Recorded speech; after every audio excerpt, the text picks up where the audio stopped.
Ta-da. Yo.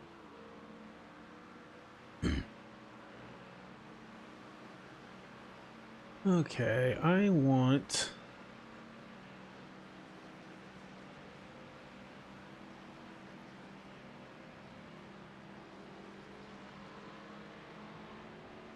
Discord back up there. All right, we're good. I am magic. I am absolute magic. It is hot as crap in here. I've been outside all day at a baby shower where it was also hot as crap. So came home, showered. Now I'm in here where it's hot as crap, but at least I can turn this little fan on.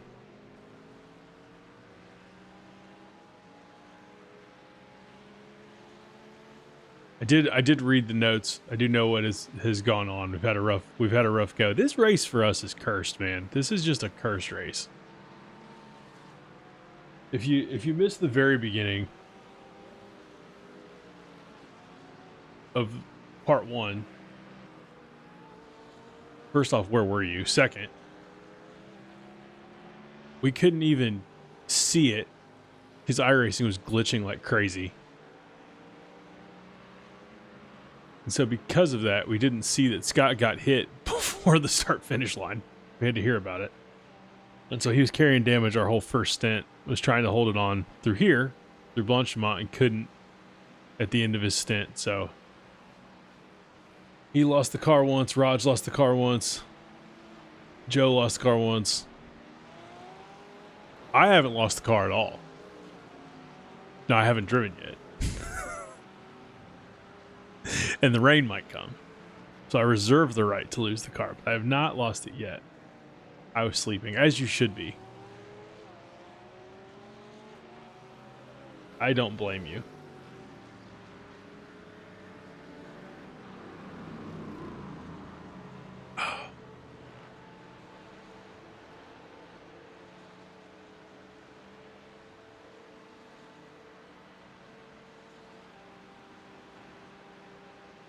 No, I don't want to do that. Last time I updated this, I lost it twice. Well, that happened. It bees like that sometimes. See? Yeah, next level. Big brain stuff. So we are 2 laps behind Sim Racing Grid Uranus, or whatever they are. And then the Hasty Racing Team. I'd actually like to see how far away are we from the top 30. If we wanted to get in 30th, where would we need to be? Oh, those people are 30 laps down. Oh, Kronos. Yeah, we raced them. And I think they were in our split for Majors 24, actually. But yeah. Kind of a bummer, but you know, we're still out here doing our thing.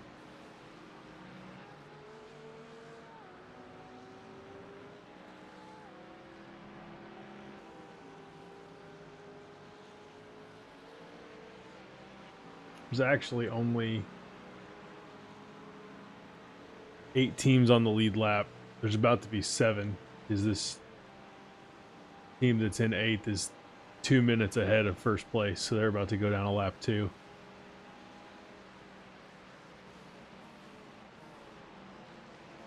It's frustrating because when you look at the last laps that have been done, we're fast enough to be competitive, but stuff happens.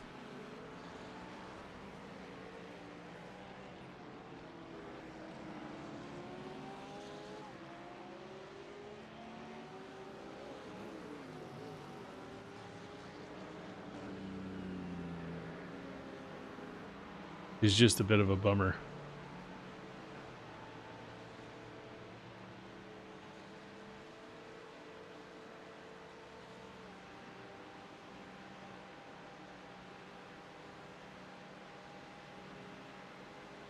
We'll get there. We might get there a couple laps late, but we'll get there.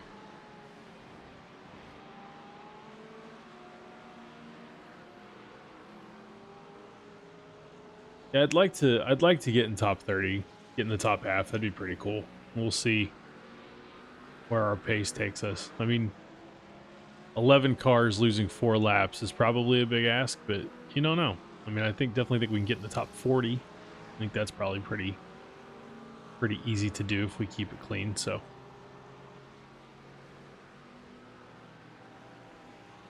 my worry is the weather. There's going to be any of that, which it doesn't look like right now there is, but there could be. So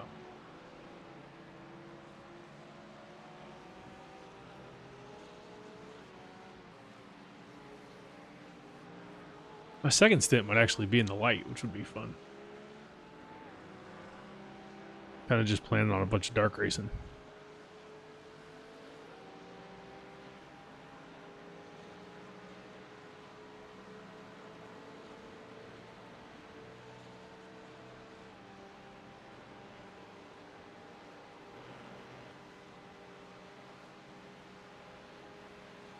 Ooh, the single Norway game's pretty good, eh? Turn that on, see how that's going.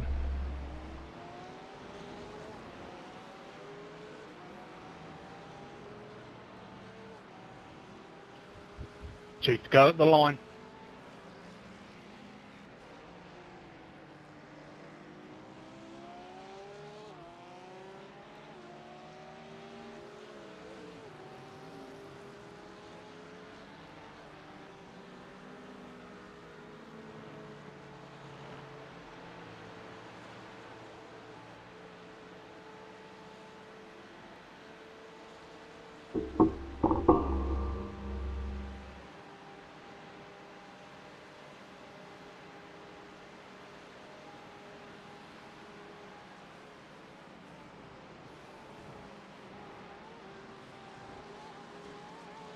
England losing to Norway in heartbreaking fashion would actually be like the perfect English way to go out of the World Cup. Playing a team they absolutely should beat.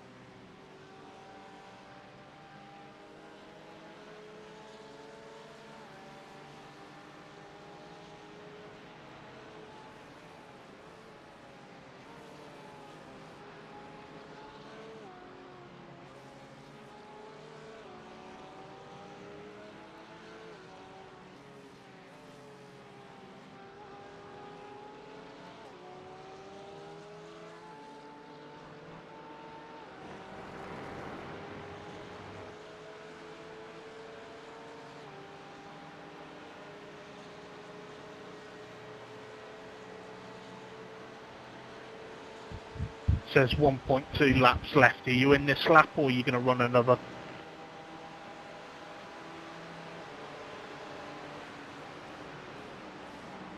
He's going to run another.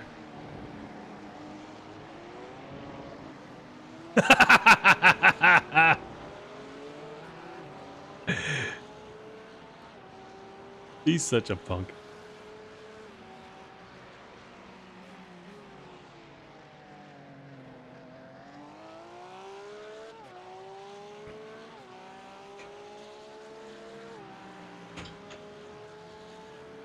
Uh-oh.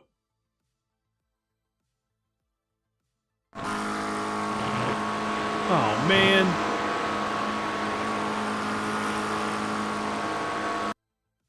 Again.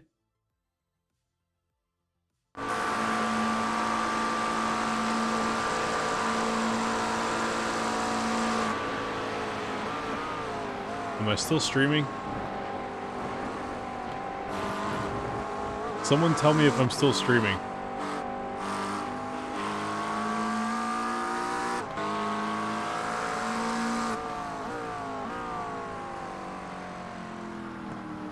I just accidentally hit the no-no button on my keyboard, this is the dumbest button on any keyboard I've ever had, but okay.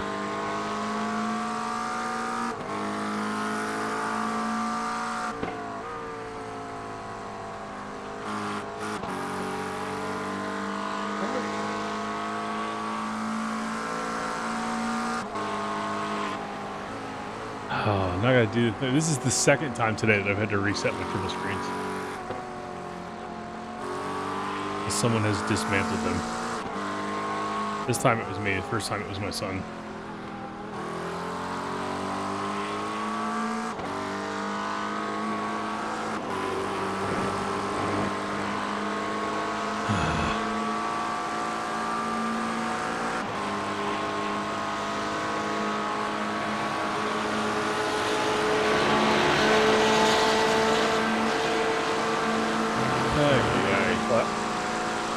Yeah. Yeah, you got 0.1 of a lap left.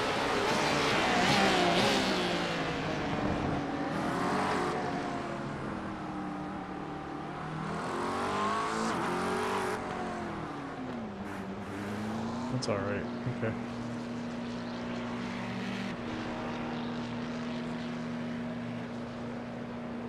All right, hold on. I'm gonna exit out of this I'm ready to jump in.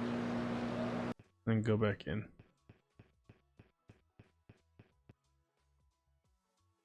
Mom's upstairs, bub. She's in Sloan's room. In your sister's room.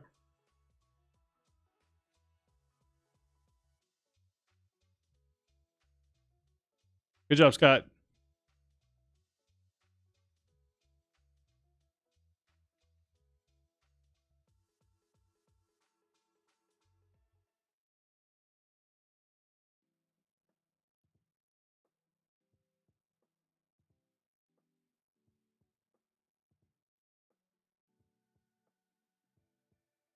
Come on. Do the thing. So earlier today, my son was messing around and he unplugged my center monitor, which was a mild disaster.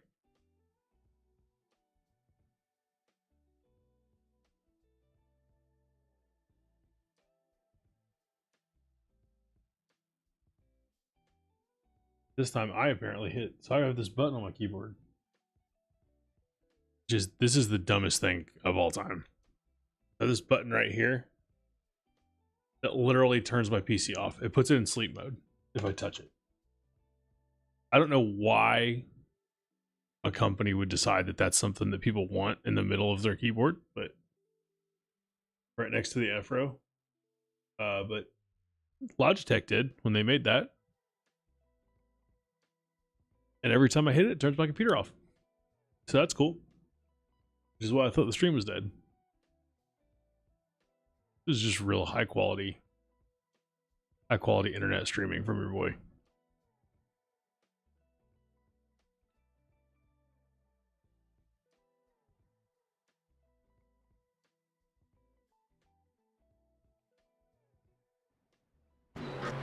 Oh my god, why?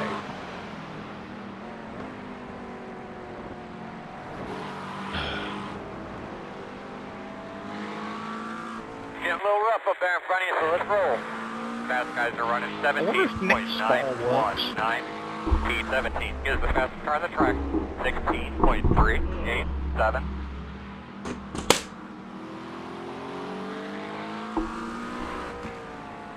Hey Joe, I'm here.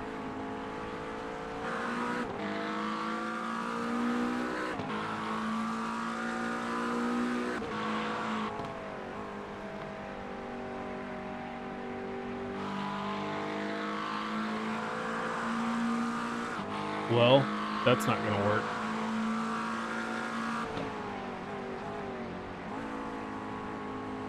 I think I'm going to need to shut my computer off.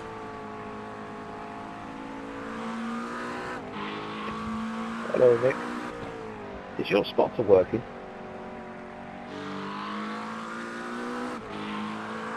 I don't know. I'm not hearing anything, but we're not around any cars.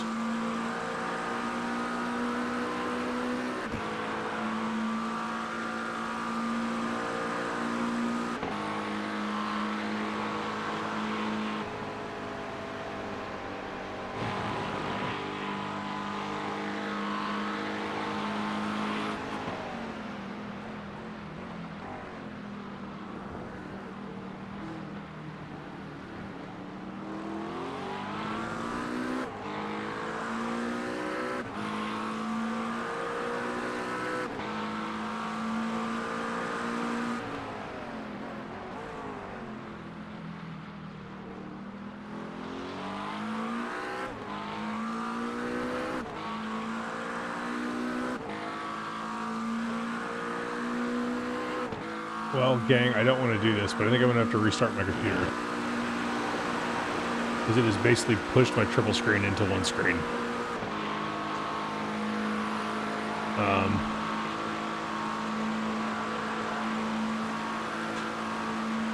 Terrible. We're doing terrible.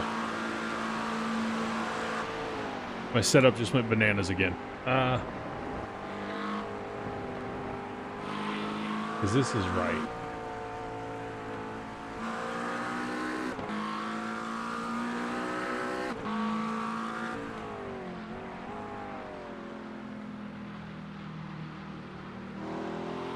No, it's not. Okay. I gotta go back and watch this Scottish guy tell me how to set my triples up again.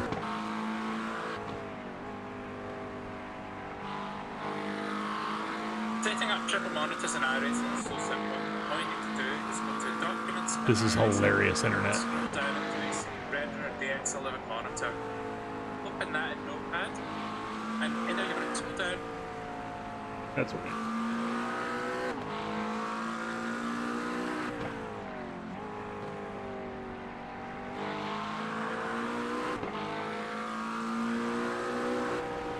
Actually, let's get out of here. Okay.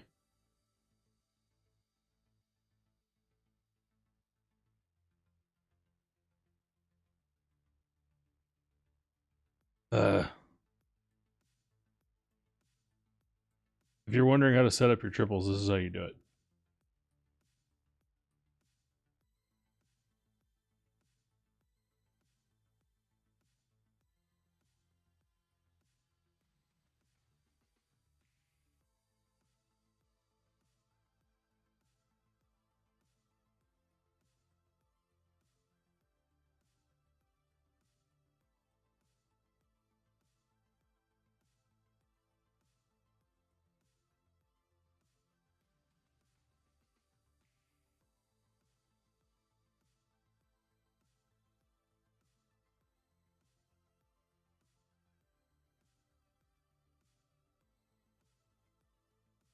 Open this again. Yeah, not good at all.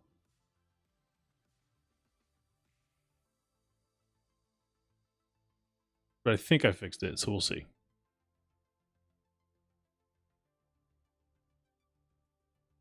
And if I didn't, you know, we'll just shut the computer down and figure that out. Might mean I'd have to get a new stream up, but whatever. That's fine.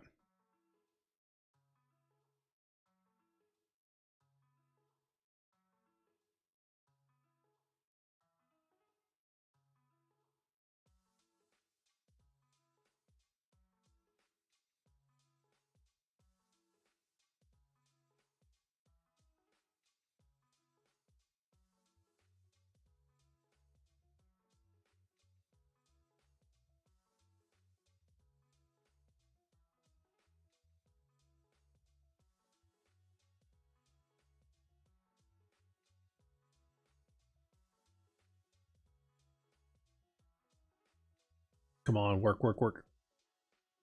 Work, work, work, work, work.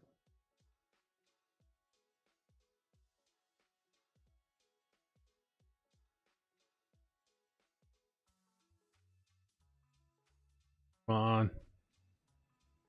There we go. We are so back. We are so back, ladies and gentlemen. There's a wreck behind you. Fast guy's running 18.032. P17 is the fastest car on the racetrack. 16.387. All right, my spotter is working. What do you got, bud? Oh my goodness. Big old Slim's toys.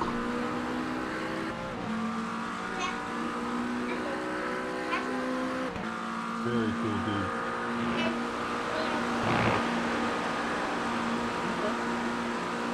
Good job, buddy.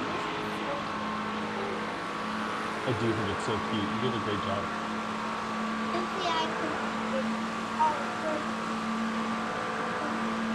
Did see that.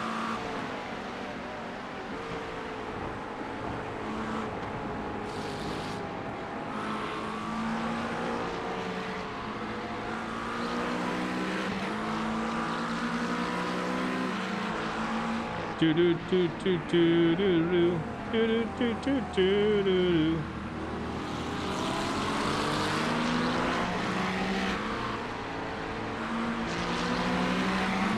Set up this pit stop, I suppose, where I'm sitting here. Do do do do do do do do do do do do.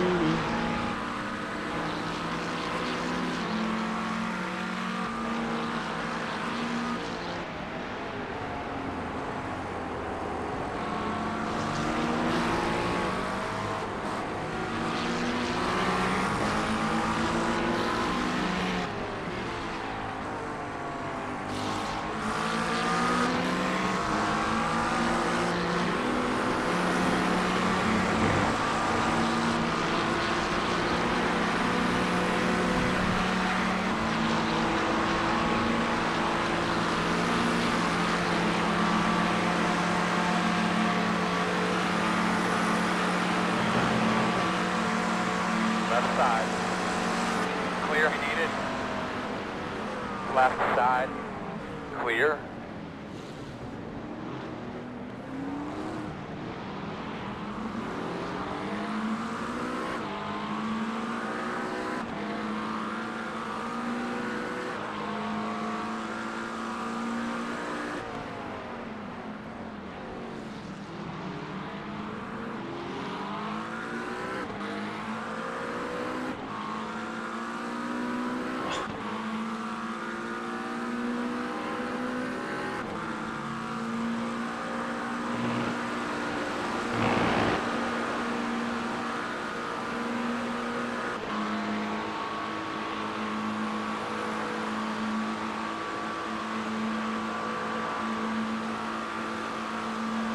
Couple up, pitting in front of you.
Good lap.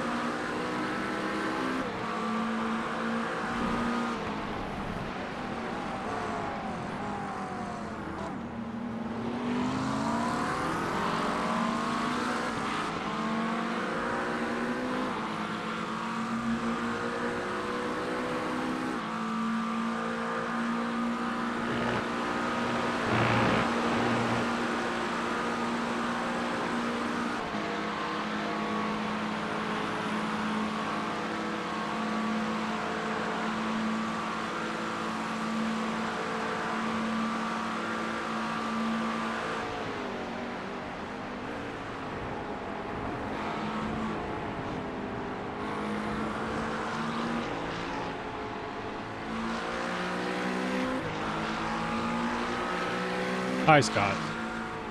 Good job driving, buddy. Yeah, we got the screens figured out.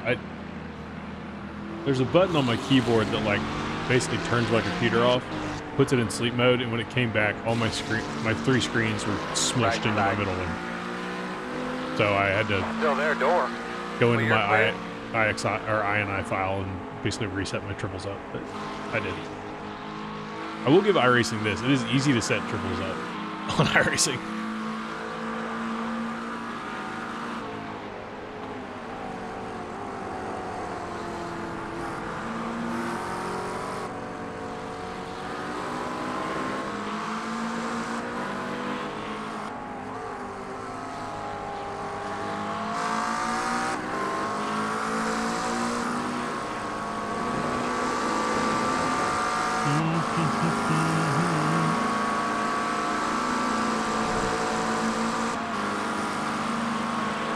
On your right. Still there. Clear.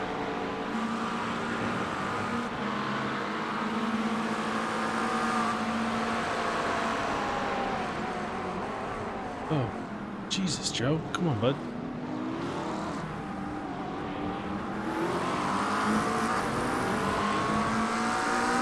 Let him go. Come on, let him go.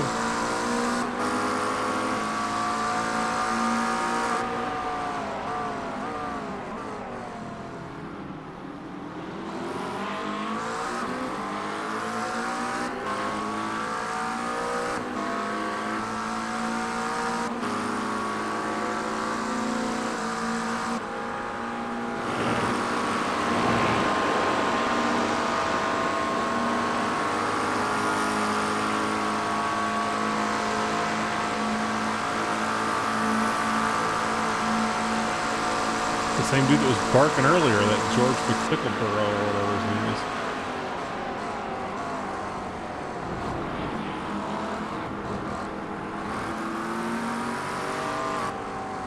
Right side. Clear, clear.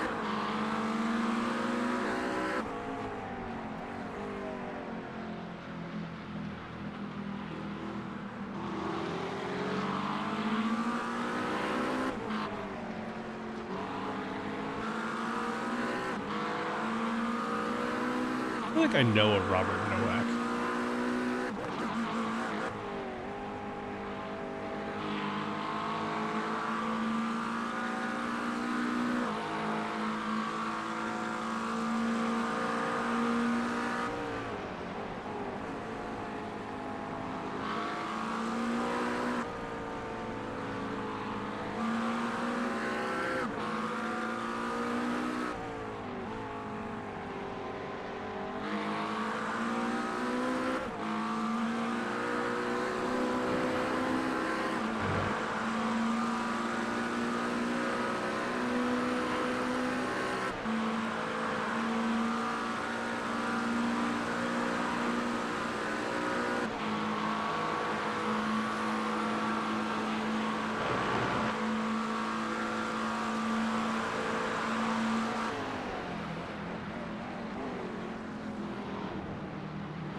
I do kind of like the purple.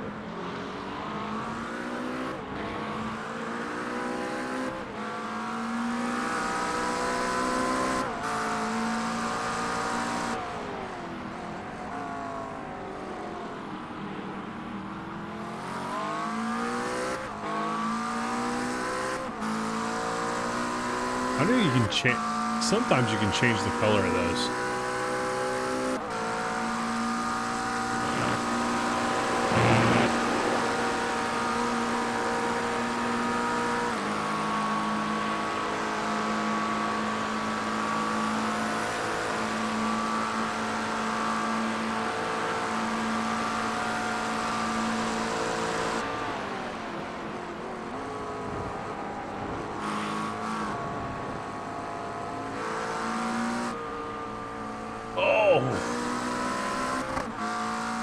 Eric Kane almost headed one in.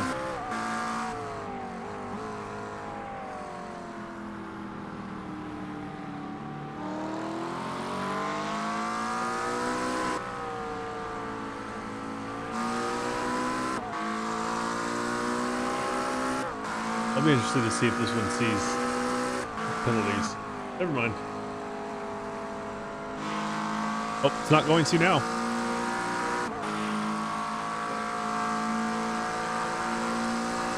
I was about to say I would be interested to see if this one sees penalties, because I think England's just going to pepper the crap out of Norway's goal, and Norway's going to let them.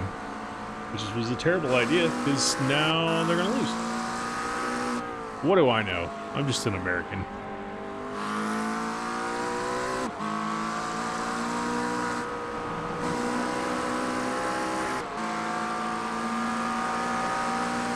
Dude, Bellingham, that guy's having a hell of a World Cup. I mean, I guess everybody knew he was good already, but...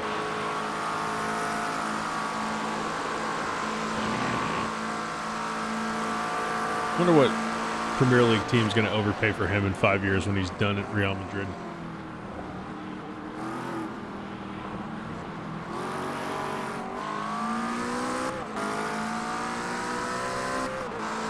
It's a great last lap, man. Keep it up.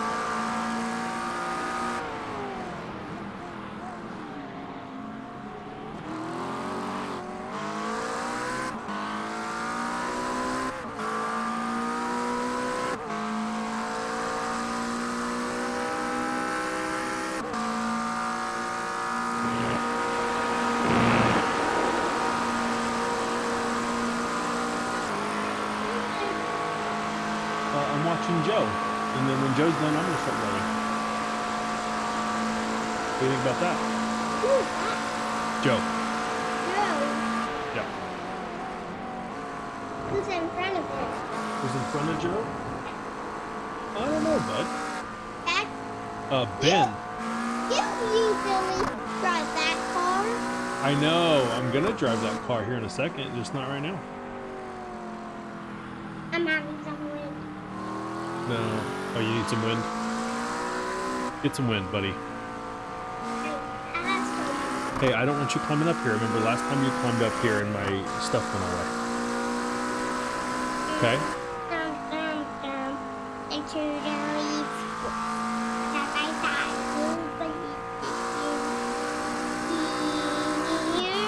Fast guy's running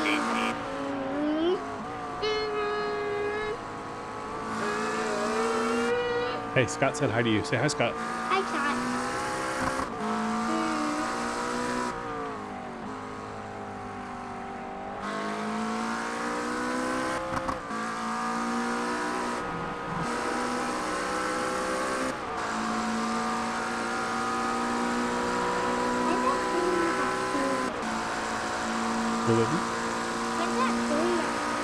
Why is this doing this? Because it's matching his car. When he's driving, the lights go. So they're about to go again when he stops. No? And he's going to get going, they're going to go again. Watch. See?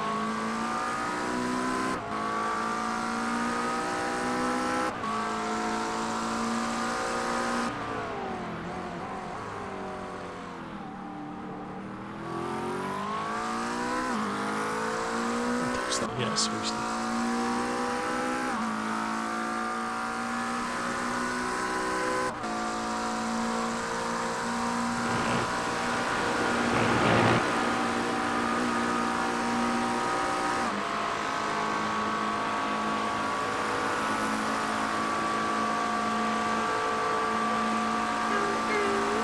Okay, go ahead and hop down, okay? Yeah. Go ahead and hop down. Hey, it's about time for you to go get in the shower, isn't it? Or get in the bath? I don't know. Let's go upstairs and get in the bathroom.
So we are double stinting the tires.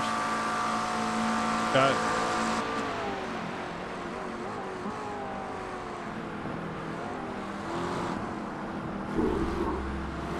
I'm fine to do that. I just want to know that that's what we're doing before I hop in and hurt myself.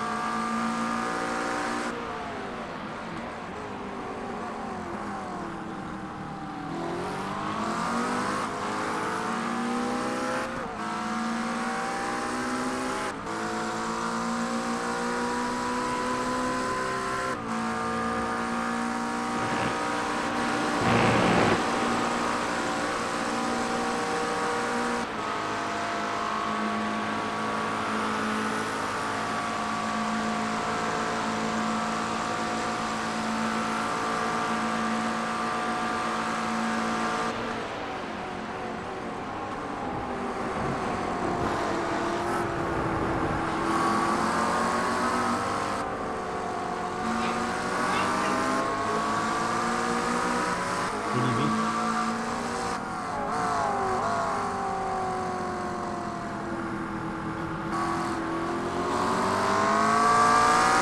Oh yeah, both their flags have crosses on them. I don't know, that's just how it is.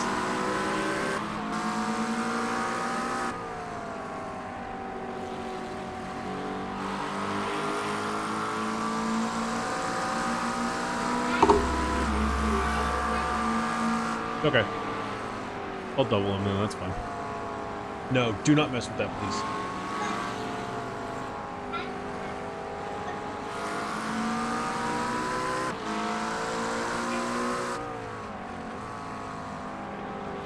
You need another turn?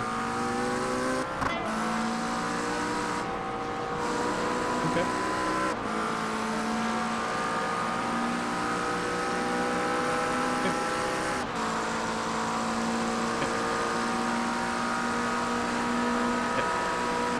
Hey, stop spinning that. Gotcha. Gotcha.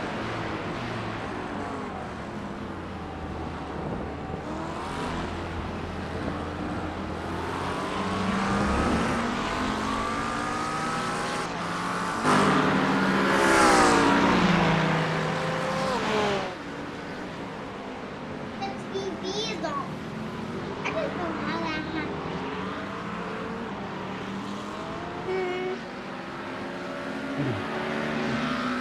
Dash.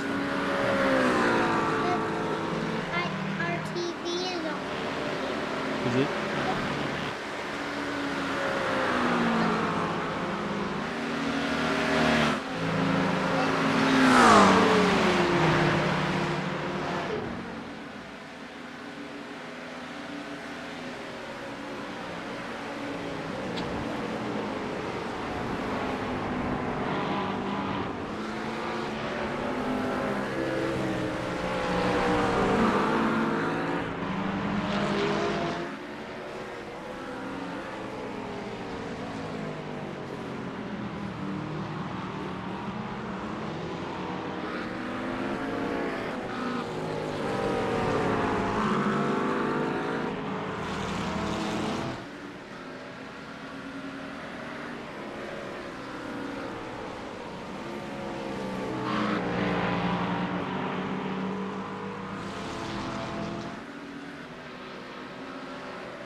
Norway take Holland out?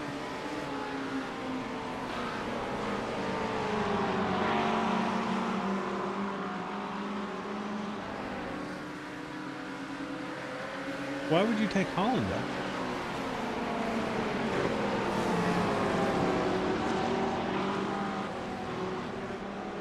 I don't know about that. I am not a coach. That seems crazy.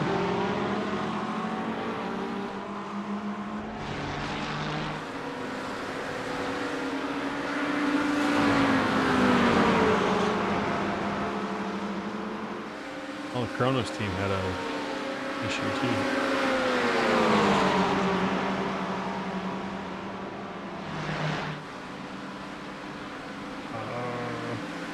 What do we do? Who's the 8 car? This is a little sketchy.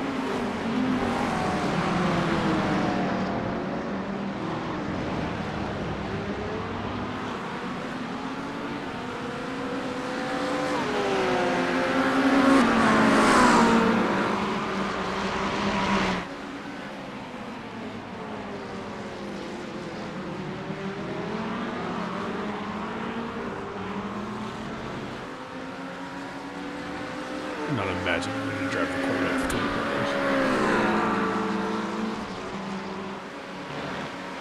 There's been times I haven't even wanted to drive for 45 minutes.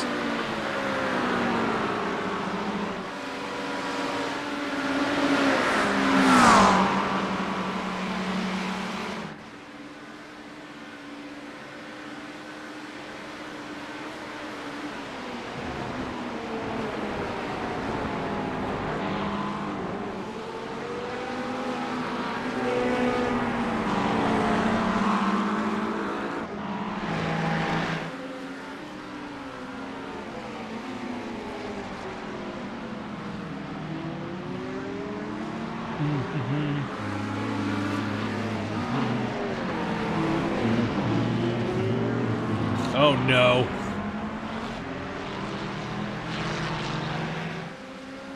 You alright, Joe? You alright? Did you get damaged?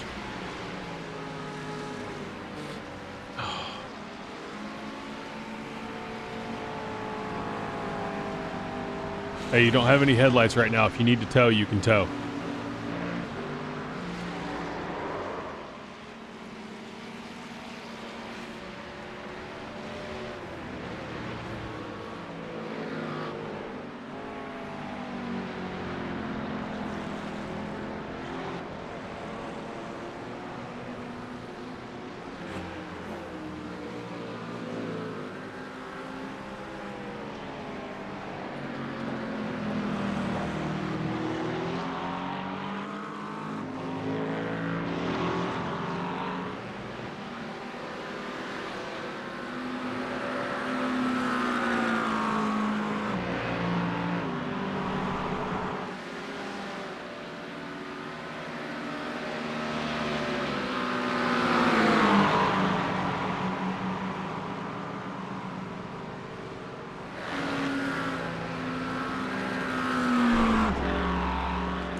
I'm ready if you want me to get in.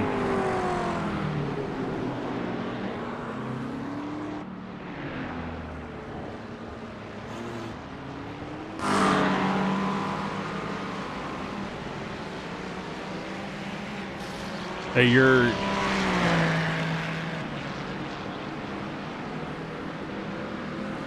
mic's not working. I can't hear you.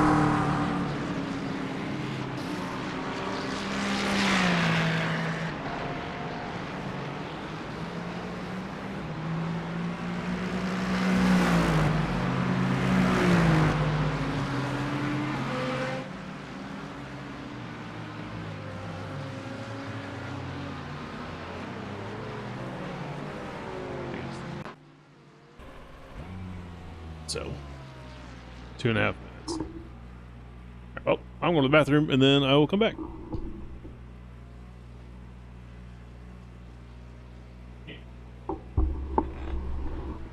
I can't hear any of you guys.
We can't hear the spotter. It's freaking ridiculous. All right, I'm back on here. Cool, I can hear you now, mate. I could not hear you guys when you were talking. Like, I could see you were pushing Yeah. the button, but I couldn't hear anything. Yeah, it's stupid. We can't hear the spotter and you can't hear us. I mean, it's just ridiculous. Yeah, there's been server issues ever since the beginning, ain't there?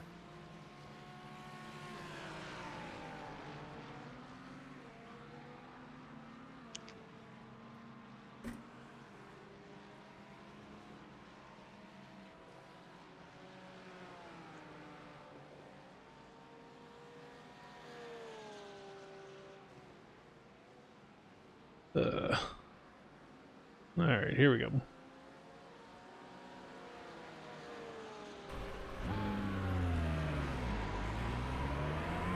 Put new tyres on it. We're running 6.5 rear wing. Okay. Also up the TC a little bit. All right. Just give it a couple of laps to get your eye in, and then you should be good. Okay.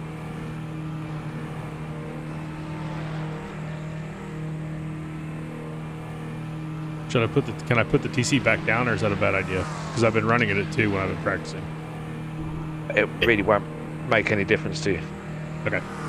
Yeah, if you're used to running it at 2, mate, put it down from 3 to 2.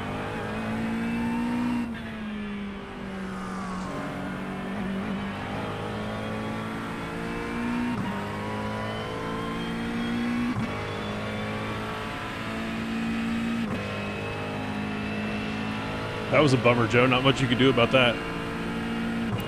Yeah, I was just saying, I think you'd just gone toilet. But I thought I'd left him enough room and he just kept coming across the track. Yeah.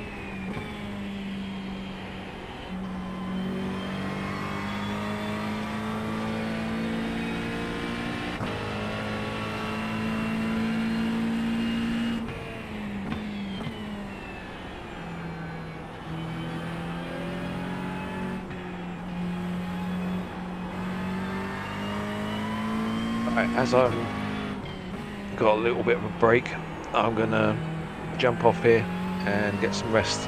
Yeah, go for it. I will speak to you in the morning. Who's going to be with you overnight in case you have any issues? No, Nick's doing a double, then I'm in for a single. During Nick's double, I can stay. So I can stay basically until someone else comes along. Yeah, and then Tom's picking it up after.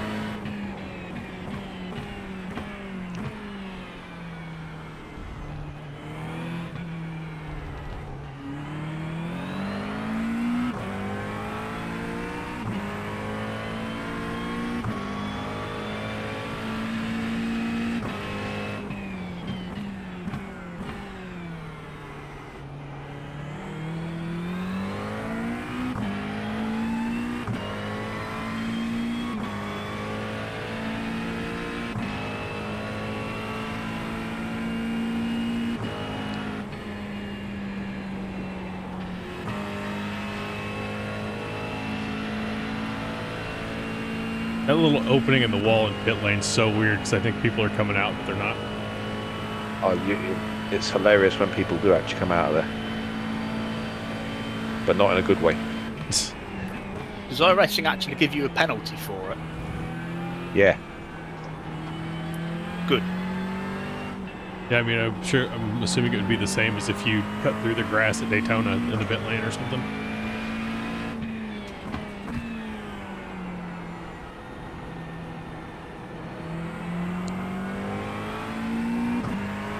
I will speak to you guys in the morning. I'll be back on before I need to be back on.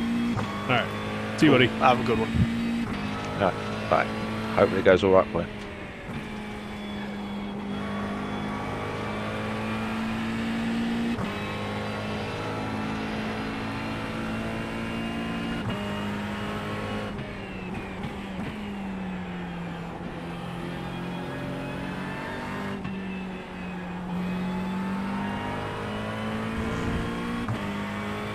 Are losing a lot of time ahead of you.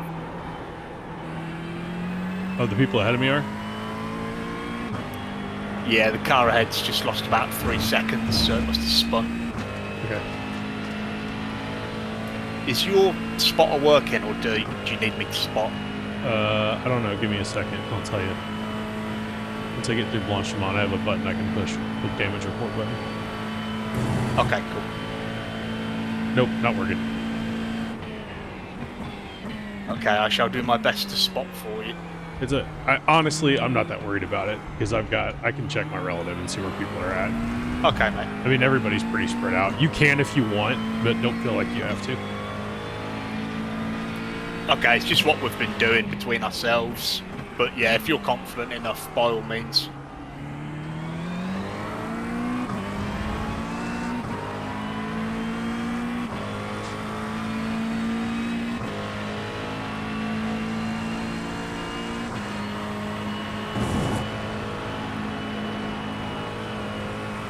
Slow down.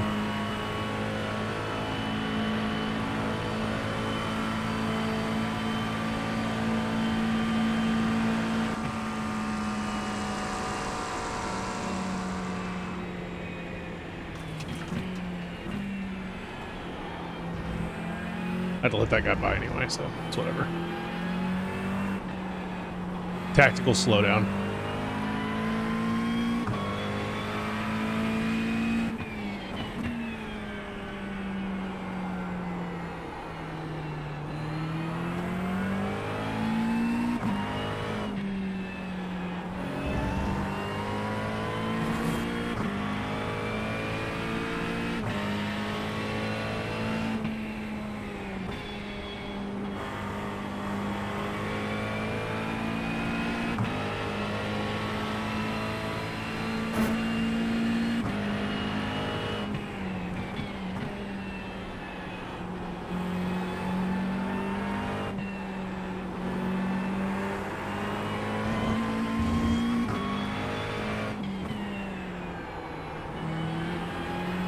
That's my least favorite corner on the track. I absolutely hate that turn.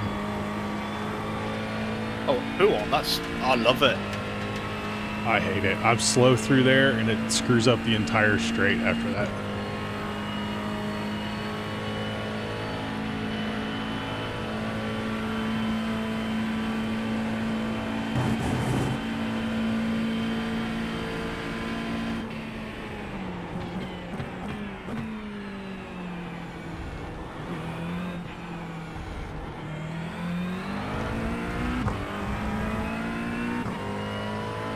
All right, 2:15. Nice.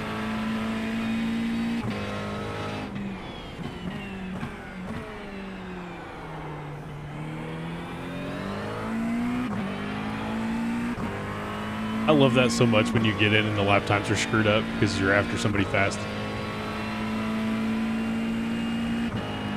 Oh yeah, the predicted. Yeah. But you were after me, so I'm not fast. It was off somebody because it said I just did a 2:15.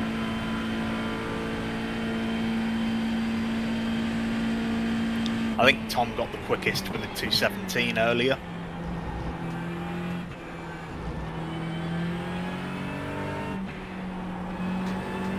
Yeah, I haven't hit a 2:17 yet.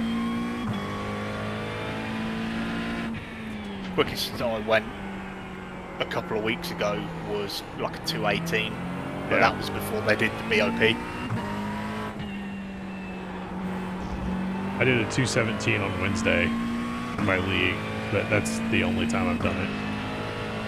Oh, And nice. that wasn't- I need that to didn't have a watch bot. that, actually. It was a fun little race. There was a, if you're going to watch any part of it, watch when I come out of the pits after my stop. It's wild for a second. Okay.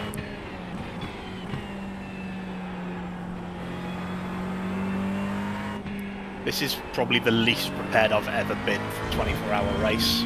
I had 15 minutes of practice on this setup just before the race, and that was it.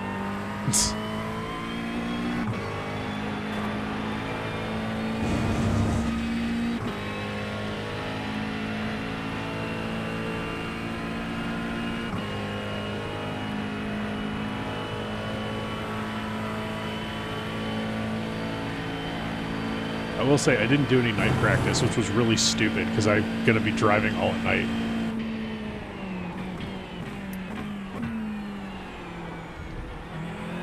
Last night I was sitting on the couch before bed, and I'm like, you didn't drive any at night, you dum-dum.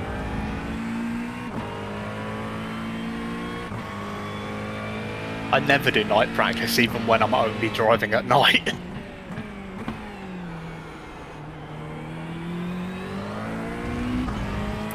I just eat plenty of carrots, man. Smart.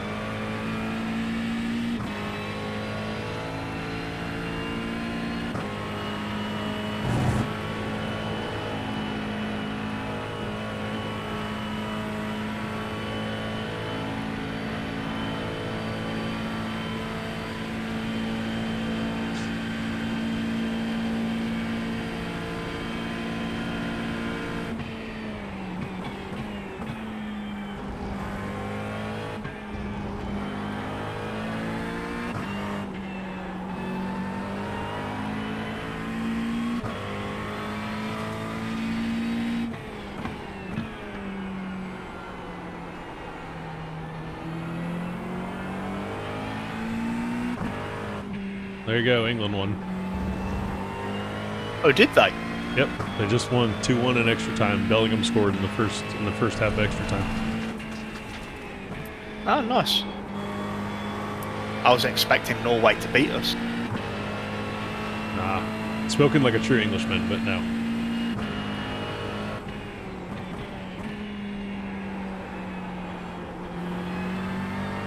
I mean, to be fair, the amount of goals that Norway's Haaland has scored so far, that's why I was expecting to lose. Yeah. They took him out in the second half of extra time. I don't really know why they did that. I mean, I know he's big and burly and probably tired, but, like, you need a goal, man.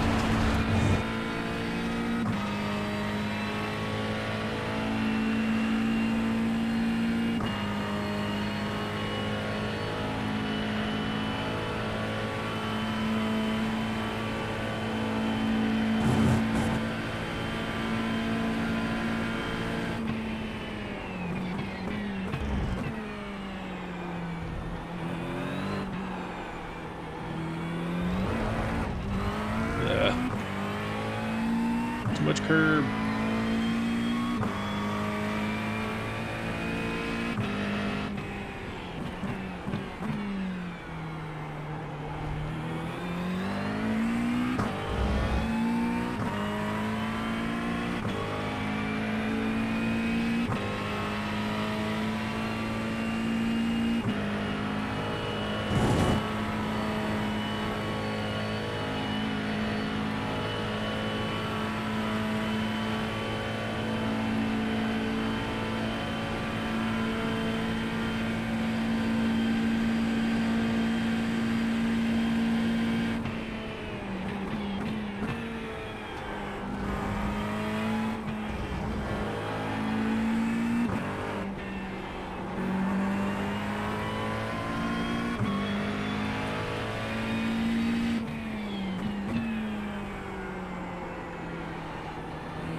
Kind of crazy that with 13 hours to go, there's still the odd puddle at the side of the track. Yeah, I heard you guys talking about that when I popped back on this morning. It just never dried out. Yeah, it's just... I mean, it has dried out, but it's way too slow for the conditions that there's been.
That's the same Mustang you came up on. That guy's having a time.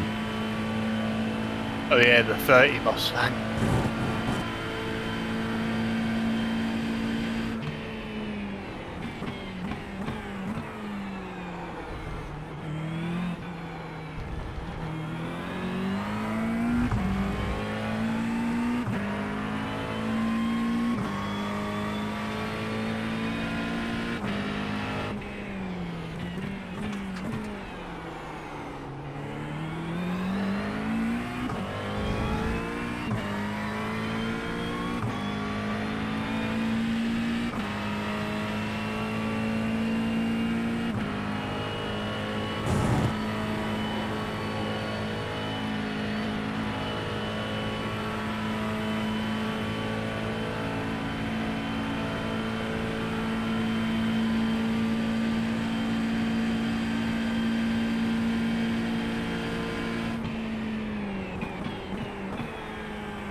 Man, I just cannot keep up with these guys that are around me right now. All these dudes running 217s.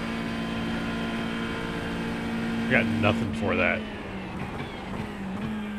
Yeah, I think my quickest was like a 219 in this race so far.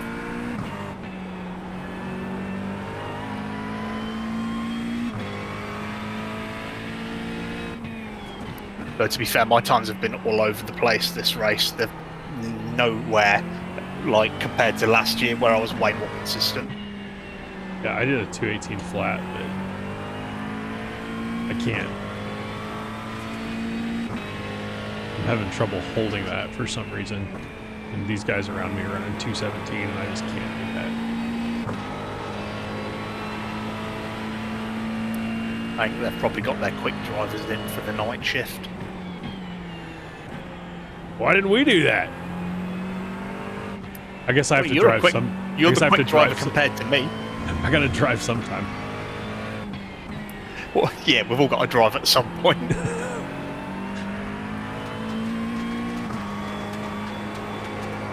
Hey. Followed him out there.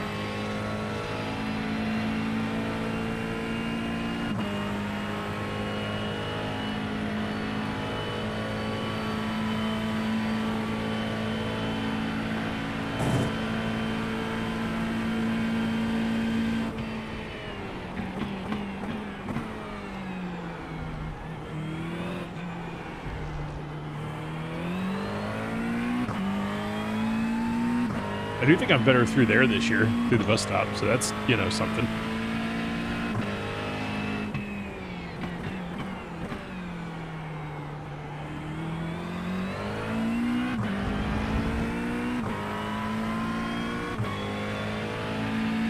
I'm not getting back in. Fair. I gotta do my fair share, so.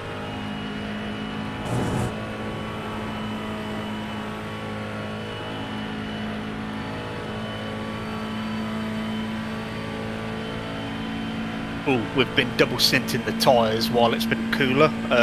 Yeah, are you okay doing that? Scott said that. I actually practiced doing double stints, so that doesn't bother me. Okay, when it's a little bit closer to the pit stop, I'll get it set up for you.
Yeah, I can't hear anybody on iRacing.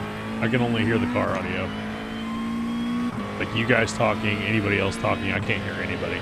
I can hear you on Discord, but I can't hear you on iRacing. Yeah, that's strange, but there's been a few issues today, so... And I went back before that's why I like got in and got out of the car, because I went to my audio settings to like double check that it was right, and it is.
Also, this guy being 1.5K running mid 217s, I don't know about that.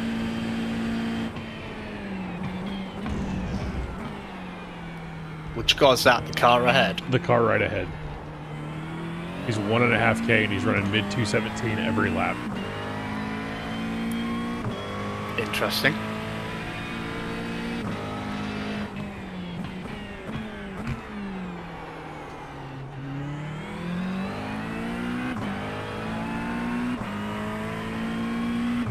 For reference, the guy that's in third, that's 2.2.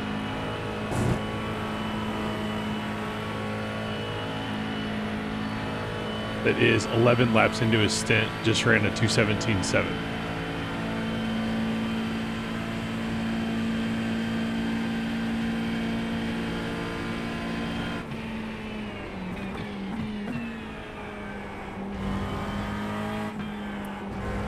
I was thinking about this the last couple of days, and personally, I think iRacing should change the iRating system to the FIA style gold, silver, bronze.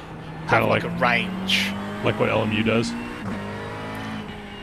Yeah, similar. Keep the safety rating, so I think the safety rating is fine. But with the iRating, for example, say you start at 1.5k, don't you? Yeah. So say that is bronze. From that to like 2.5k, 2.5k to 3.5k is silver. Above that is gold, and then anything above like the crazy alien 6k is platinum or pro. Yeah. I think it would. I mean, I don't think it would completely get rid of the whole smurfing situation, but I think it would make it harder. Yeah. Well, there would be more play, wouldn't there?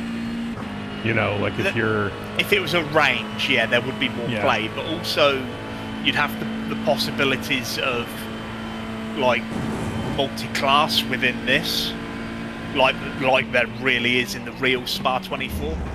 Yes, I get what you're saying. They need to fix the audio before they start tackling that, but that would be yeah. fun. There's a few things they need to fix. Yeah, right?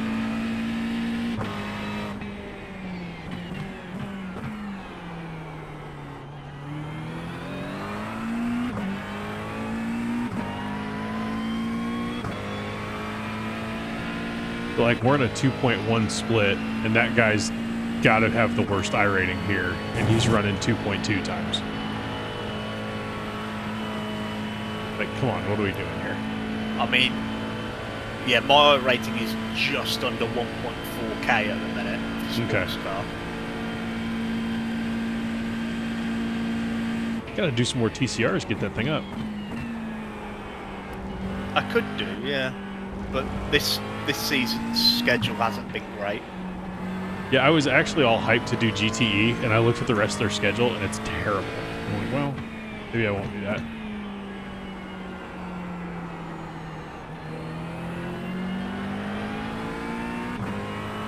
Because I actually wanted to try and get my sports car this season to 2K, just for me, not for any other reason than that, before I go on baby hiatus here for a little bit.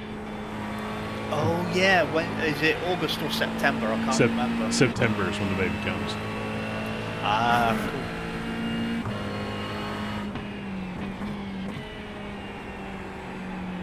So I was going to try and stick into GTE and see how that goes, but I don't really like the schedule, so I might just do IMSA. Yeah, I've been trying to do the Proto GT series, but I'm not free when the populated time slots are. Yeah, there's no populated time slots in the US at all for that. No, the last time slot I did that was populated, I think there was 15 cars across 3 classes, Yeah. and that was it. Hey, thanks, Jim. Yeah, that's why I've been gone most of the day. We were actually having a baby shower. So, that's why I've Oh, is it your baby shower, yeah? Yeah, so that's why I haven't been here at all. That is totally fair.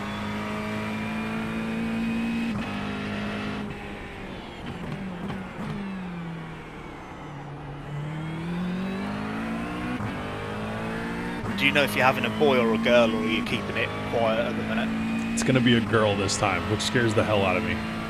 Because I'm much more equipped for a boy than I am for a girl, but we'll see how it goes. She's coming no matter what.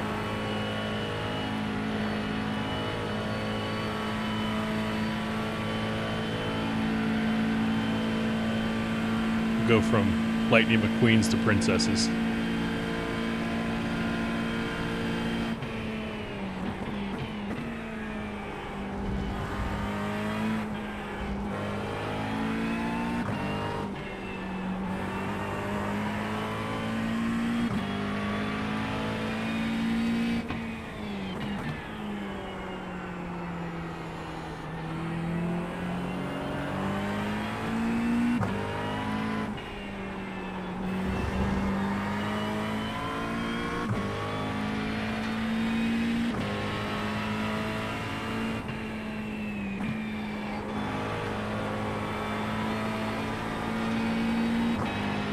I don't know how I took that turn on my fastest lap, but I was like, I don't think I can take it any better than that, and I just lost time going down the hill.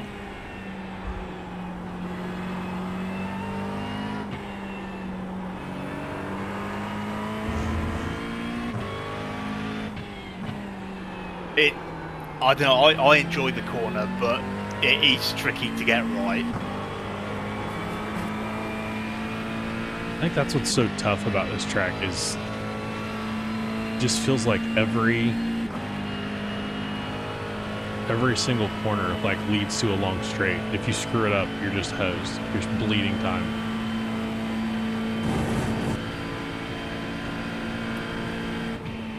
Yeah, I can see that. I mean, the reason I love this track so much is it literally has everything. It has every type of corner, every type of elevation change. Yeah, that's fair.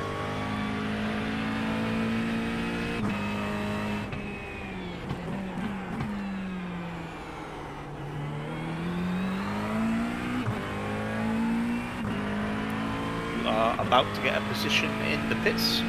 All right. Take that, jelly beans.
This could be my 217 if I keep it tight at the end.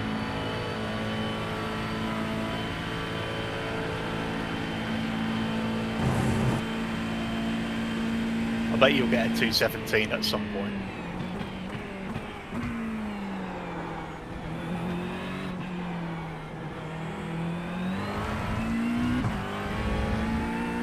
There it is.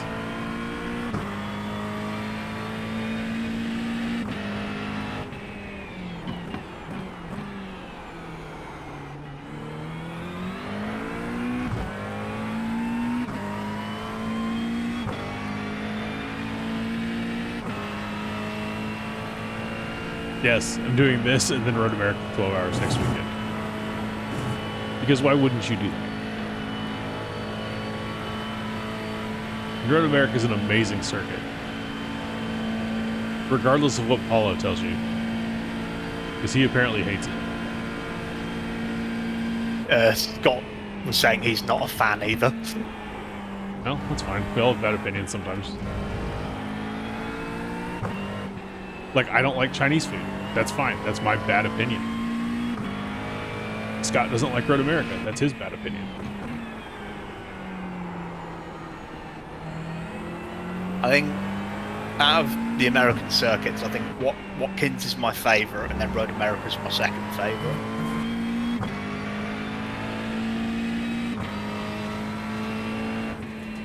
I think I'm biased because I've been to Road America and the fan experience is so freaking good. And it made me love the track so much more. Even though I like the track to start with. I think that helps though, doesn't it? Yeah. Like, Coda's the opposite. Like, I think Coda's a terrible track, but one of the reasons I really hate it is when I went for the F1 race, the fan experience was horrendous. Oh, really? Yeah. It's the worst fan experience of any track I've been to. I've only ever been to one F1 race at Silverstone, which was 2012. Prior to that, I went to the qualifying day in 1998, the old layout of Silverstone. Yeah.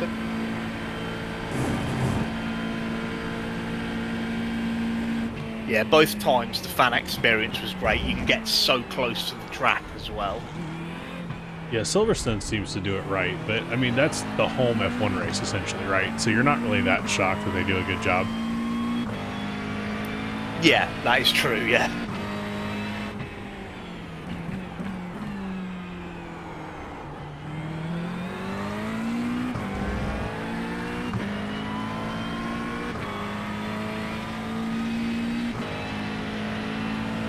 Is he gonna send it up here or is he gonna lift?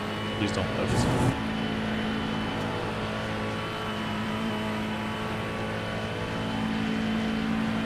He's not gonna want me to pass him either.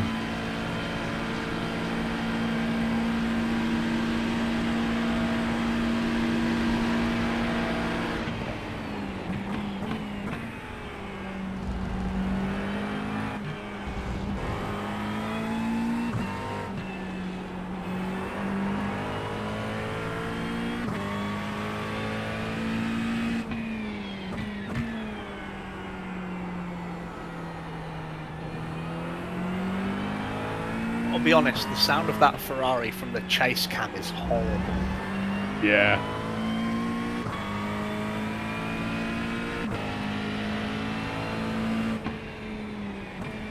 See, I always think the Mustang and the Aston sound so good, but they're so freaking loud in chase cam.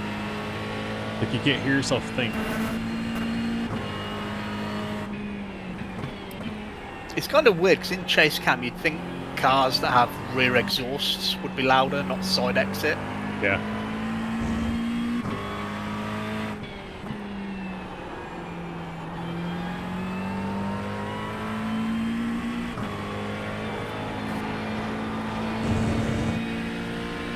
Hey, this guy. When I went to the 8-hour last year, those Mustangs are just crazy.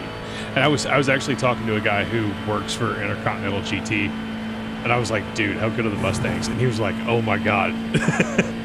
Like, even the people that work for the series are talking about how great they are. Oh, that's cool.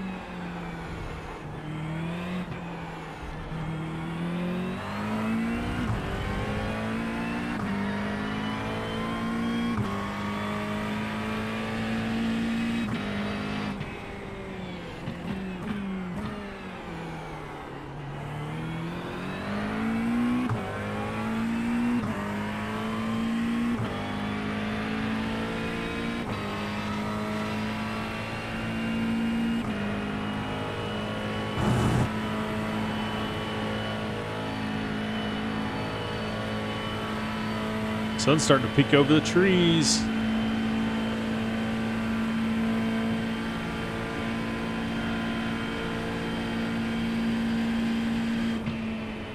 Yeah, it should be pretty much daylight by the time you finish your final double stint.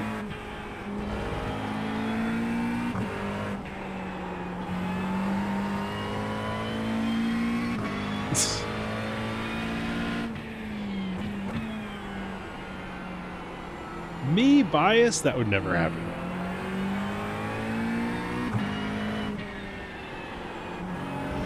So I didn't finish my COTA thing. So COTA, when we went in 2022.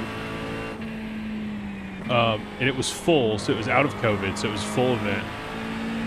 You aren't allowed to bring coolers in at COTA, and I don't know how much you know about U.S. geography, but it is hot as crap in Texas in October. Yeah, I was going to say, Texas is one of the hottest states all year round, right? Yeah, and so you can't bring a cooler in. They ran out of water on race day at 10 a.m. 10 a.m. 10 a.m. The race starts at 3. They ran out at 10 a.m. They ran out of beer at 2:30.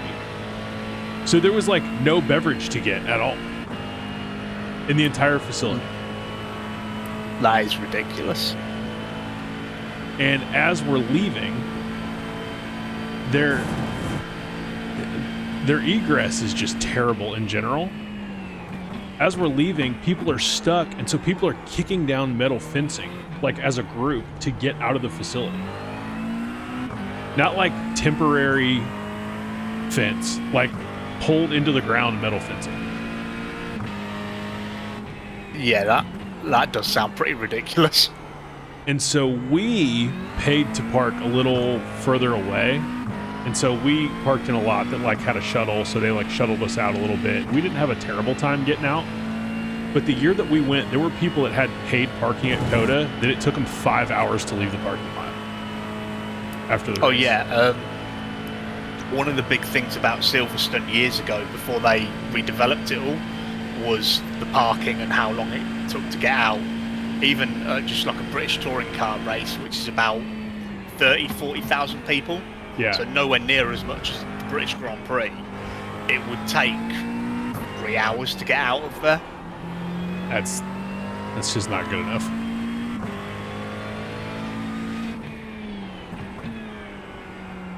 And so we left, and we're like, we're never coming back here. Because it's too, I mean, I don't know how they price them in England. I know that you guys have talked about it, but an F1 weekend, like a weekend GA ticket at COTA is $350.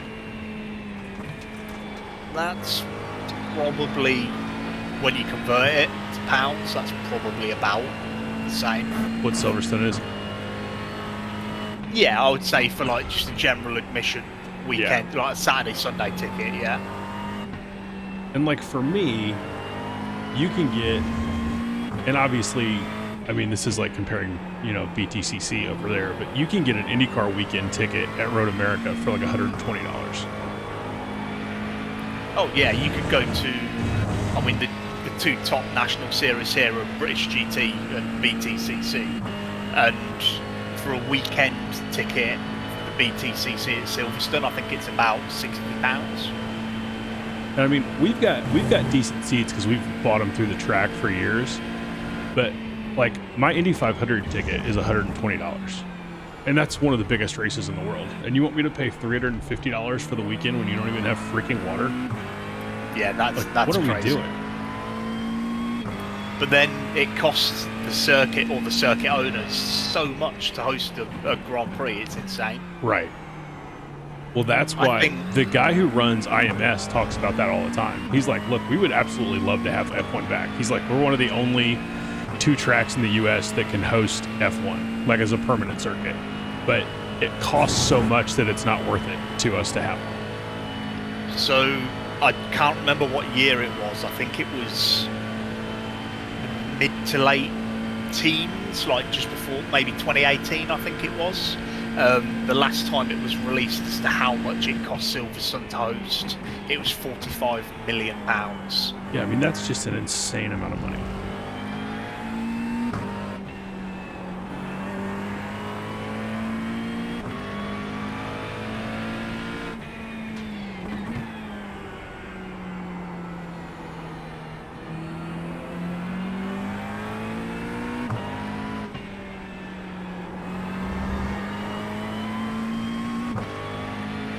I am glad, however, next year that WEC's coming back to Silverstone. Oh, is it? Cannot That'll be wait cool. for that. That'll be fun. Oh yeah, Aerith was talking about that. Yeah, I'm hoping to go because European Le Mans Series came back last year, and now WEC's back next year as well. That'll be fun. I really need to. I have not gone yet. I really need to go to IMSA while it's here in Indy. Actually, I don't think it's going anywhere, but still, I need to go. Isn't Indy 500 general admissions like $45? Yes, that is true. You can get a general admission ticket to the 500 Oh for $45. my god, that's insane. Now, you can't see much, and you have to get there really early if you want to get to a spot where you can see. But yes, that is a fact. Yeah, but just to get in, that's ridiculous. That's about as much as it cost me for a day ticket for the British touring cars. Yeah.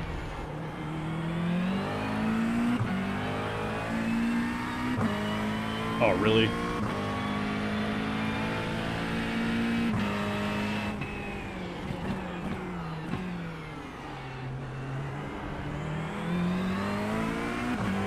Trying to get my fuel low pressure thing to go away, and I can't. There we go. You have just hit 2 laps left of fuel. I've been really trying to stretch that extra lap. I think I'm going to do it. Oh, also the Lamborghini that's right behind you has been very aggressive all race. Okay.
If he was anywhere close to me, I'd have let him go at the bus stop, but not a second behind him. Not.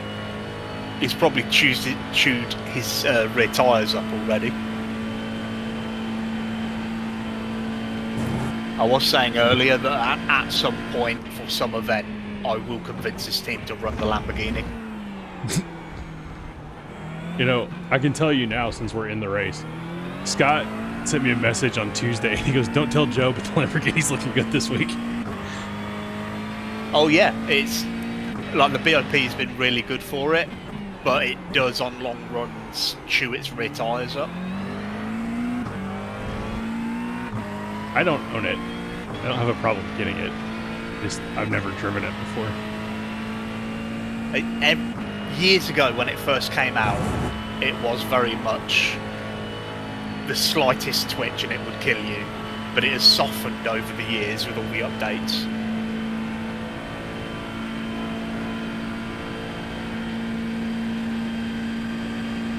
It's also the only GT3 car I have wins in. I have 0 wins in any GT3 car, so I only have 2. the only car I have wins in is the IR18 and the Porsche 963, thanks to Scott, basically. Thanks to Scott and Callum in January. Oh yeah, that was Daytona, wasn't it? Yeah.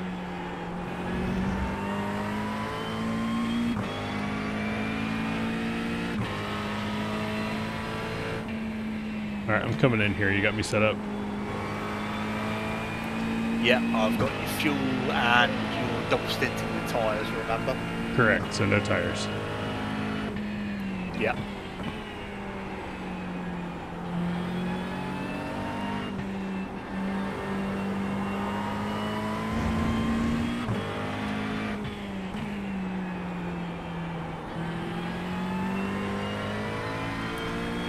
I've got, I think, 13 or 14 wins in iRacing altogether, and 10 of them are in TCR.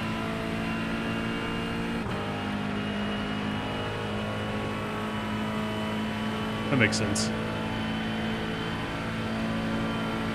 GR86, Jim? I could never win in that car. I don't think I could win in that car if I was by myself. I don't think the GR86 has any force feedback. It just feels like dead.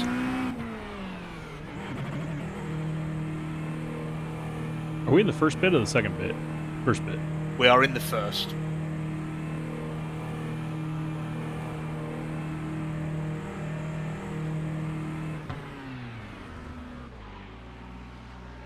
This will be the part that would be nice to have a spotter. Oh, the Toyota Cup car at Daytona. Sorry. Okay, that's fair.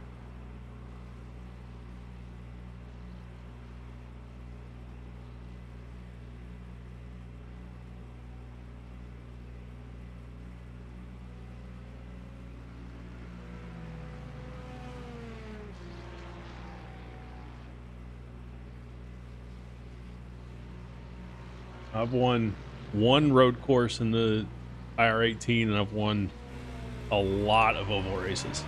I shouldn't say a lot, but a lot for me. That is easily my best discipline, is IndyCar oval. Like by a mile.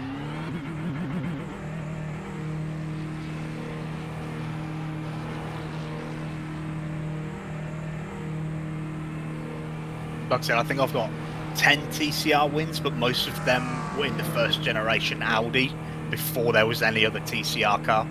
Okay.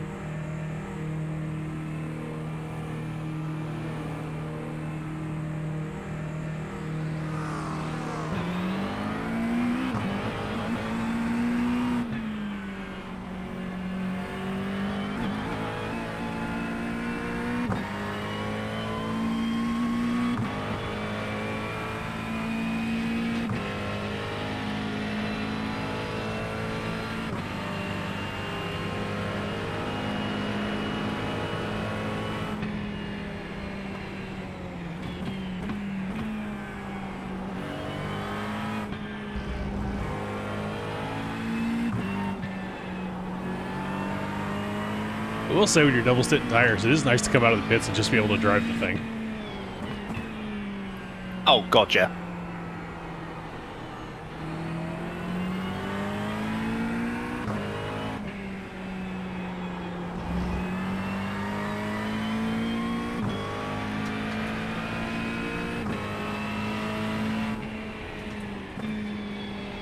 Just so I know, what were my percentages? So I don't have to click through it. Just having a look, your fronts, the lowest was 84% on the inside front right, Yeah. and your rears were barely touched. They were at 89%. Okay.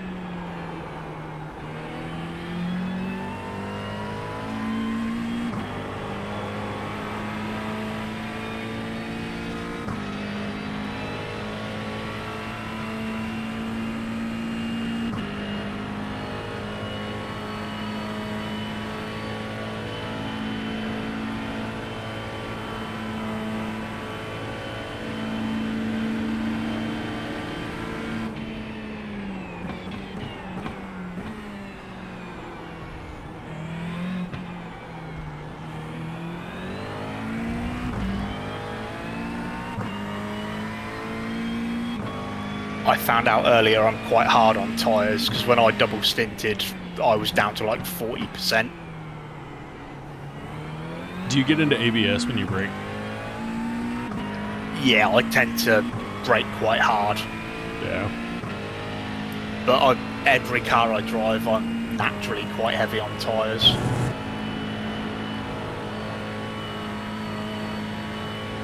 Driving that old Porsche Cup for so long, I like never get into ABS at all. That and open wheelers. That saves the tires quite a bit.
little better than that.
Nick, being American, I don't know if you know what. Do you know what Halfords is over here in the UK? So I've actually looked it up because you told me to put it on the car one time, and I was like, "What the hell is that?" And it's like an AutoZone, right? I guess you might not know what an AutoZone is, but Yeah, it's like an auto shop, Yeah. basically. Yeah, so as well as being a big sponsor of like the British touring car team for many years, I work for them as well. okay. And so one thing we do is we fit dash cams. And Okay. the other day I had probably one of the very few ones in the UK, but I had a Dark Horse Mustang. That's sick. Yeah, I was very worried about taking the trim off the car to fit all the wiring. So when I went to Barber for the IndyCar race, one of the support series was Mustang Challenge, and I was talking to Oh yeah, I remember you saying, yeah. I was talking to the Mustang guys, and I'm like, so what are these? Are these like GT4 cars? Like, what are these? And they're like, honestly, they're just Dark Horse Mustangs with like a little bit of a trim package. He's like, that's all they are. He said, there's nothing special about them. They're just Dark Horse Mustangs. I'm like, that's Yeah, they're- insane.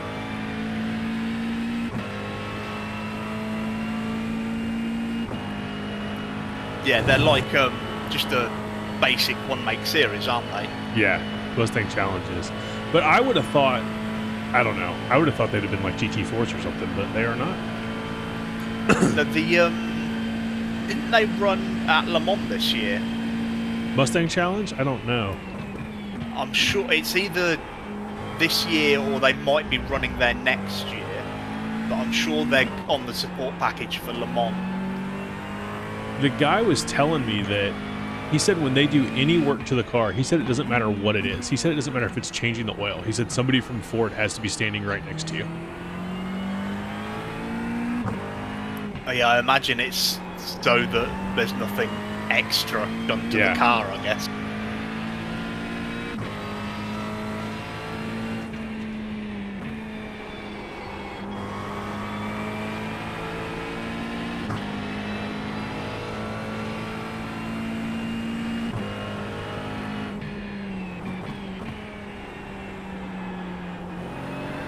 I will be honest though, some of the interior wasn't the nicest. Yeah, I mean, it's, You could tell it was made to a price point. yeah. I mean, the truth about American, I mean, I'm not going to turn this into a Nick Rails on the American government podcast, but I mean, the truth about American cars in general is that they're not very nice. And the government basically manipulates the market so that they don't have to be. Like, we just don't have that many nice choices of cars at a certain price point. Yeah, I can. And s- I kind of get it though. Yeah, I mean, there's good and bad to it. Like, you don't want to just demolish these American companies, but at the same time, there's no point in them trying to get better if they don't have to. And so Yeah. we see, like, I'll see videos of like BYDs or something, and I'm like, God, those look so freaking cool, but like we can't have them. Like, we're literally not allowed to have them. You can have one, but there's a 100% tariff on the car, so you have to buy it in Canada and then pay double the price for it. Is that by any chance because Trump put tariffs on everything? So that's part of it. But even before he was in power, BYD's not been allowed to be sold in the U.S. Okay, because in the UK over the last couple of years they've got huge. Yeah. Like there's a they're- BYD dealership that used to be a Mercedes dealership in my town. Yeah, I mean, they're insanely nice cars. And if you're in a situation where you want an electric car, the price point's crazy. Oh yeah. But I mean, as soon as they get introduced, you know, Tesla's going out of business, Chevy's going to have trouble, Ford's going to have trouble. Like, everybody's going to be like, what the hell won't you make a car that looks like this for half the price of what you're making? Like, what are we doing? The thing is, like Tesla for a long time was the electric car, Yeah.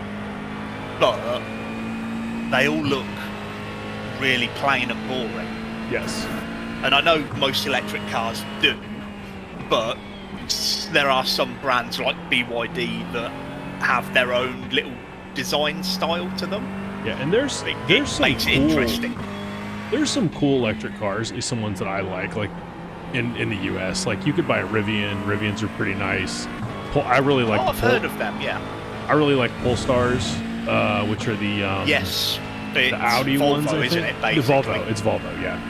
Couldn't remember if it was Audi or Volvo, but yes, it's a Volvo. But they're just expensive. Yeah, they are. The one thing that I quite like in the UK at the minute is, even though they are now a Chinese company, do you remember MG? Yes. So they obviously, BMW bought them back in the early noughties. They went bust. Then they were bought up by a Chinese company and they were all made in China. Some of the electric vehicles they're currently making are reasonably priced and they are quite good looking. Yeah. Lucid, that's another good one, Jim. Lucid EVs are nice too. Oh yeah, again, I've heard of them, but it's not a brand you really see at the moment in the UK. By the way, Scott, joke's on you. I have a fire station right down the street from my house, so don't even worry about it.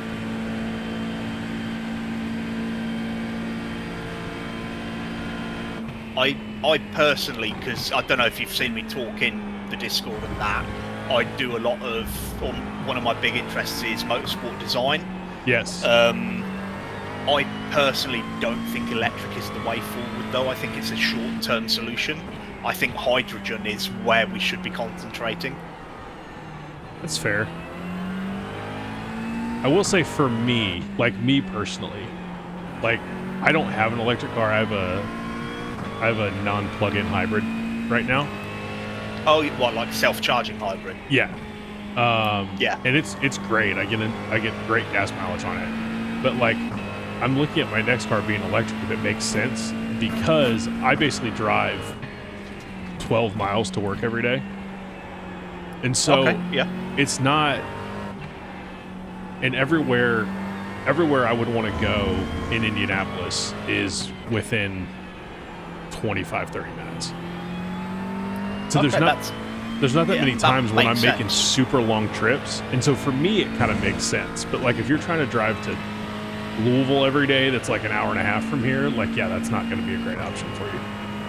Yeah, if you were doing, say, London all the way up to Edinburgh in Scotland, it's not going to make much sense. Right. But if you are mostly town driving, then it makes perfect sense.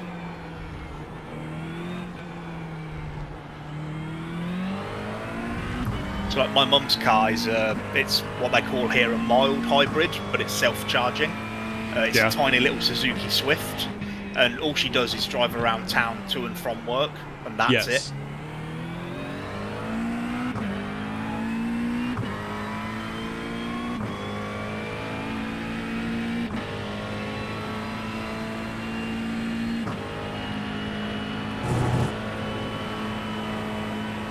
Oh, off track.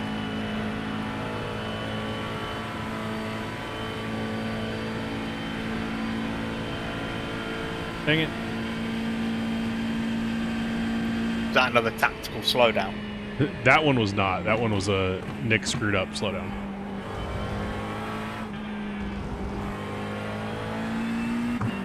Let's see if I can make the time go negative to make Scott go crazy again.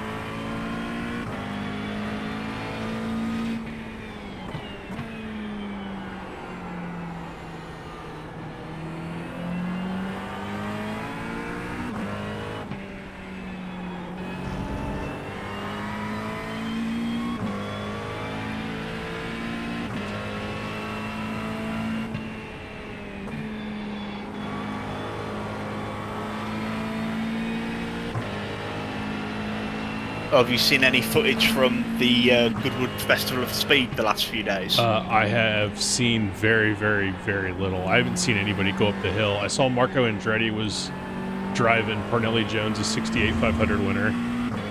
I saw Lightning McQueen was there. That's what I was going to ask, if you'd seen the rather realistic looking Lightning McQueen. I did see that. I showed that to my son. He thought it was the coolest thing. That and... Man, just wait a second. Just wait a second. Come on. What are you getting out of this?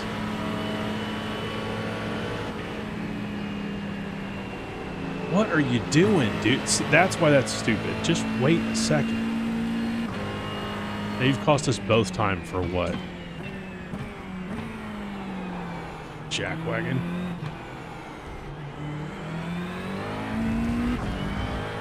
I'm 2.2. You must let me by.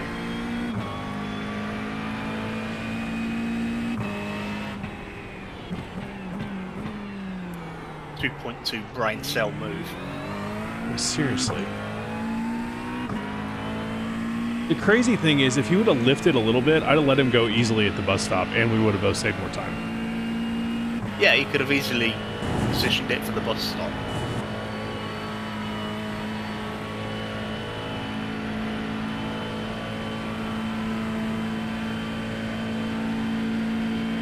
Whatevs. Pit limiter not engaging is rough. Oh, Scott telling you about his 40-second stop and hold. Yeah.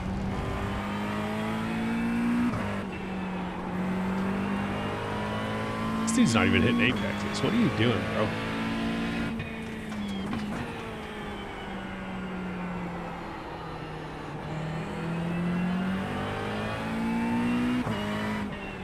I will say I did drive the Mercedes for the first time a couple weeks ago, or last week, and it was fine. I don't really love front engines, but it was fine. Yeah, I think it's a fairly easy front engine car to drive. Yes, it was way easier than, like, the Aston is.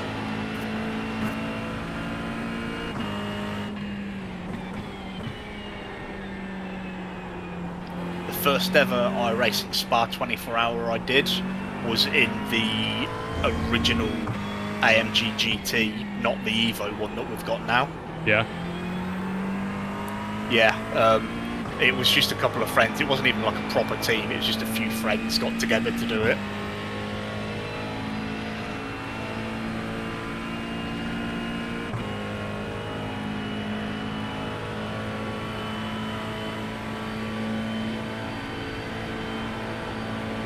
Just saw Amy Martinez pop up on my TV. I hate that guy. What Josh? Very punchable face, Amy Martinez. Sorry, who? Amy Martinez, Villa's goalkeeper. Oh, yeah. I actually have some knowledge of football, even though it's not my main sport. I feel like living over there, you have to. My guess is you can't escape it. Not really. It is, even though people hate me for saying this, we are, as a national team, better at rugby. Football is the dominant sport here. We've been to more Rugby World Cup finals than we ever have Football World Cup finals. That makes sense.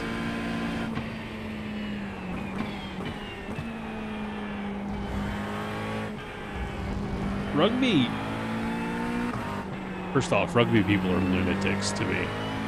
As somebody that used to play American football and run into people with pads on, rugby I people used are to play crazy. rugby. Dude, rugby people are crazy people. Yeah, you have to be. You know what's always crazy about rugby? I'll see video. The rugby people are like the nicest players to the referees of like any sport. Yeah, that's the one thing I love about it is the respect. It's like even as a fan in the stadium, if there's a penalty or a conversion kick after a try, everyone is dead silent. Yeah, at football, people will be screaming and shouting. Yeah. Oh yeah, like in the U.S., like if you go to a basketball game, the other team has free throws. It's crazy, especially playoff time.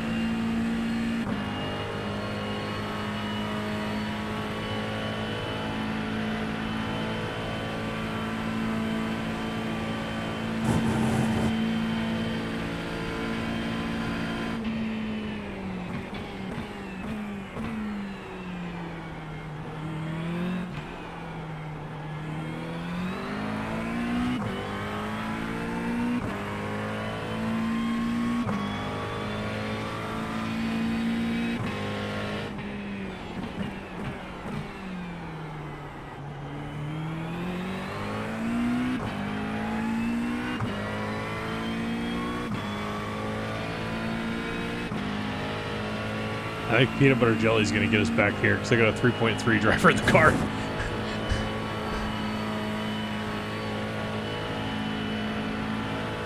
That's going to be tough for me to hold off.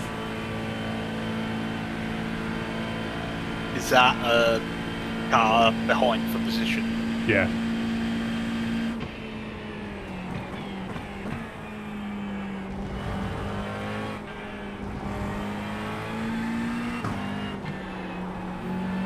They could have requested it, but they are car number 1.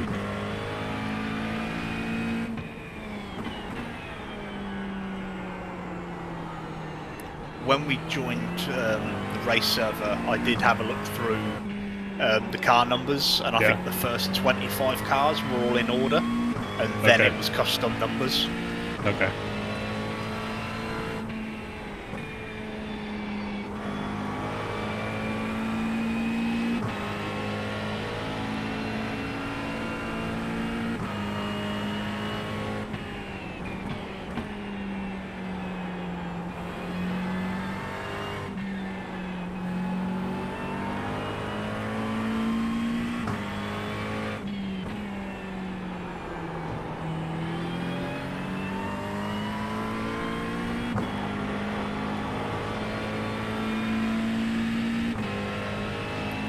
It says you've got 15 and a half laps left, so I'm quickly going to go to the toilet before my stint. Yep, you're good.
fun for a second.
I think we're gonna see some Mustang on Mustang crime here.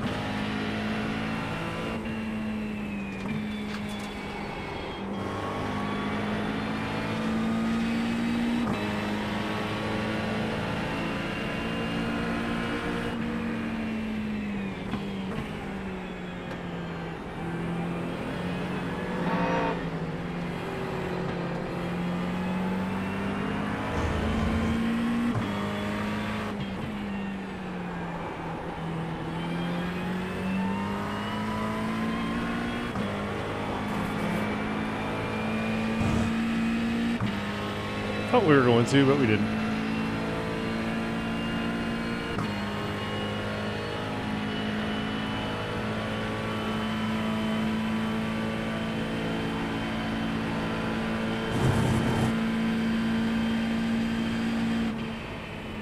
Right, I'm back. Thought the 401 was going to crash the 30, but it didn't. That's basically what you missed.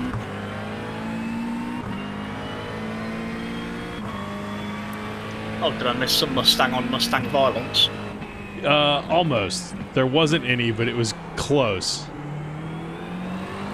The 401 was basically getting close enough to say, listen, if you don't move, I'm going to move you. And then he moved. So everything was fine.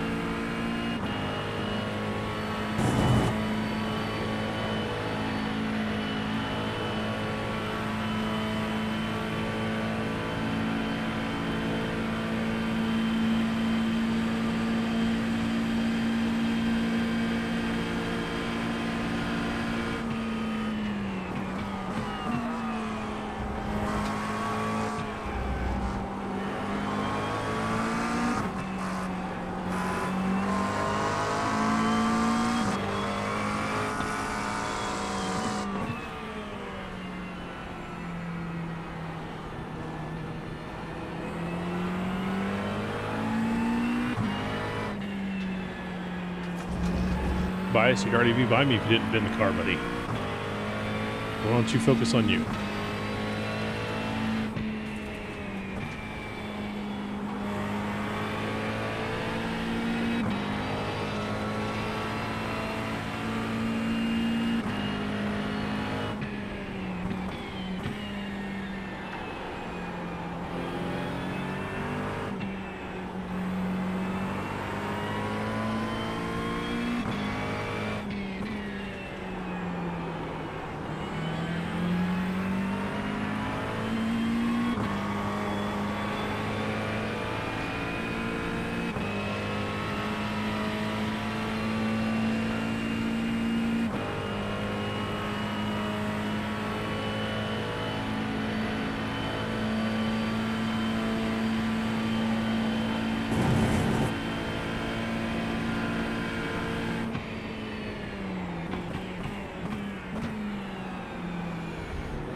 Oh!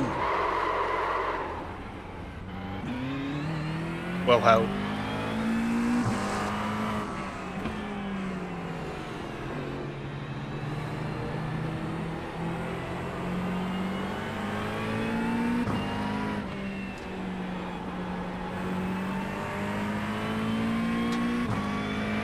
Oh, well. Kind of deserved that.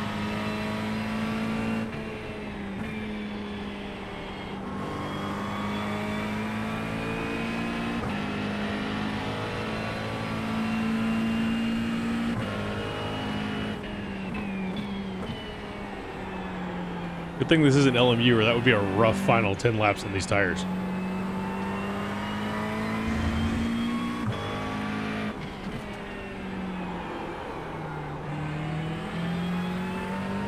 I'll need him to cool down a little bit, though.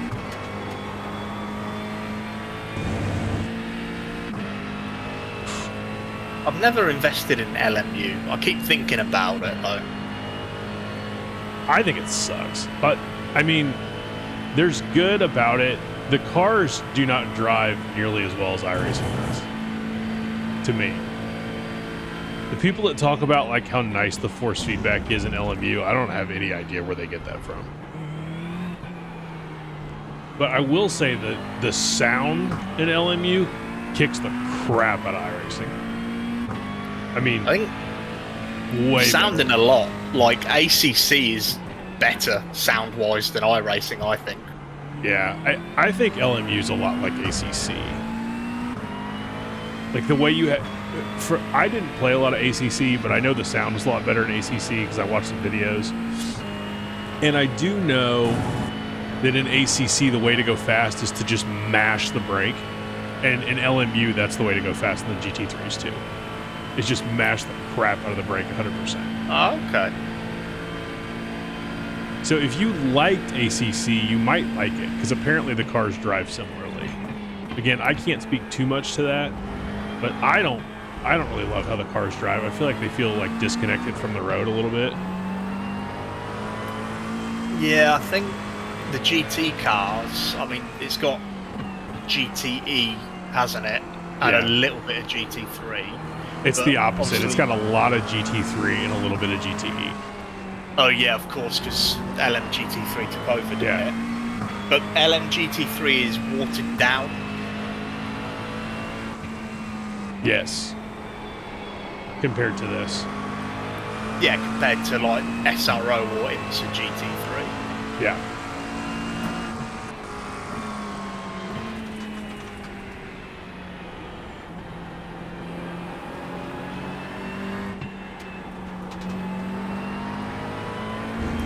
To be honest, I want my GT3s full fat.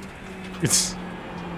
Yeah, I mean, like, watered down GT3 is absolutely not for me. I mean, GT3 is almost not for me. Watered down GT3 is definitely not for me. I wonder with the new tie-in with DTM on iRacing, whether we'll get DTM spec GT3s, because they're de-restricted. Yeah. Maybe.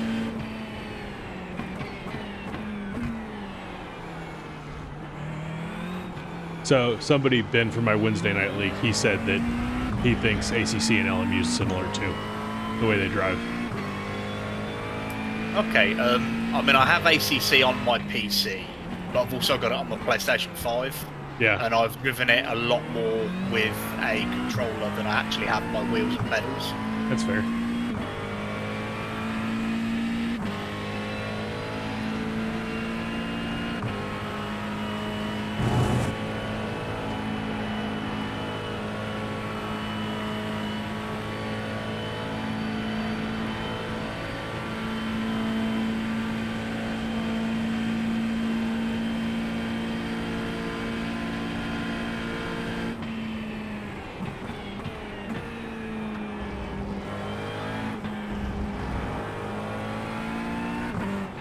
It's also a shame that Motorsport Games screwed up the deal with BTCC for a standalone game.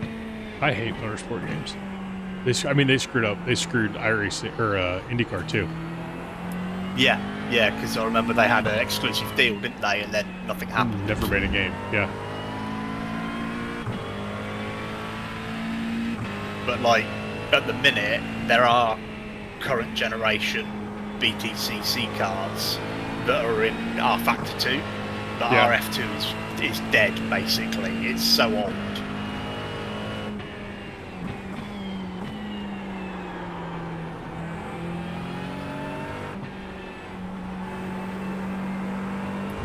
But it'd be nice to get them in something a bit more modern. It's okay, we've got TCR in iRacing and other sims, but BTCC spec cars are quicker. Yeah.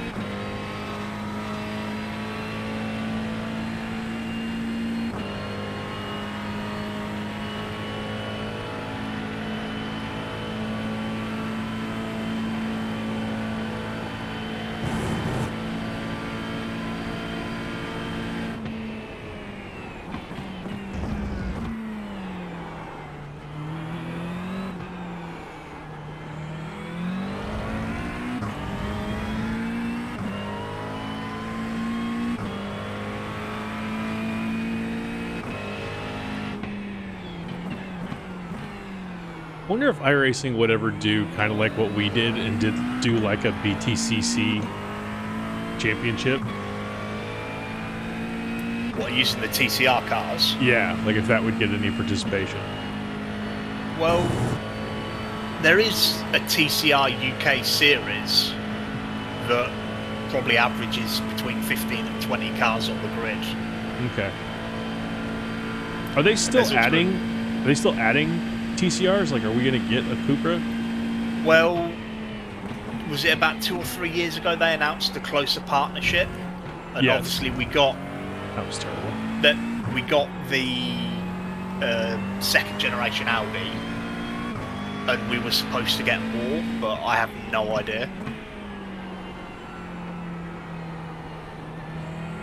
Just a heads up, as far as double stinting tires goes, these are getting really tough to drive on.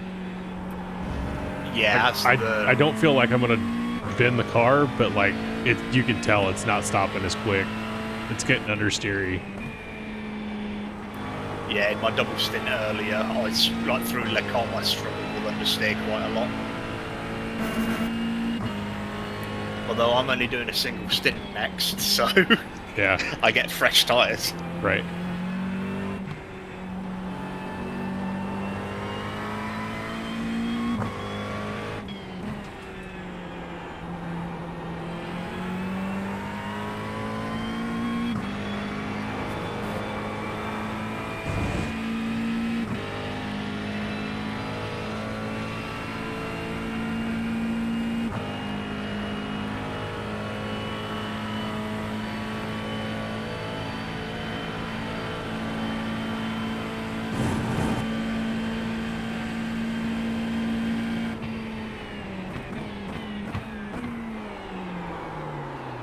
Jesus.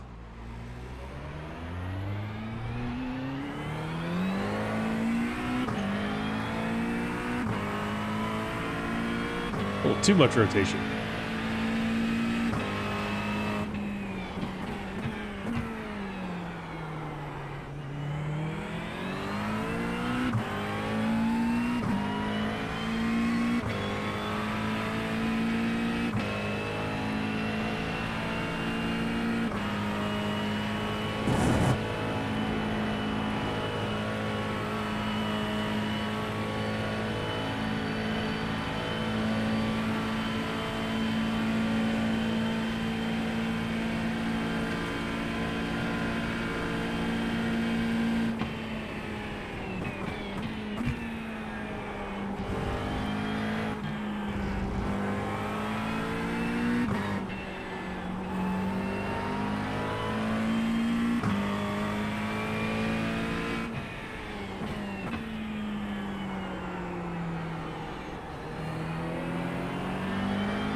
Oh, whoa, whoa.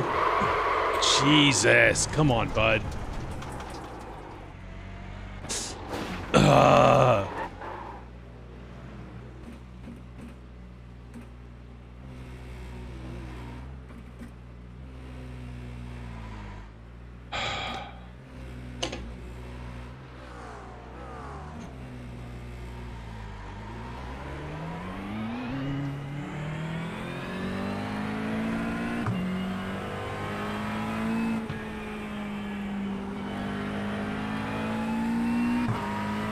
How's it feel?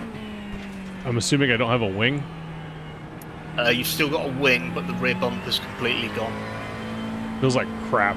That's how it Okay, do you feels. want to pit now and I take over for my stint? Yeah, if you want. I mean, Yeah, I'm no worries. not super confident I'm gonna make it through here. Just take your time. You've got a car coming up close Yeah. behind.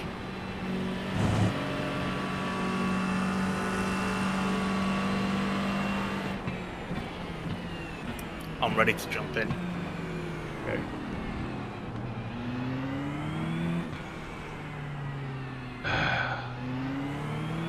Sorry, man. That sucks.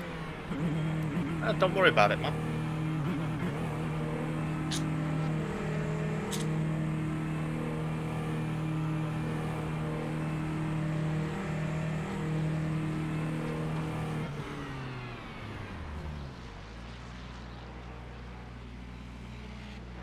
You got 2.5 minutes.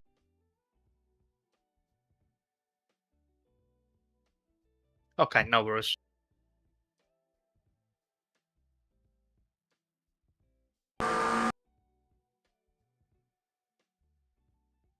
What? Okay, look, I'm the one that crashed, so like I get it. 100% I get it. But like, why was that guy? He had the whole track. Yeah, he came in a lot quicker. It's like he wasn't really paying that much attention. He could have slowed right up and gone around you. He had the whole track. He didn't stop at all.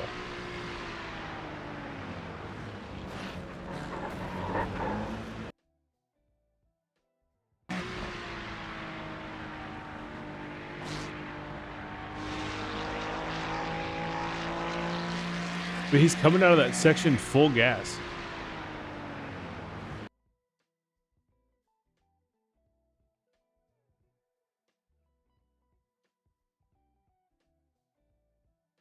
Whatever. It's my fault for spinning.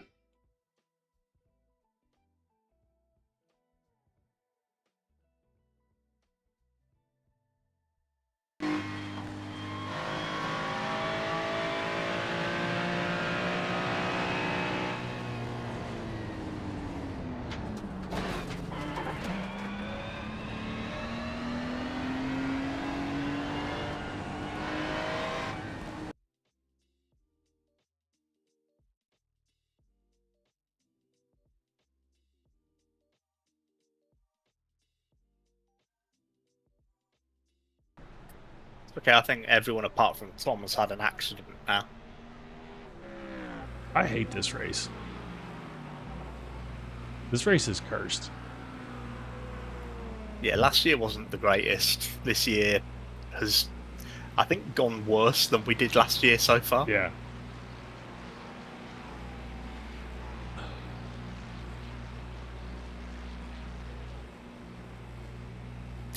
I'm starting to think it's the races I've participated in, though, because, like, Thruxton 4 Hour this year did not go well either.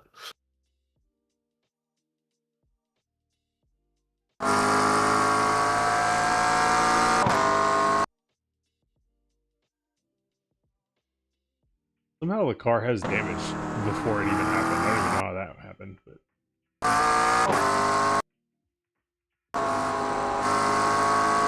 probably just mount the curb.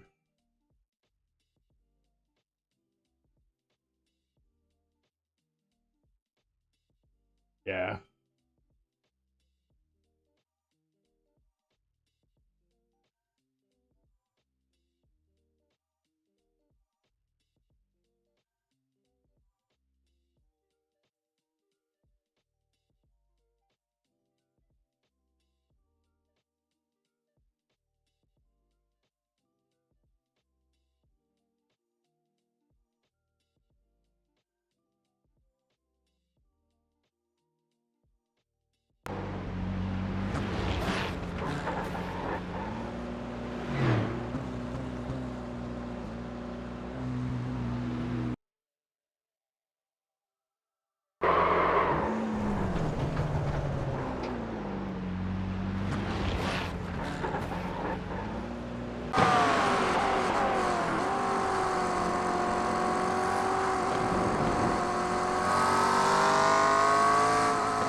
he's going to follow you.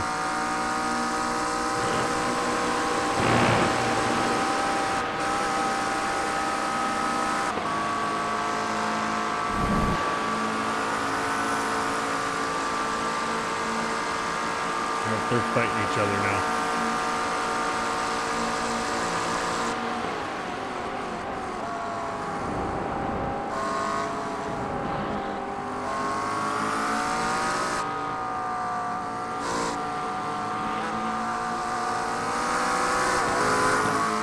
BMW's coming too.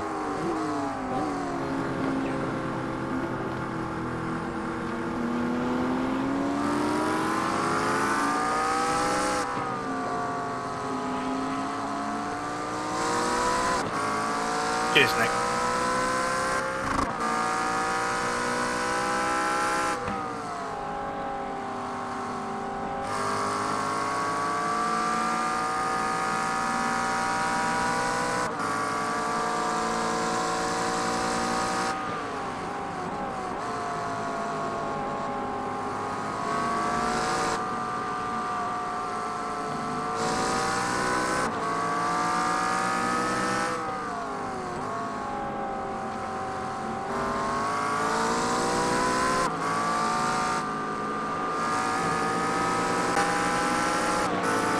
Let's go around here outside.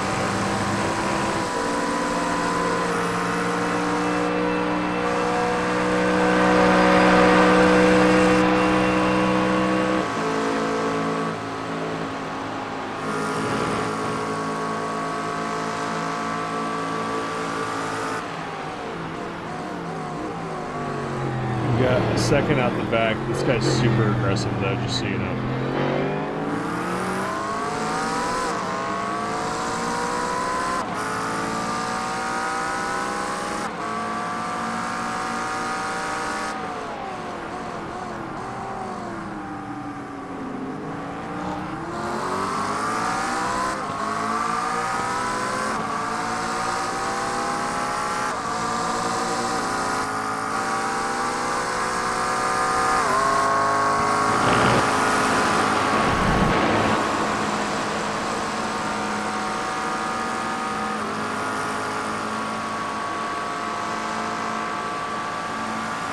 Yeah, he was.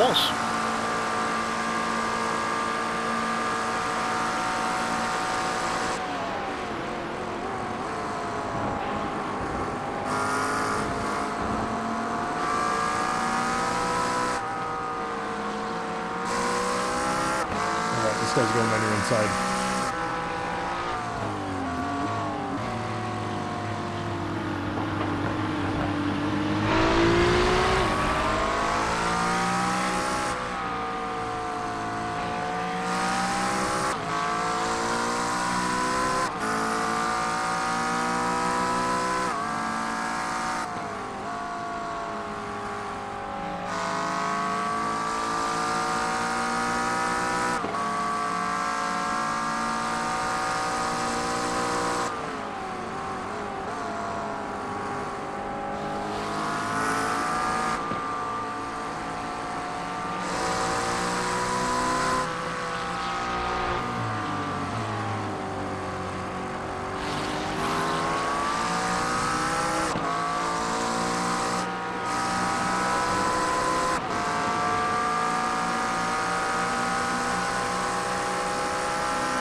on your inside.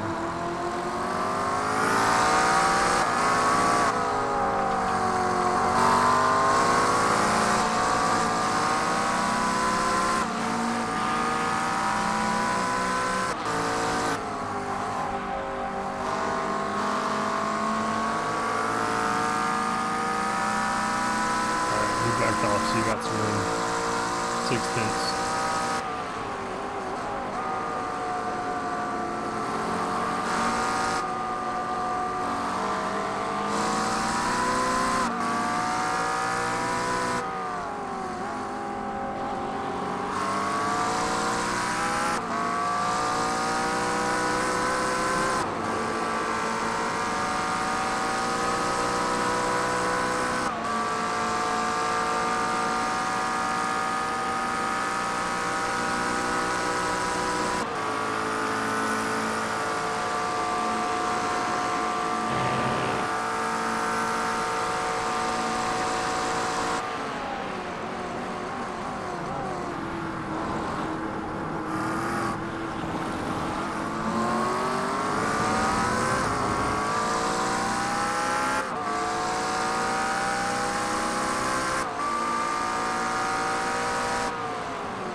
You got about 6 seconds out the back. I'm gonna step out and get a drink real quick.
my God.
They dropped out.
We've got yet 3 laps to pit, Joe. Good job. Cheers.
Coming in. Just like SpongeBob, I am ready.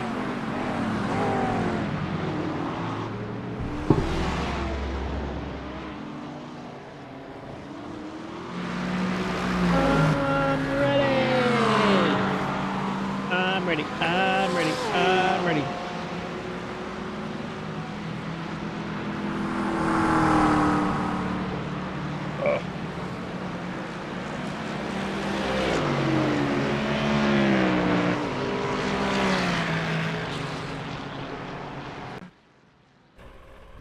Good job, Dare. Picked up another spot. I did put the TC up to 3 if you want to drop it back down to 2. Okay.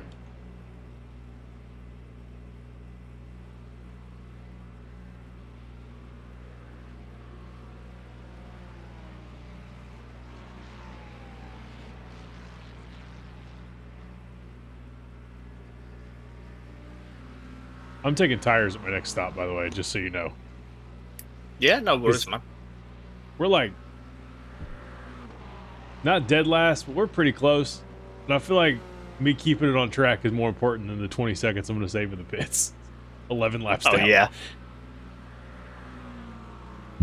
Yeah, I've seen we're pretty close to the bottom. It just got too sketchy at the end. All right.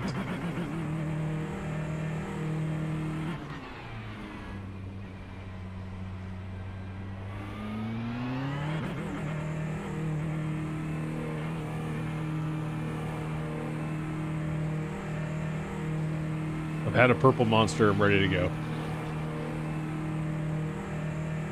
I'm looking at 4 empty cans of White Monster and 4 empty cans of Lucozade sports drink. Good night. Is your heart okay? Don't die on me. It's okay, I've done all my driving now. I say I can't do anything for you like this far away from you. Other than be like, don't die, Joe. That's all I can really do. Yeah, I've spread them out since the start of the race, so that's not like all at once. I don't even know what the emergency number is over there. Like, I don't even know what I would call. Like, if I called 911, they'll be like, I can't help your buddy in England, sorry. So, what's really weird is I went on a first aid course a few months ago for my work, and I found out that if you dial 911 in the UK, it will still work. Oh, that's nice.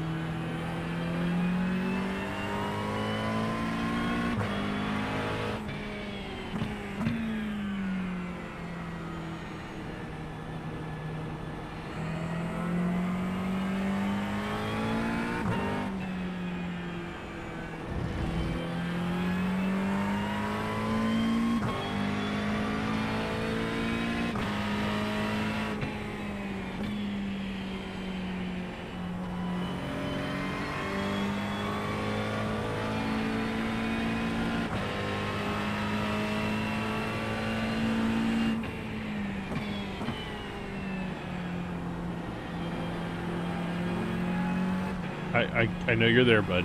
I'm on cold tires. Give me a second.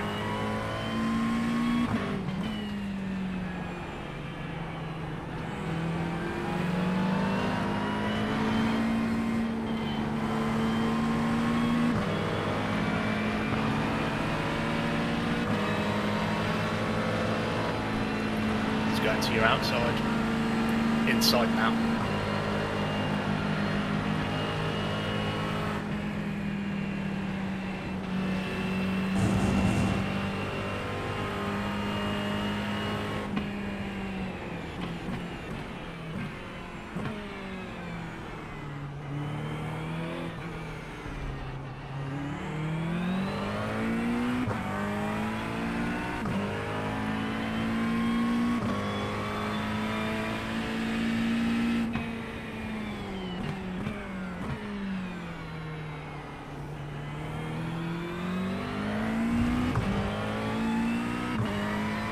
There's nothing worse than getting dive bombed on cold tires.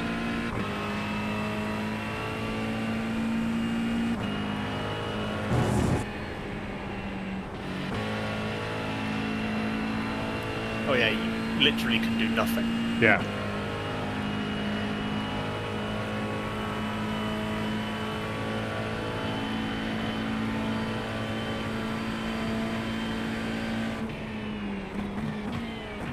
So I am happy that guy backed off a little bit.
He's looking at you inside.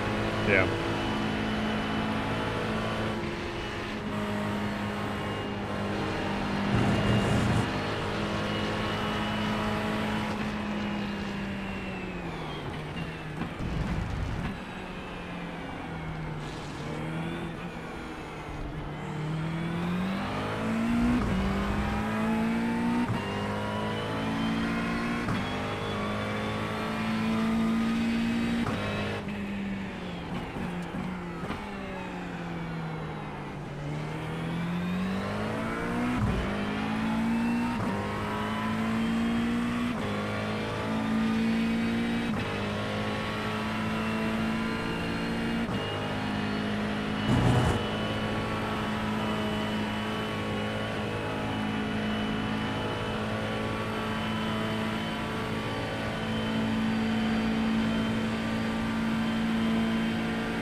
Well, Switzerland scored. Wasn't expecting that.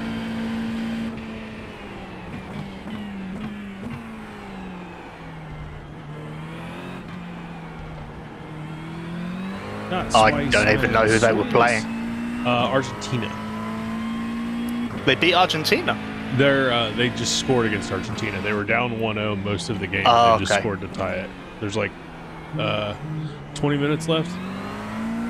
Oh, sounds like a good game.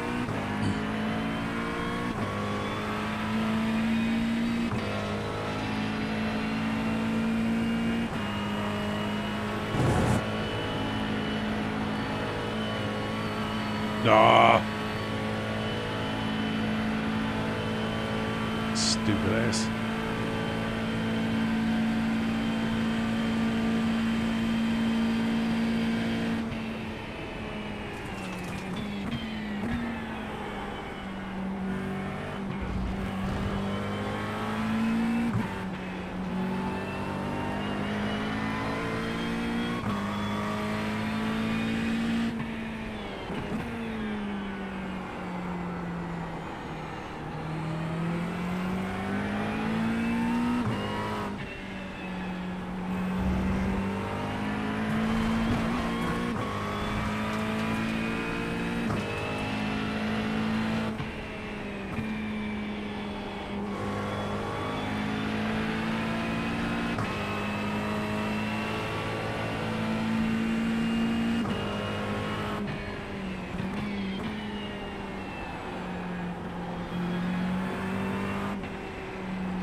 This guy's on his outlap and I still can't catch him.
What an unbelievably stupid sin by that guy.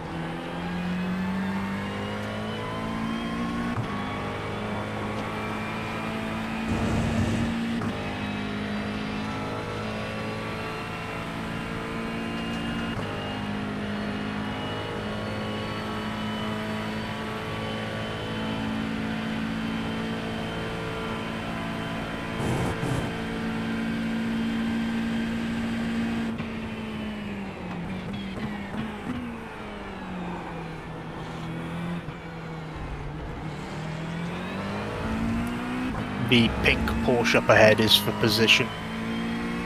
I'm coming, Cameron. You better watch out. Dive Bomb City. Population U.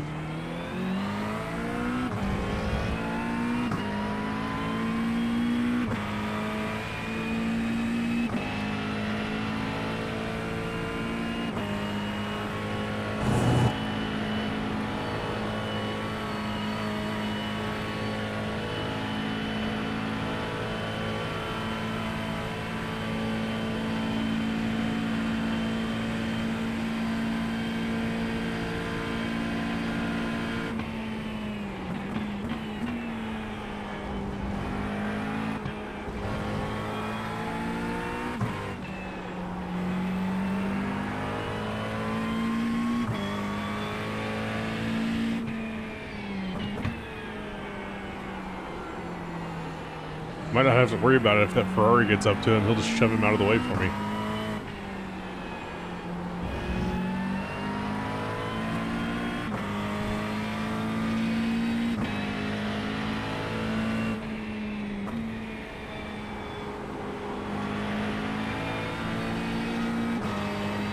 Like that.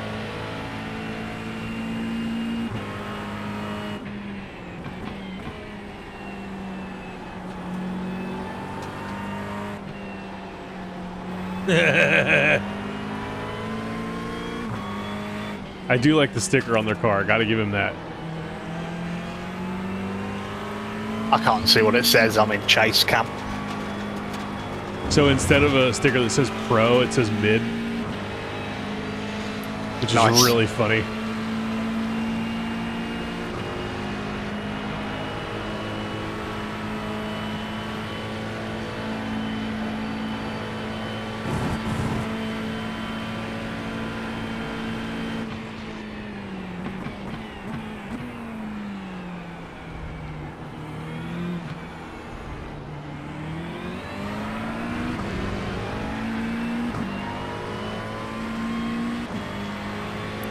Expect a dive bomb from this Ferrari. There he goes. That's all he knows. That's all, I mean, he's done that every time I've come up to him. Yeah. Even the car up ahead of him in 3rd place overall, he was trying to fight. It's so stupid. Guys like that make me pissed, because, like, he's in 28th. If he would just not drive like a nonce, he'd probably be in the top 5. Like, he's clearly fast enough.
Wonder if any of the other splits got rain.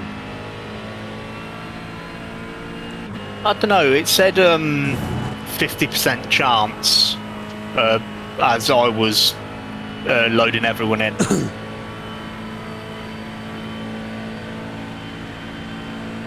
I mean, it does not look like it's going to rain at this split.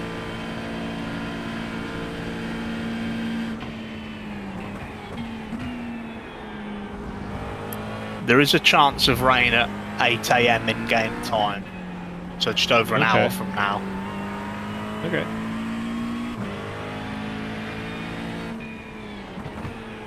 What's it say on the radar thing? I shall just check.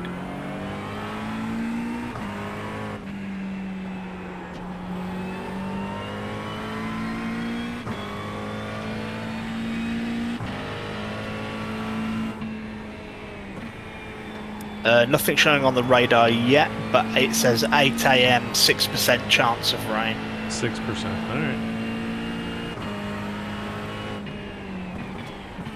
And I think for about an hour it just goes up from there. But I don't think it's a very high percentage chance.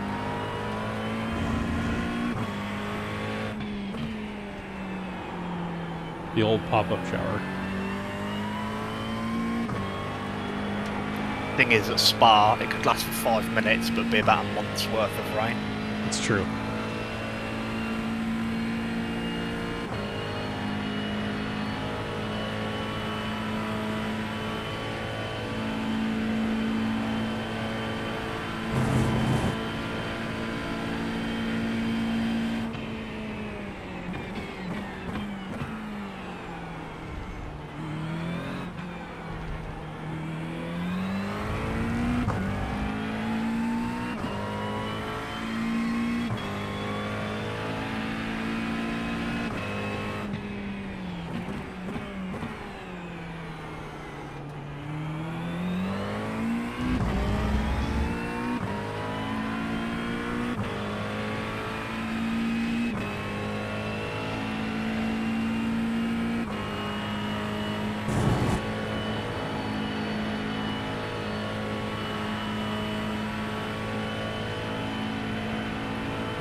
Pretty sure the 396 just shoved the 2 off the track. If it's that white and red Ferrari, yeah, I wouldn't be surprised. I can't confirm that that's what happened, but the 396 suddenly dropped back close to me, and then all of a sudden that McLaren was off the track.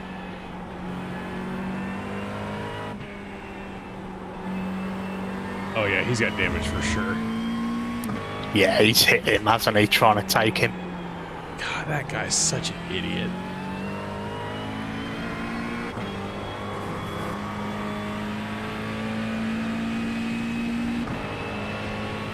And that's what you get for driving like a moron, honestly.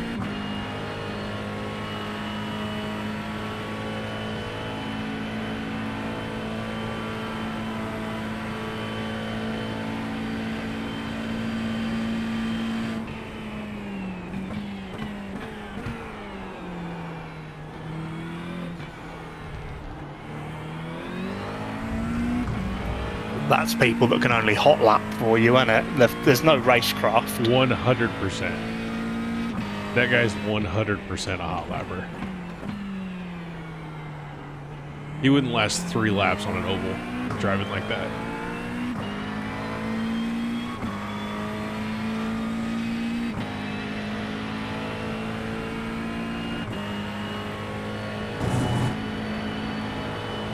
I will say one thing about ovals. I know that a lot of Euros think they're boring, but they do teach you racecraft because you have to be close to people the entire race. You have to learn how to put I your car. respect it. I just don't like doing it. Yeah.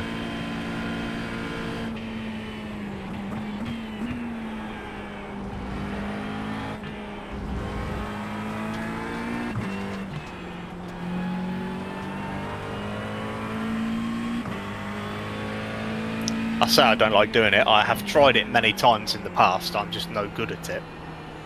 It's different for sure.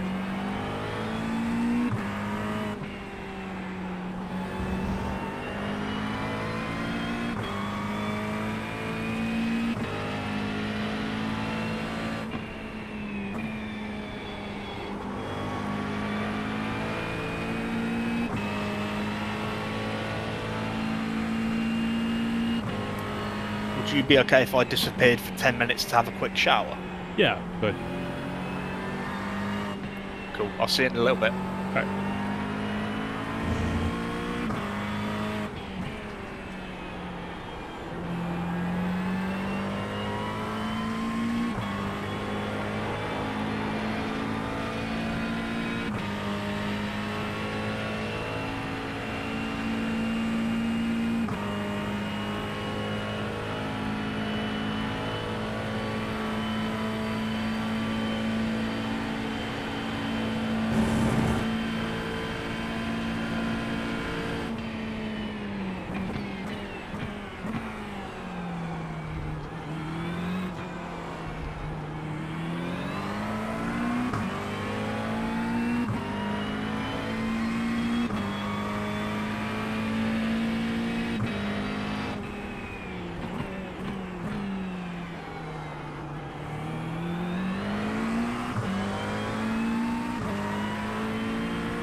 Jeez, that guy's got to be running like no wing.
Well, that was scary.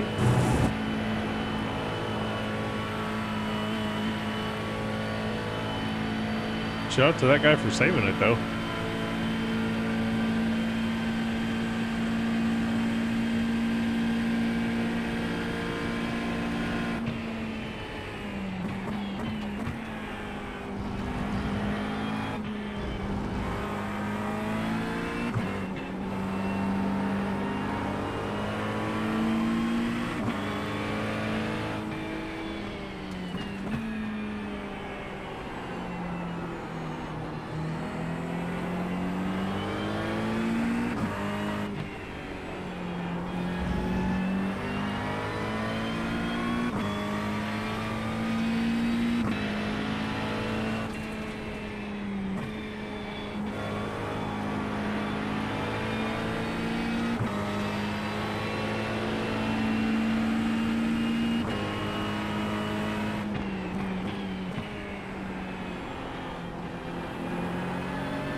This guy's blinking Well, that's- like crazy. Yeah, that's dude. what you want going through Puon.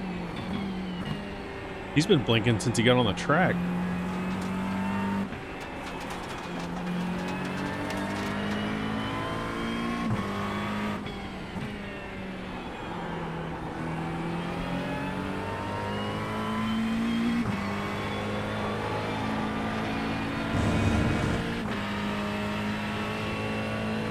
Whoa! You're Yeah, backwards. facing the wrong way. Get parked there, sir.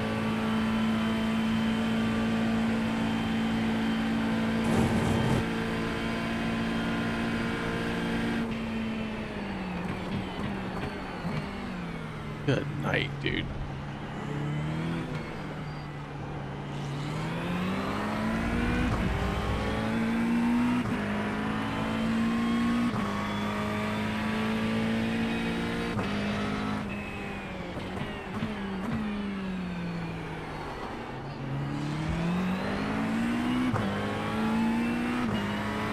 I do appreciate the number of cars that painted themselves in Spa 24 logos. Yeah, you're the only person that seems to have a working trading paints, so none of us have seen any liveries. At all? You haven't seen anybody's? No, it's all just like the generic iRacing ones for me. Oh my god.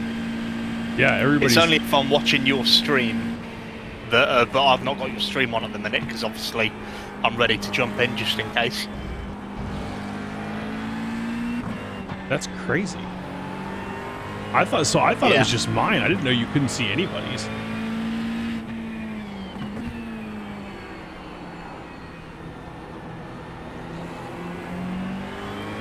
Yeah, for some reason trading paints just hasn't worked today.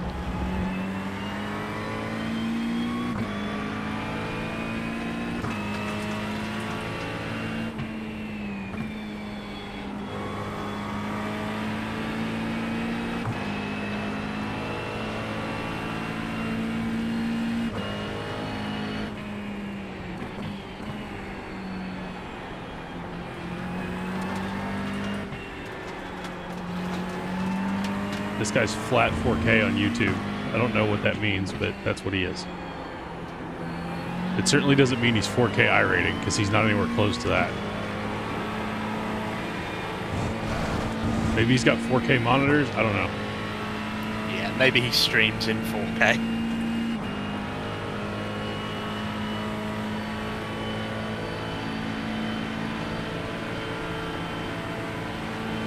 Were you back when Blinky Boy lost it in Blanchimont and almost took both of us out? No, I missed that. Alright, I'm going to have to pass this guy at the bus stop if he's not going to go a little faster than that.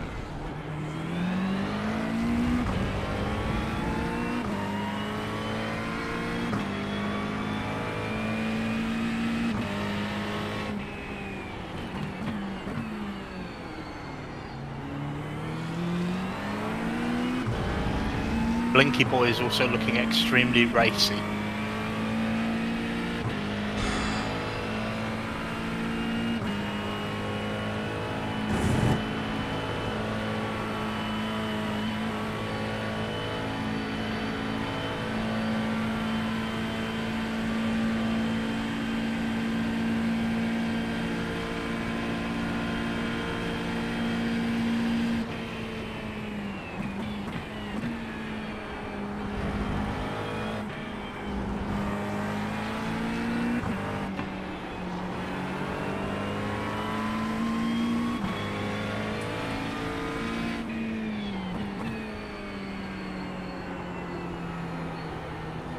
He's going to rear end you soon.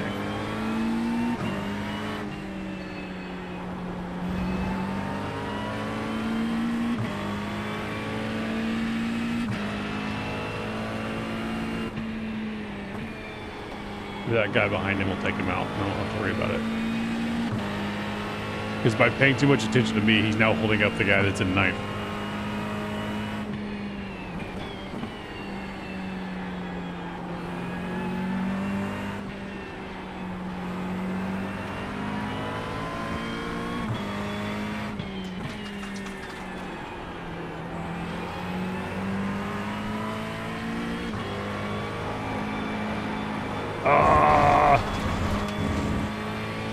narrow wash. Here he comes. He's somewhere on your inside. So is this Ferrari's Ferrari. following him. Oh, no, he stopped. They backed out. Yeah. I was going to give it to him.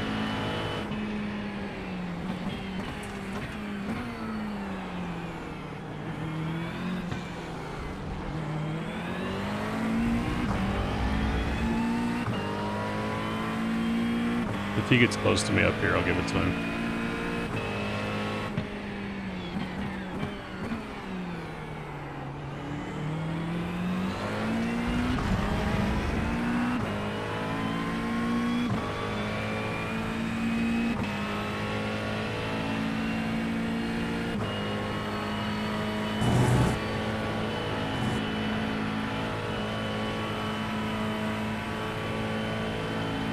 Come on, Tim, where you at, bud?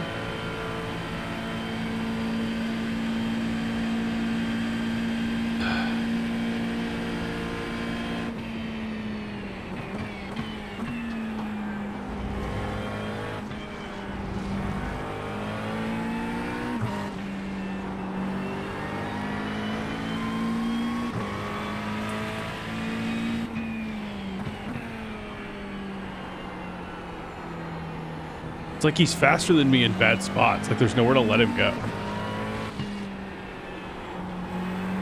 Like I'd let him by.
I'm gonna have 3 at the line here, Joe.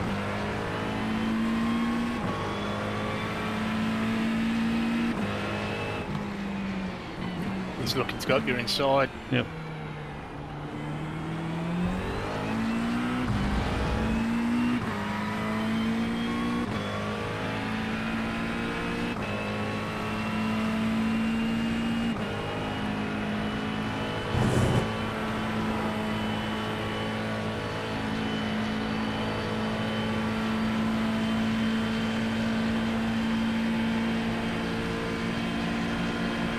Don't worry, Tim, buddy. You're fine.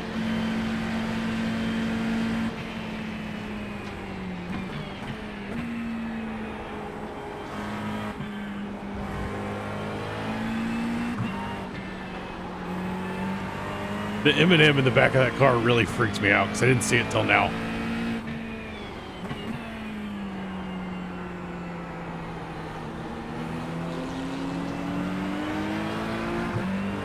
He's still there. God, turn your car. This guy.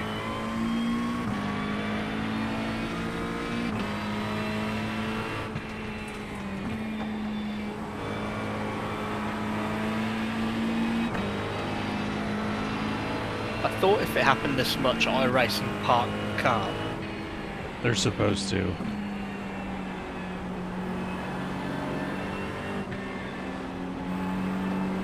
The problem is that he's blinking and he's not fast. Yeah, exactly. He's also not that predictable.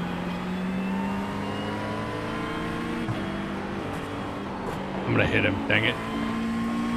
Didn't mean to do that. Should've just waited. Carbine's going on your outside. Yeah, I see.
I'm stuck in this train. I'm not gonna be able to get him here.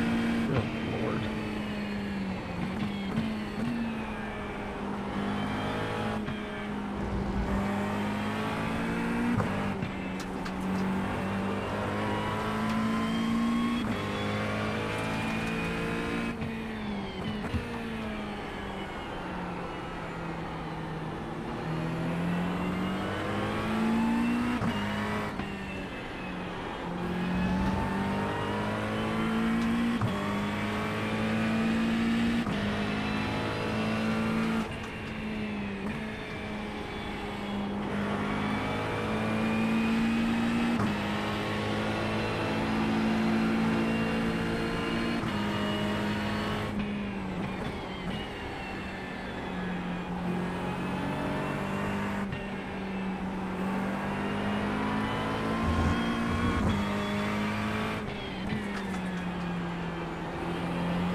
This guy's name really is Lion? That's crazy.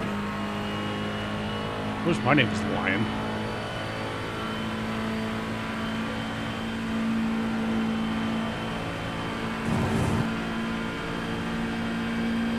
If it was, some rich dentist to try and trophy hunt you. It's true. Alright, I'm coming in this time. I want Okay, tires. are you doing and fuel, another please. stint? Yes. Yeah, tyres and fuel are all set up for you.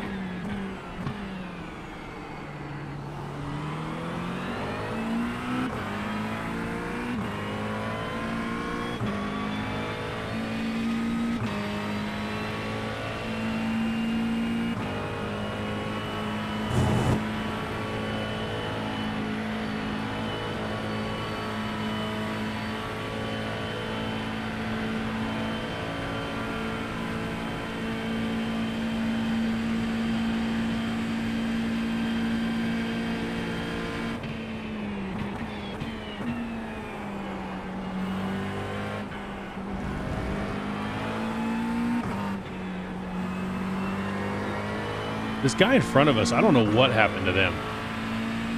Because, like, they were doing fine. And then all of a sudden, they just stopped driving, and now they're apparently back in the race. Maybe someone had a hardware issue. Yeah, I don't know. I wonder if they're local to me, because 317 is the Indianapolis area code. That's kind of a random number.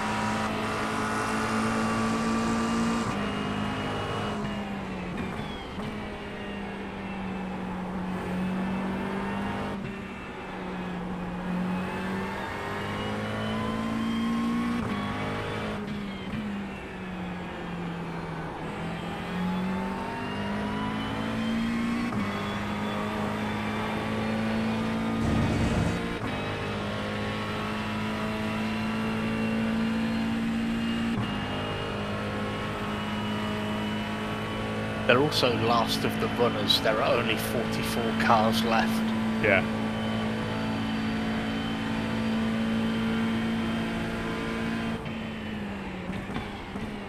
I mean, good for them. If I was 31 laps down, I'd be done.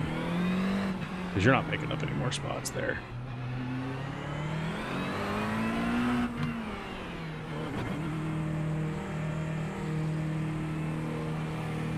At least I don't think you are.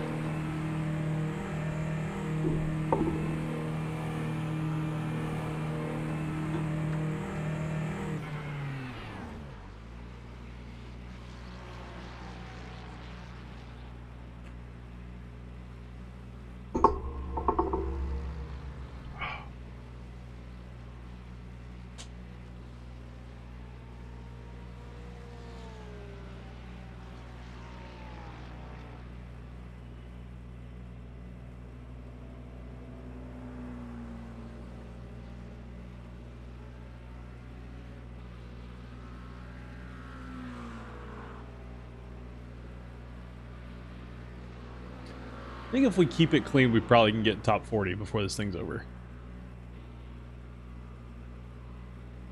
I think so. Their 40th is currently 1 lap ahead. Yeah. It might not even be them though.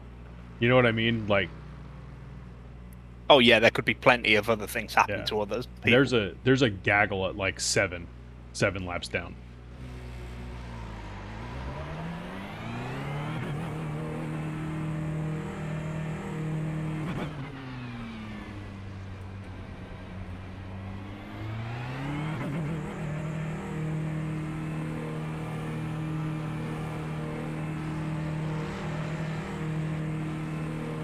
Is that how it is at the Spot 24 in real life? Like, is there like a little opening there in the pit wall? They don't put like a fake wall there? So some years there has been concrete bollards. Other years there's been an opening just in case of an emergency. Okay.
I got a lift crew. Please don't hit me.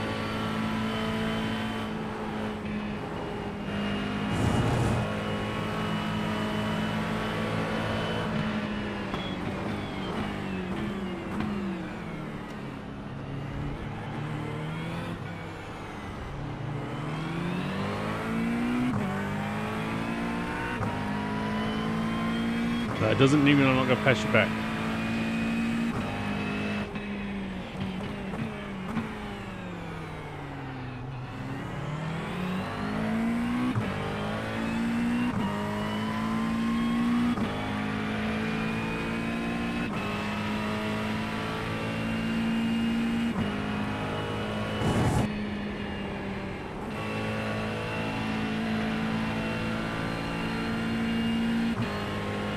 Nick, do you know if iRacing models the difference between like warm and cold air on engines and aero?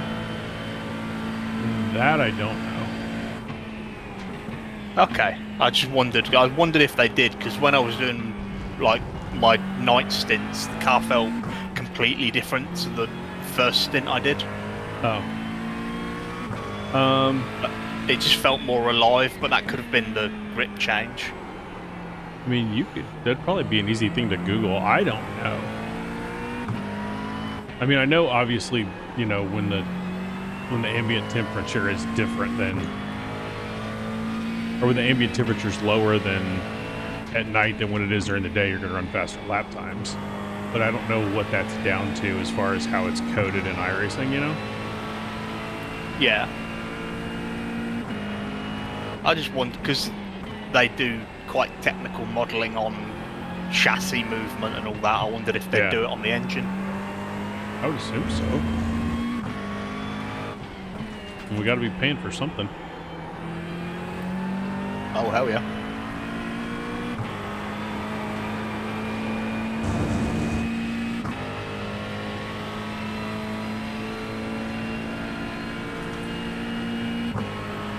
All right, Drew Eisenman, your time's up. I'm coming for you.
I was saying to Scott earlier, I nearly chose the Porsche for this event this year.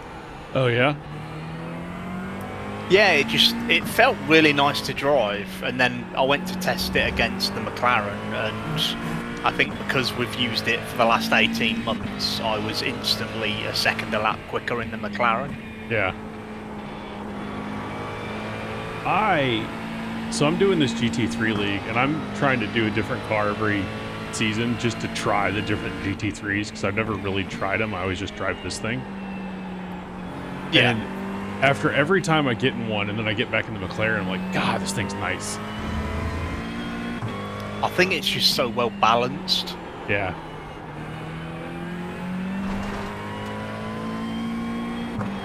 Like, obviously, as you know, I love my Lamborghini, but yeah, this thing is easier to be consistent in. 100%. Like the Corvette, like we did Spa last season when I was in the Corvette. And when you'd go through, what's the fast double left-hander? Oh, what, the downhill corner that you don't like? No, it's the right-hander that I don't like. The double left-hander's fine. But what's it called? Is that one Pouon? The double left-hander? The double left-hander is Pouon. The corner that you don't like is Pouon, yeah. Yes. Okay. No, I'm fine with Pouon. I'll finish the story first. So when I drove the Corvette, you would go through Pouon and it would just snap. Like just out of nowhere. Like one lap you're fine, the next lap you're backwards. You're like, what the hell was that? Where in the McLaren, I never really feel like that. I don't feel like that on the Porsche either, but it feels like you're kind of dancing the Porsche through it. Yeah, the Porsche, I think, because of the nature of the car, it's a very specialised driving style. Yeah.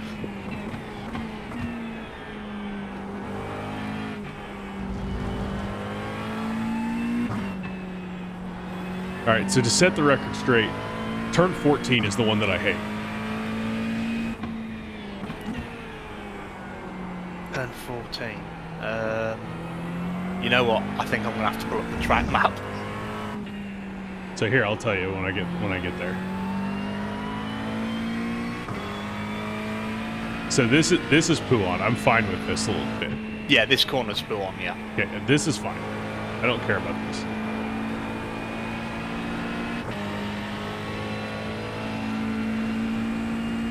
Then you do this little bit. This is fine.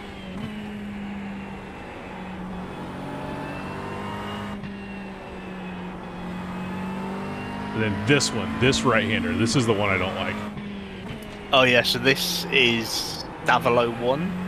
Well, it's gone through many names. And then this one is again, Stavolo. But whatever Stavolo 1, that corner can eat it. I hate that one. It's really easy to get an off track on the inside of the corner as well.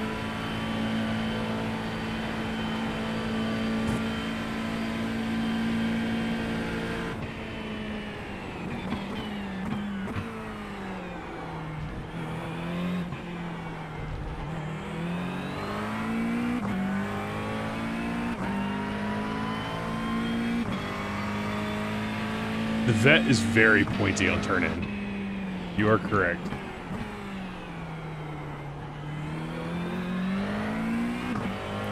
So I watched.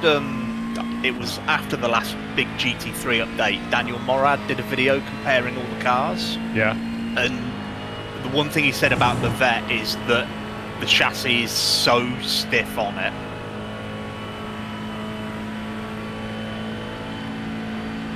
I mean, it's, I don't know. It's,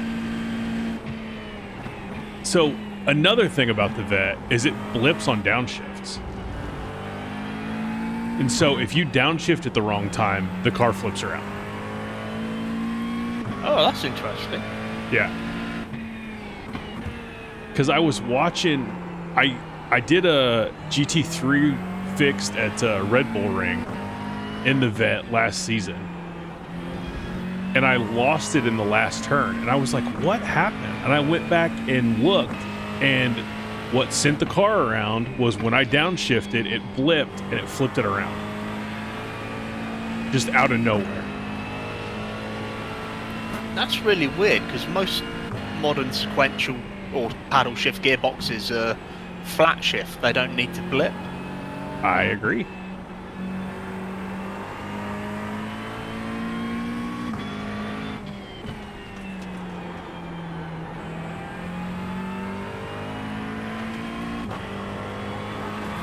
Well, Argentina just won. That's no fun. Oh, they've won. There's 8 minutes left in extra time, and they just scored.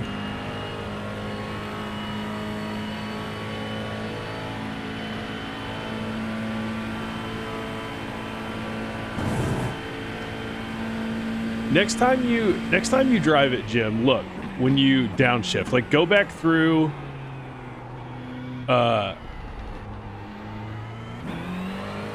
the replay and you'll be able to see it blip on the downshifts.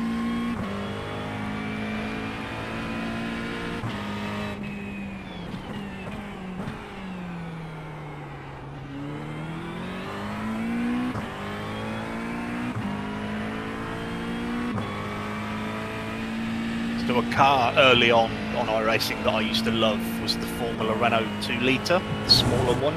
So I wasn't on iRacing when those were around, but people still talk about how great the Formula Renault cars were.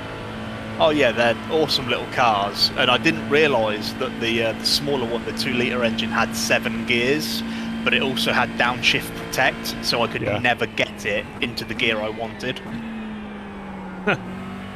That's funny.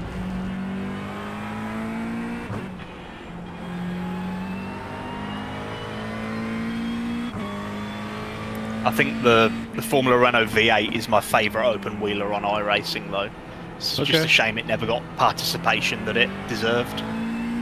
If it was a V8, it was probably hard to drive, and people didn't want to drive it. It's so easy to drive. It's like, I'm not a downforce driver, I'm not an open wheel driver, but it was one of the easiest cars to drive. It was basically like driving the old HPD LMP2, but with no bodywork. That's why Super Formula Light's so popular, because you don't have to brake in the car. You basically just gas it for most of the lap. There's no nuance. It's the easiest car in the world to drive. Then people are like, well, it's hard to go fast. Well, yeah, but most people aren't going fast. I mean, I'd rather drive something I would fun. not be going far. I think the Formula 3 is a good balance of fun and downforce. Yeah, I think they need to get rid of the Formula 3, honestly.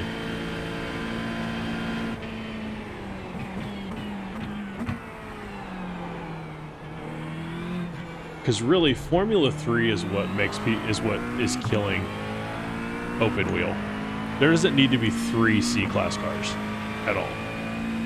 For no reason. Yeah, because, what is it? Super Formula Light, Formula 3, and NXT. Then is it NXT, that's it. And everybody talks about how great the NXT is, but nobody drives it. Like, if you got rid of the Formula 3 and made people drive the NXT, people would love it. The NXT is such a fun car.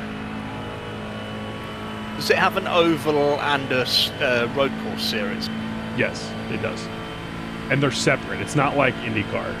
So it's got a separate oval and a separate road course. So it runs road course every single week. Okay. It's one of my big gripes about IndyCar is they do that stupid 8+5 or 7+5. And then people don't want to run the series. Does the iRacing series follow the real world series? Yes. When they have a week, yeah. So the iRacing IndyCar series and the iRacing NXT series follows the real world calendar. And then when the schedule has an actual race, they'll do it that week. So like next week, both of them are at Nashville. Oh, right, okay.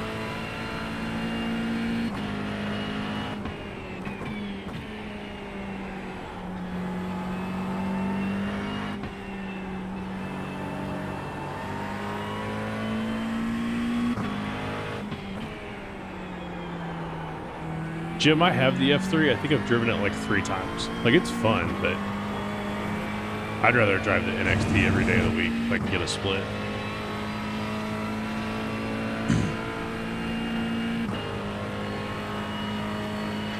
I think the last time I drove an open wheeler was the Community F4 series. F4, yeah, well, I hate the F4s. I get me don't started mind on the that car, but there was a lot of rain when rain was new. Yes. Ben was definitely testing the rain out in that series.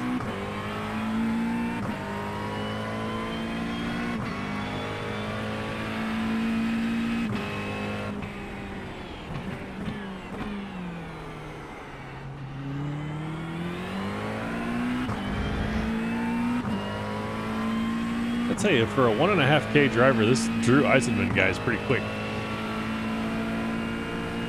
Because he's just pulling away from me. Not that I'm the be-all, end-all of drivers, but...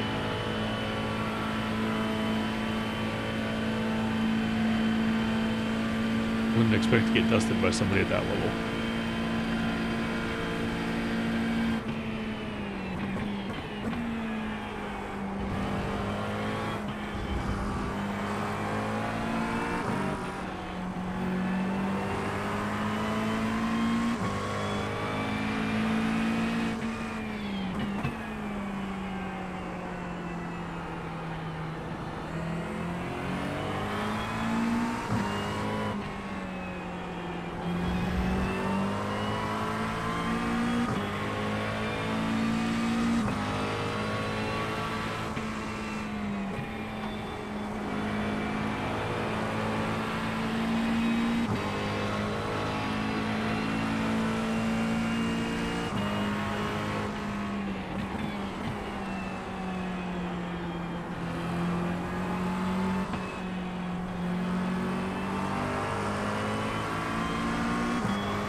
You're welcome, buddy.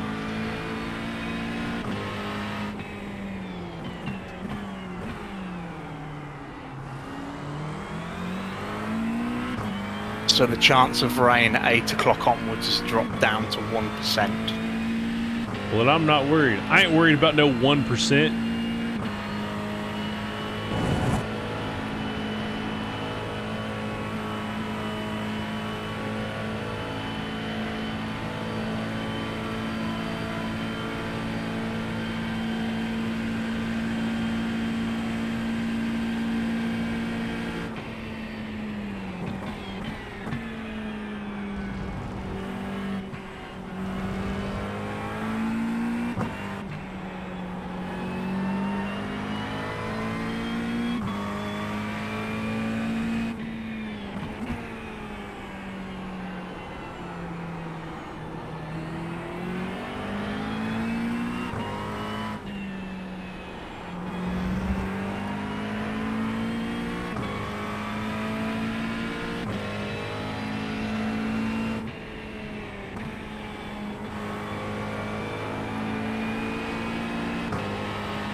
Who's supposed to be in the car next?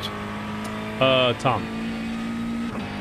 But Okay. we're kind of messed up, so if he doesn't show up, I can just go again. I don't really care. I can jump in again because Well, I was you'll have done gonna a double. So I drank a Monster, so I'm awake now. I've had several, so am I. I mean, it's 4:45 in the morning, but I'm still pretty awake. It's, what is it, 11:45 here?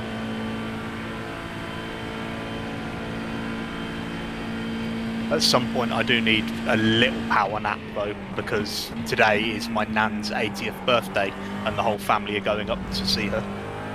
Oh, nice.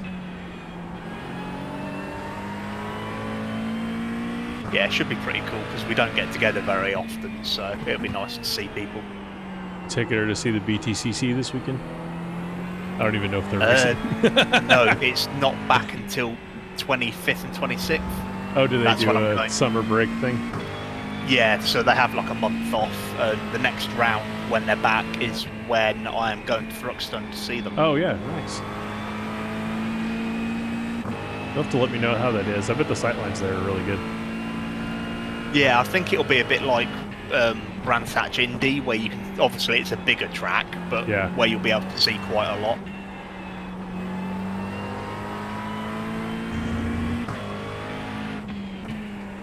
And it'll be another one I can tick off the list that I've been to. We'll say that is a good thing about oval racing. We're going to Nashville, and we'll be able to see the whole track easy. So, are you aware of Rockingham Speedway in the UK? No, I'm aware of Rockingham in the US, but not in the UK. So, the town I live in is called Kettering, and the next town over is Corby, and that's where they had Rockingham Speedway, Okay. where they did one IndyCar race, except it got rained off. That was the only time they came to the UK. And they used to run ASCAR, which was basically the UK version of NASCAR. Okay. It didn't last very long, but they also did truck racing there as well. And then it had an infield circuit that British Touring Cars and British GT used to use. Huh. But sadly, it closed down in 2019. Interesting. So it was literally a 10-minute drive from where I live. And I went to British Touring Cars there every year for about 5 or 6 years in a row.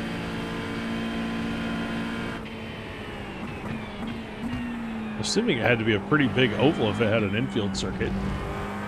I don't think it was... It wasn't huge. I think it was maybe a 1.5 mile oval. Okay. I mean, I don't really know much about ovals, but yeah. Mile and a The half infield for an was- oval's decent size. I mean, that's pretty... Mile and a half is pretty average. Okay, well, the infield was quite tight and twisty, so they managed to squeeze it in. Like But- Charlotte's a mile and a half, for example. Oh, okay. Is it a mile and a half? Yeah, it's a mile and a half because Indianapolis is 2.5. So yeah. But yeah, so Rockingham was only built in the year 2000, and it shut down in 2019. But there was quite a lot of issues, so there was subsidence under one of the main stands, and it was derelict for like 5 or 6 years. Not great. No, and now it's just a giant car park for a car retailer. Morning, guys. Good morning. Morning. How are things going? Well, we're in 41st. I joined the group that crashed the car, so that's good. Although, to be fair, I saved my spin and somebody hit me from behind. Yeah. A little bit like Scott had. He almost saved it in Blanchimont, but then got hit. Yeah, it was very similar to that, actually. Mine was in, where did I lose mine? I lost mine on the edge of Pouan. I mounted the curb, and the car went crazy. And I was almost off the track, and so somebody was coming, and I tried to drive off the track. I think I was about half off the track when he hit me. I don't know why he decided that that was the direction he was going to go when I left him the entire rest of the race course, but he just ran through the back of me. One of those split-second moments where he probably thought, oh, he's gonna rejoin, I'll go wide, and then Yeah. he went wide. He didn't. Shit happens. I watched his cockpit view. He did not slow down coming close to me. There was plenty of smoke. Like, you could see that I was not in a good state, and he just didn't care. But whatever. Some people, man, I'll never understand it. Hey, he threw away 9th place.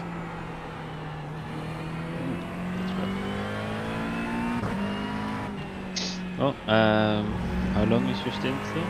I've got 13 laps left. So about a half hour.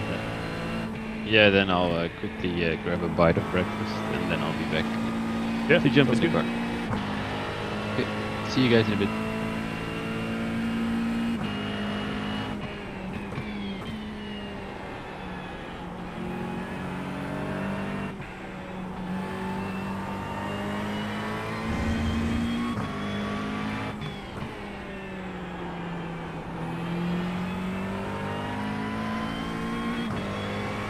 Oh, Nick, you know I'd mentioned in the past that I used to build custom guitars. Yes. You are doing that again, right? I am, yes, and actually just last week I ordered a load of materials and parts from America. Okay. Did they get tariffed at 9,000%? There is import duty, but it's only like UK tax, so 20%. Oh, that's good. The only problem is I'm having to wait weeks and weeks and weeks for it. Yeah. Sorry about that. It's not your fault.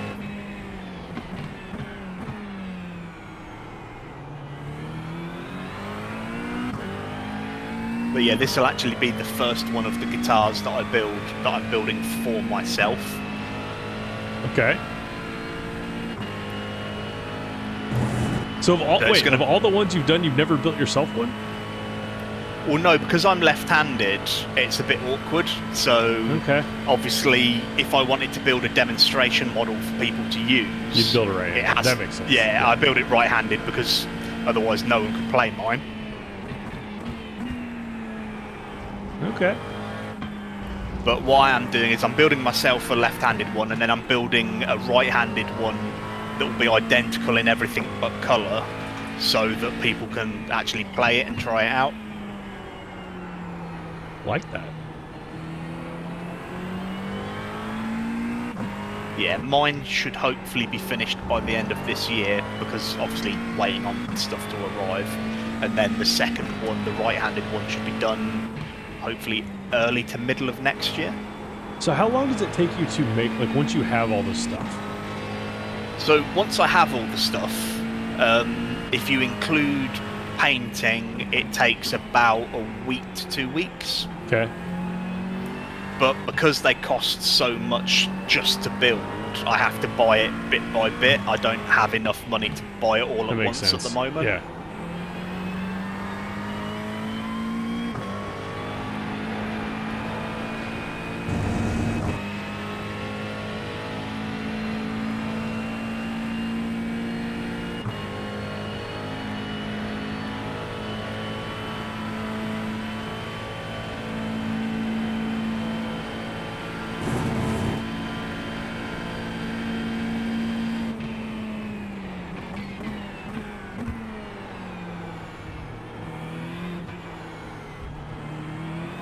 I see you've caught up on Drew again.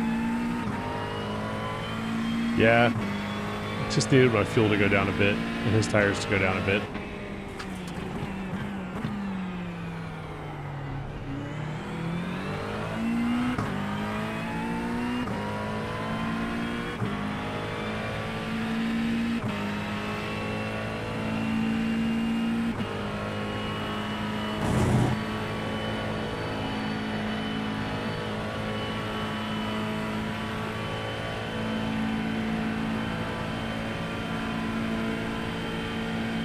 Like, I'm a massive Aston Martin fan, but I will admit this Evo version I think is really ugly.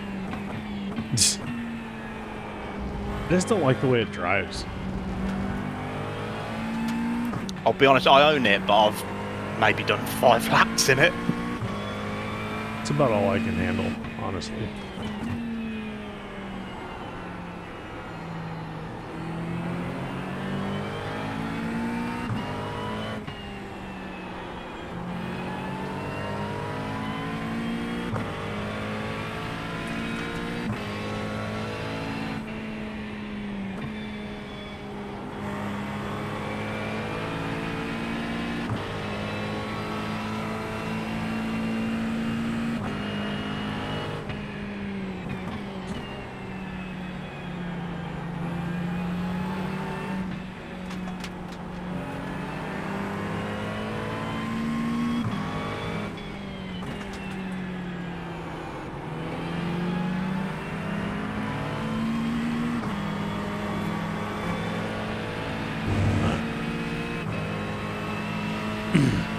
Get this guy in the bus stop. Beep beep.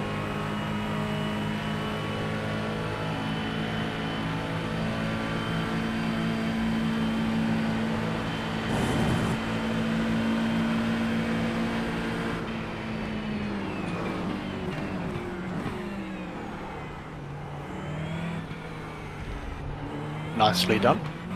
Almost. That'd have been embarrassing if I spun right in front of that guy after I did all that.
I've always thought it a shame we never got the Lexus RCF for GT3 in this.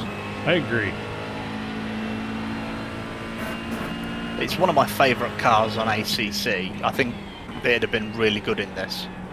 I don't know why they didn't scan it. I mean, it's a Daytona winner. You know what I mean? Like, it's not like it's wholly uncompetitive.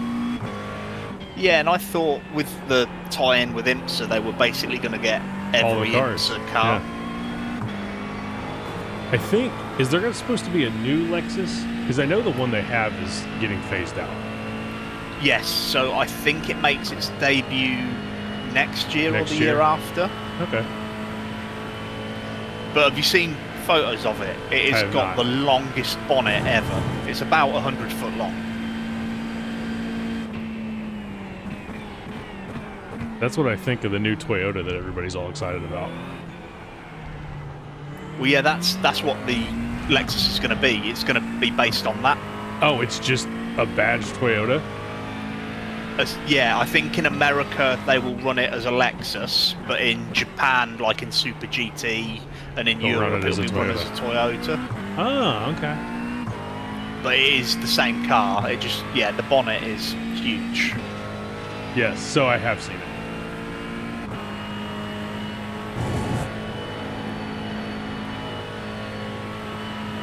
And then the new Mercedes GT3 will be out testing next year as well.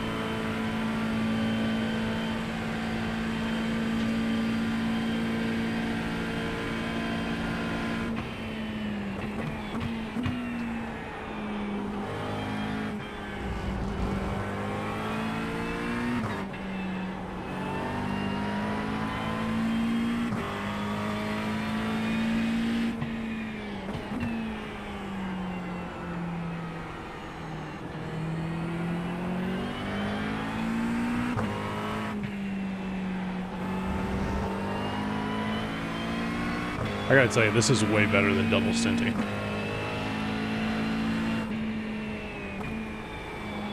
Like, I know I lost 20 seconds in the pits, but the car feels so much better than it did at the end of that last one when I couldn't freaking hold on to it. Safer's always better, in my opinion.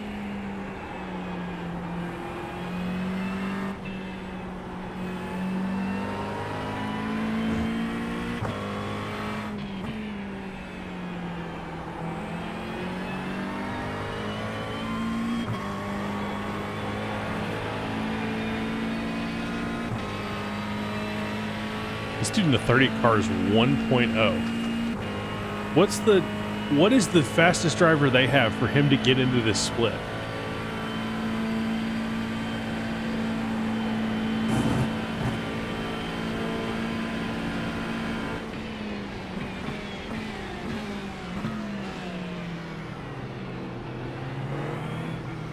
I mean, that depends on if it's a genuine 1.0. But I mean, still to make the to make this strength of field, like somebody has to balance that out. You know what I mean? I'm not talking about his skill level. I'm talking about like the actual number of his teammate to balance out his 1.0. Yeah, they must be what 3-4K to balance it out. Yeah.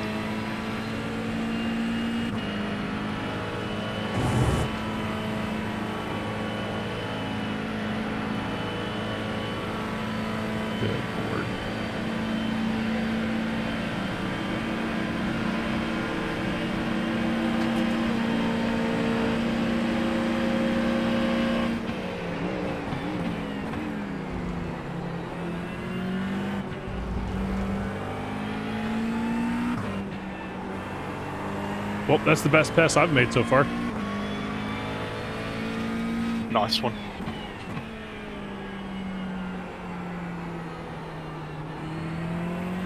Hello again.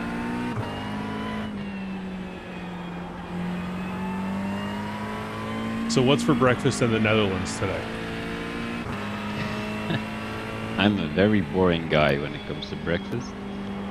So I had some bread with peanut butter. Okay, that's fine. I think you're gonna tell me you ate some weird fish or something like that. Oh, no. My favourite breakfast in the Netherlands are breakfast pancakes. I remember when I was there that it was like cheese and ham in the pancakes was delicious. Yep. We do eat them mostly for dinner, but you can practically eat them any day, any time of the day. So you have breakfast pancakes and dinner pancakes? Well, our breakfast pancakes are basically the American pancakes. Okay. But for dinner we call them pannenkoeken, which is like a sort of a small pizza-sized pancake, but then as thin as the base layer of the pizza. Huh. So it's quite different from the American pancake. The American pancake is just buttermilk fluffy that you can put syrup on. Yeah. I like Which those is too. very American. How much more sugar can we put on this? And then the British pancake is completely different to that. And then you have the Welsh pancake or whatever that thing is with raisins that Eric's always talking about. Oh yeah, I don't know. And we do that too.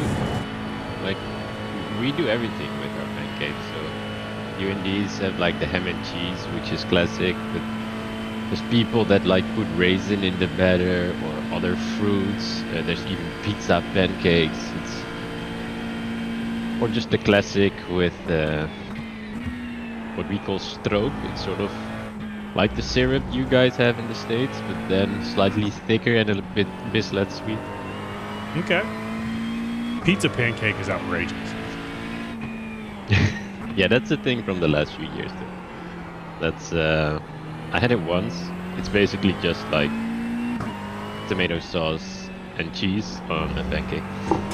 I bet a pizza pancake goes hard at 3 a.m. in Amsterdam. Probably, yeah. Although the most popular snack after going out is like shawarma. Okay, I can get with that. And like a döner, we call it Turkish pizza. We call everything pizza now that I think of it. I've got to say, the best burgers I've ever had in my life were in Dordrecht. Oh, nice. Yeah, we do like our... The funny thing is, a lot of people say like, oh, there's great food in the Netherlands, but there's not a whole lot of Dutch food that people usually eat. But even ourselves, as locals, we eat a lot from all over the world, but not a whole lot of classic Dutch food. I mean, to be fair, British food isn't exactly British. We eat mostly Indian, Chinese, and pizza.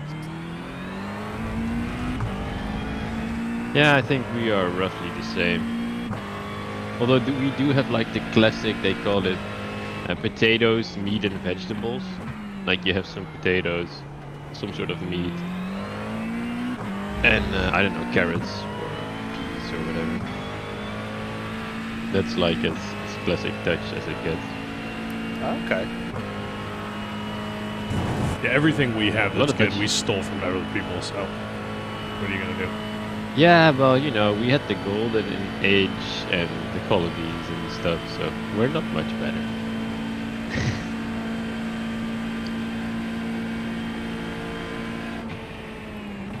When it comes to stealing things from other countries, I'm keeping out of this one. No, this is your time to talk. You're the world champions. Yeah. Yeah, but I'm not proud of it. That's fine. Let's say all countries had their past. That is true. Some have their present, unfortunately. Also true.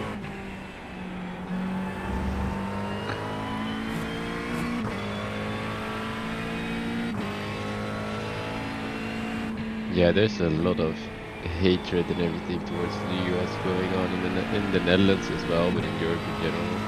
I mean, yeah, I don't blame you guys. Yeah, I do love the States. I've been there twice now and I really enjoyed my time. But people just cannot like unsee the government from the people, which I think is a shame. Yeah, I think the first time that Trump got in, you could equate it to like, okay, they made a mistake, whatever. But then when we did it again, you're like, okay, like you knew he was stupid the first time, and y'all did this again. Yeah. And then it was like, okay, they have a little bit of a loony, but he cannot do much. But now he had like the House and the Senate and everything. Yeah, it's terrible. That's also the moment where I thought like, oh shit, he can actually do dumb shit now. Yeah. Or well, worse shit. I mean, the UK's not really much better at the minute. Yeah, that's also a bit of a political storm. Like, I don't know if any of you guys have seen like the politics in the UK at the moment, but there's a parody or comedy MP, not MP, sorry. There's a comedy politician called Count Binface, and he's running against Nigel Farage, who is basically our Trump. Wow. I know about Nigel That's- Farage. Yeah, and I did see that Storm sort of forced out. Not that I know Yeah, if he Starmer's was had benefit. stepping down, yeah.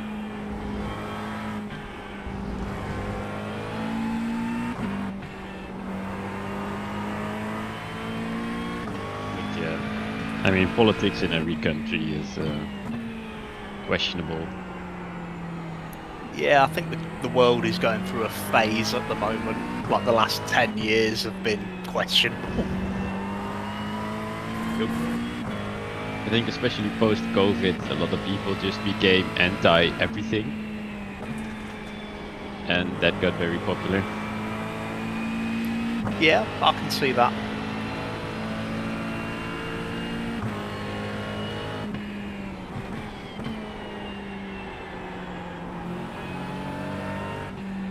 Yeah, quickly checked in the settings, my pedals are reading, the wheel is moving. I should be good to go.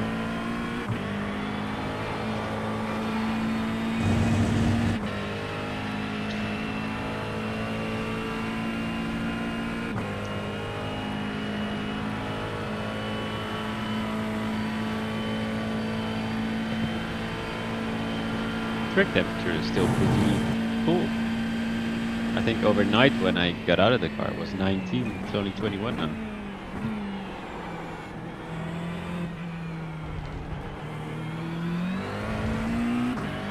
I can't believe there are still puddles. Yeah, that's. I don't know how they model that. Although humidity has gone up dramatically, it's 95% now.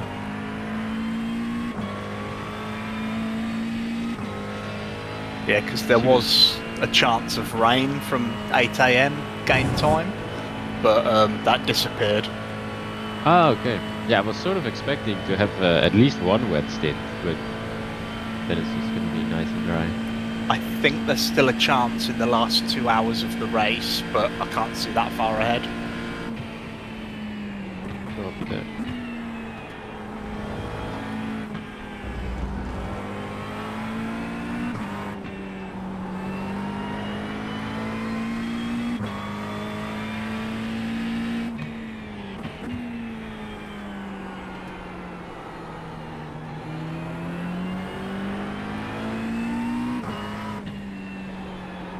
Either the BMW drives like a pig, or these guys have chosen the worst setup of all time, because I keep catching them. Oh, this is the car whose last This was the driver was blinking. Yes. Oh, it's 99. Yeah, even I know which car this is. They were also very vocal on the voice chat yesterday evening, or our evening.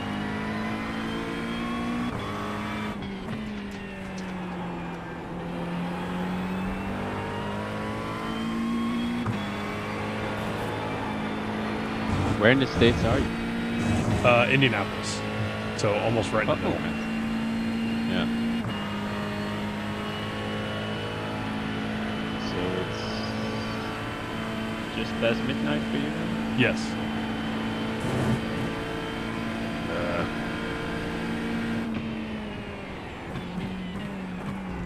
When I visited the States a few times, I tried to learn roughly like which time zone is what part of the state. The state. So if you draw a line straight down from Indianapolis, the first city that you run into is Louisville. And Louisville's on Eastern time. And if you draw a line straight down from Louisville to Nashville, Nashville's on Central time. Like it doesn't make any sense at all.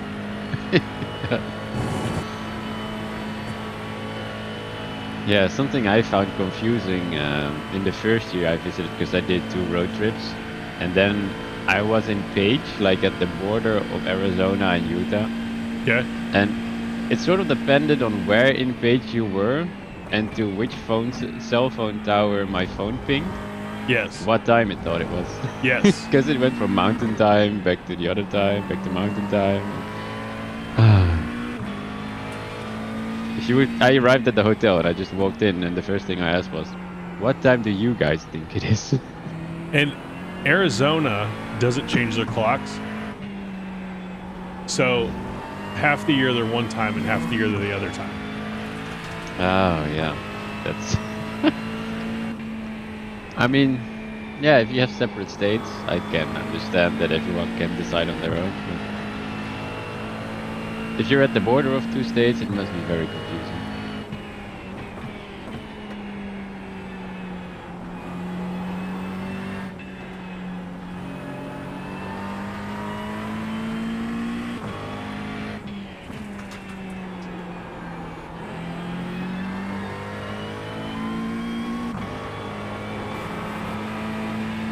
So the way that works in Indiana is our counties get to decide what time they want to be on. So some of our counties in the Northwest that are close to Chicago are on Central Time, because Chicago's on Central Time. And some of our counties in the Southwest are on Central Time because they're close to Illinois too. Wow, even county specific time zones. That is nuts.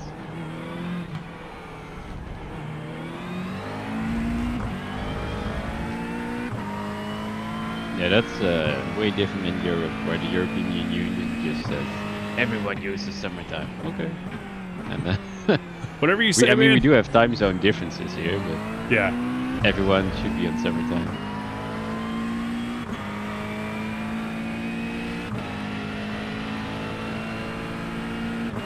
But that's our lack of freedom, I'd say.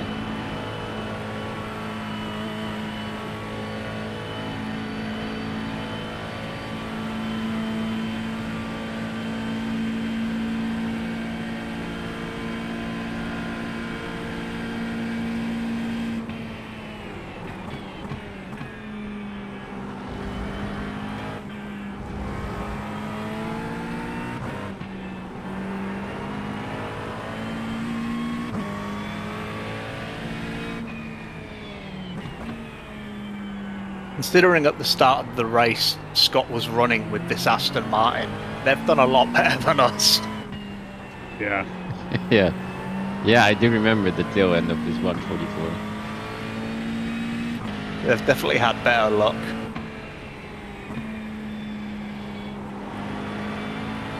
That's one of the things Yeah, I that still is don't so know what happened at frustrating the start.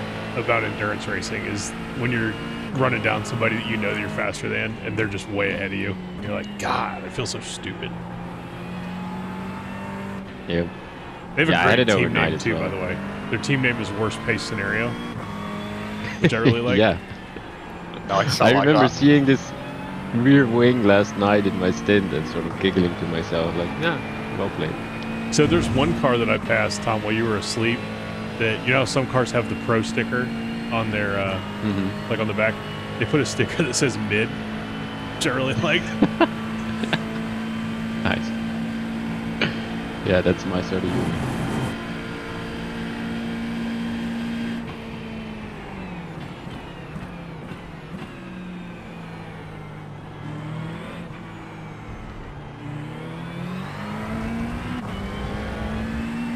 All right, I'm two to go with the line here. Yep. I'm in the rig and ready to go.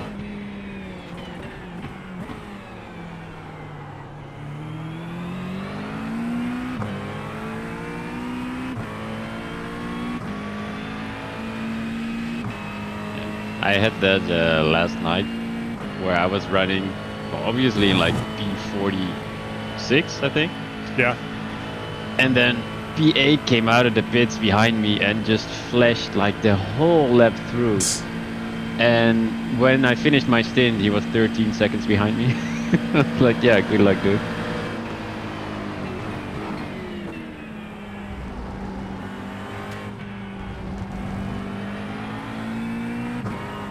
One stupid thing about iRacing is as soon as you pass somebody that's ahead of you, you get a blue flag. Like, okay, calm down. You just passed this guy. Yep. Although at least it's the one with the yellow bar across it. True. That is just indicating a faster car, because I do remember from ACC that it would be like relentless and your engineer guy would constantly be, please move over, there's a faster car behind. And like, yeah dude, give me a second.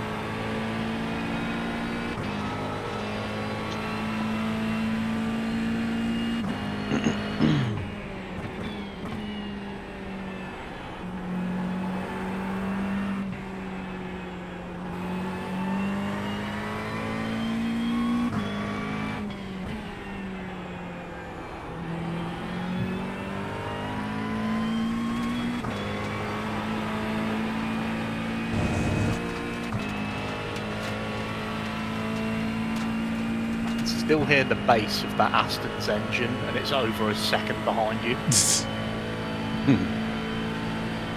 Yeah, there's a big old V8 in that too. I think it's a 4-liter. Yeah, the Aston uses is it a twin turbo 4-litre Mercedes V8? I think so, yeah. And then the actual Mercedes AMG is like 6.2 litre V8, I think. Yep. That thing sounds so good in real life. Oh, What, the Mercedes? yeah. The Mustang probably sounds better, but I haven't heard it in real life yet. The Mustang in real life is crazy.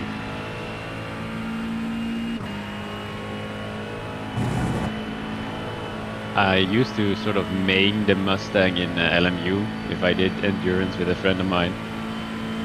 And if we would get to a braking zone, you would hear like a few cars.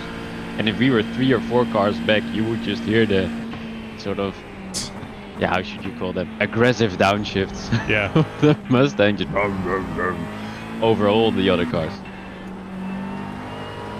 Ah.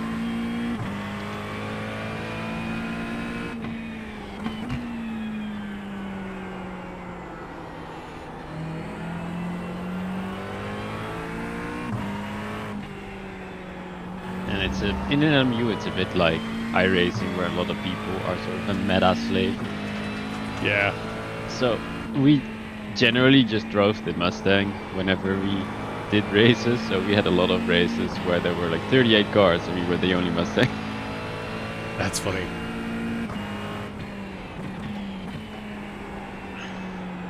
Yeah, iRacing's got to fix that Mustang fixed problem. Yeah. I just don't understand how you change the traction control and how it works and don't test your fixed setups on Right. differences. Sort of sounds important to do. Nah. Don't worry about that. Shall I remove you as a driver in pit lane, or do you get out of the car? What I'll do take you- myself out. Okay. Don't touch me, I'll do it myself. I'll come in and drag you out of the car. That's right. Hey, I am 6 foot 280 of American muscle. You ain't dragging me out of nothing. Oh no, I'm 5'8", so that's not happening. Like, my genes missed the message that Dutch people are supposed to be tall, so I'm not.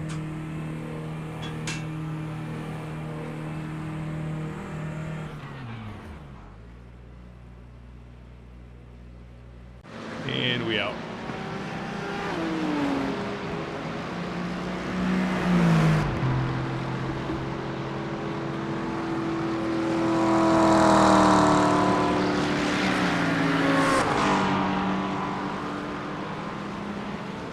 Joe, I'm good to hang out for a little bit if you want to go to bed.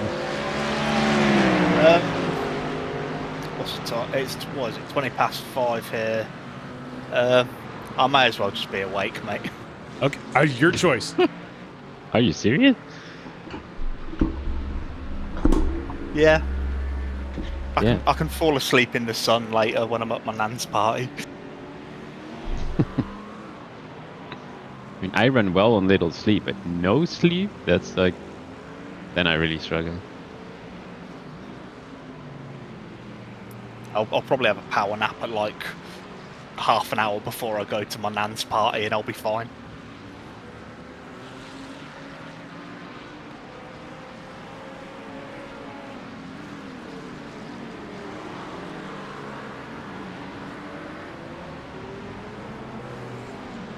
Oh god, that's hilarious. Max Holloway defeats Conor McGregor after McGregor injures his leg on the first kick of the fight. I didn't even realise McGregor was still fighting. Apparently he didn't either. Because he got one kick in before he hurt himself. That's some very, very quickly made money, though. Yeah, I mean, good, you know. Get it if you can. Yeah.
Yeah, the track feels proper grippy.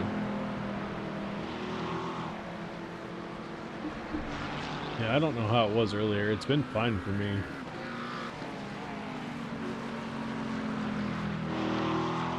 Yeah, it was fine last night as well. But now with the cold, I actually double checked. Like, do I actually have cold tires?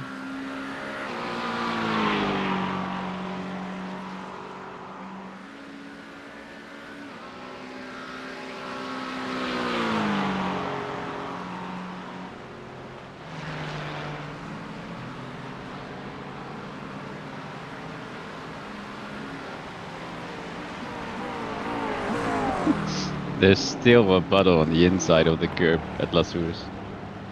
I know. Oh my god. There's one on the inside of turn 1 too. If you look like just past the wall as you turn, it's still there. Yeah. I mean, 18 hours without rain. 18? Nah, not 18 yet. Let's say 15 hours of without rain. That would be definitely dry. That's got to be a record.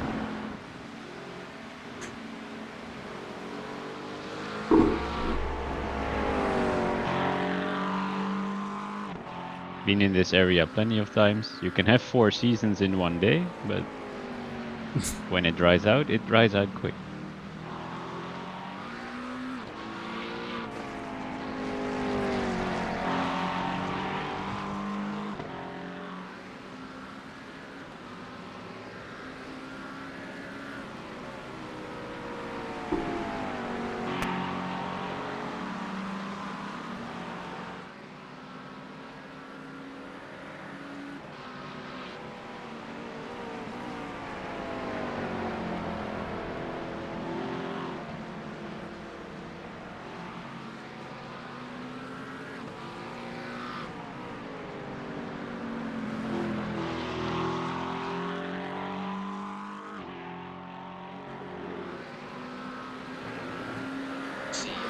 What's the next special event after this?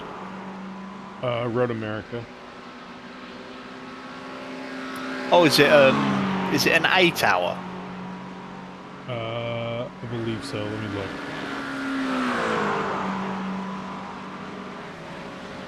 Yeah, I think it's 6 or 8. I think it's 6 because Indy was 6, and that's what they took. So Right. Brickyard 400, and then yeah, Road America 6 hours.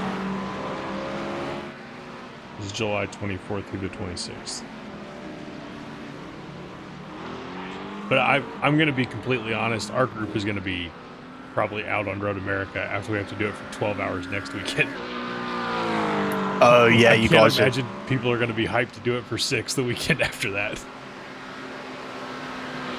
No, I think the next that I've got actual time off work for is the Portimao 1000. Yeah. Oh, that's in the old cars, right? Yeah. Yeah, it's in the HPD LMP2, GT1 and GT2. Yeah. We would have won. I think Scott and I would have won that last year. Scott put it on pole, and then we were in the Aston. Scott put it on pole, and some HPD spun, like in the first corner, and they caught up to us in turn 1, 2, 3, 4, like the left-hander after the downhill, and just totally took us out on the first lap.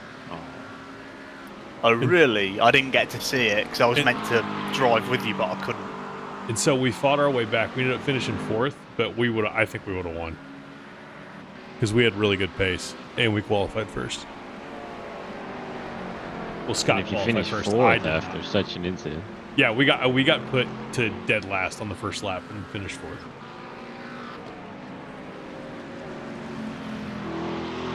I would like to do it this year, but it just depends on who's free to do it. Yeah. There's that one, and then Suzuka's in September. Oh yeah, the 1000 of Suzuka. The Brit Car Silverstone 24 hour, I think, is September as well. Yep, it is. I've got time off work for that one. And then, geez, there are 3 weekends in a row of special events in September. Suzuka. There's a lot of then- oval special events, right? In the end of the year. Yeah, but I'm not counting the oval ones. I mean, if you want to count the oval ones, there's 4 weekends in a row. Because they're counting Darlington as a special event this time. Oh, yeah. So Suzuka, then Brent Carr, then Petit Le Mans, back to back to back. Then Bathurst the weekend after that. Oh god. That's the The supercars. supercars version, right? Yeah. Yeah, the 1,000 was supercars. And then there's an 8 hours of Indianapolis GT3 in October. Oh, that's meant to copy I think the Intercontinental Challenge, Yes. because that's replaced Fuji, I think. Well, the irony is next year that race is going to be at Coda, which is terrible for me and for I always everybody. hear terrible stories about the iRacing version of Coda. The real life version of Coda sucks too. The only time I've driven Kota was one of the F1 games a couple of years ago. Never again.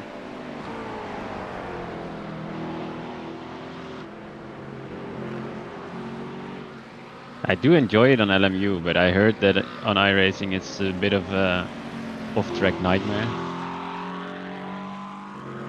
Yeah.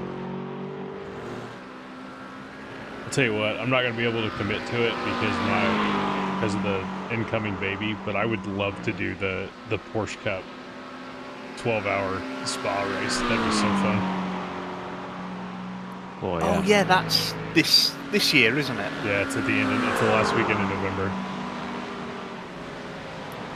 That would be quite fun. And then that's it. I think That's just- the last one. Well, there's one just more. you- There's production car challenge at VIR in December. If anybody's down for that. That sounds terrible. I think the Porsche Cup at Spa event would just be you and Rogerio, wouldn't it? Probably. I mean, with 2 people, 12 hours is a long race. I still need to learn how to drive the new Porsche Cup car. Nim, I'm gonna kick you out of the stream if you keep talking nonsense like that about how you love Coda. I'm not gonna listen to that. We will not take that slander over here.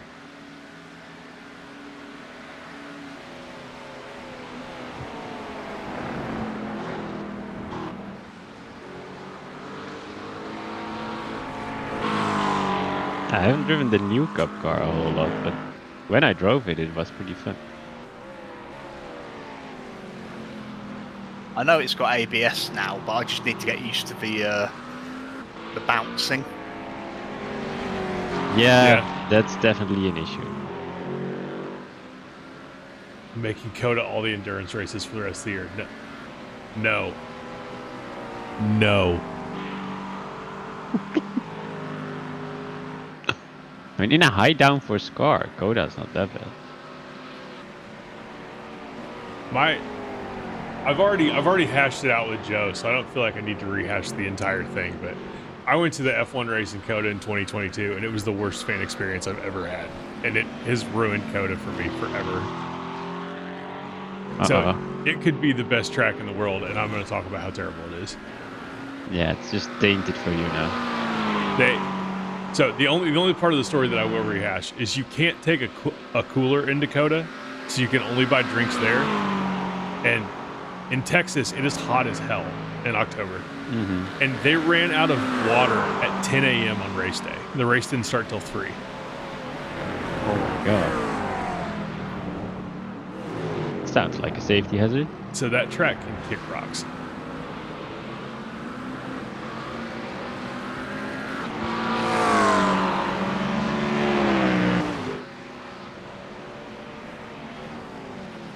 Especially coming from Indianapolis Motor Speedway, where you can basically bring anything you want into the track that's not a glass bottle. They don't even care. Oh, nice. Rolling cooler? Sure, whatever.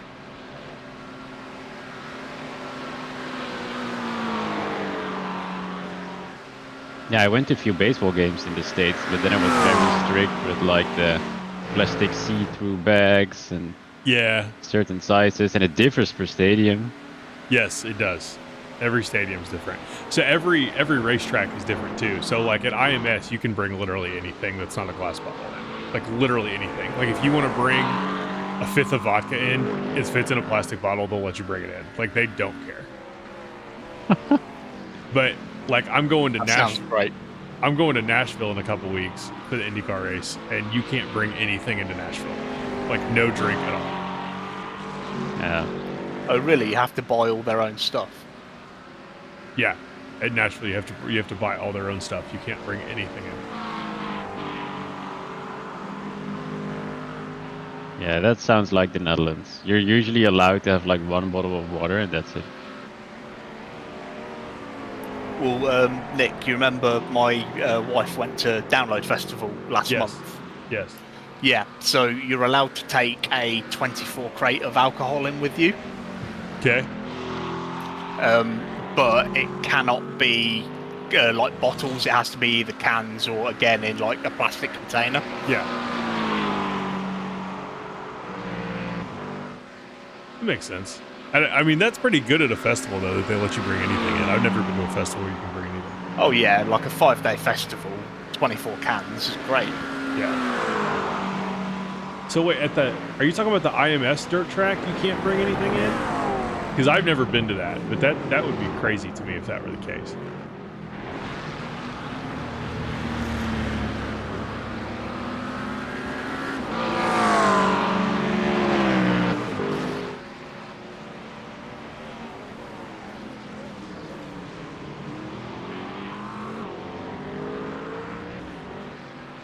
Yeah, every music festival I've ever been to is like a pat down situation. Like you can't bring anything in.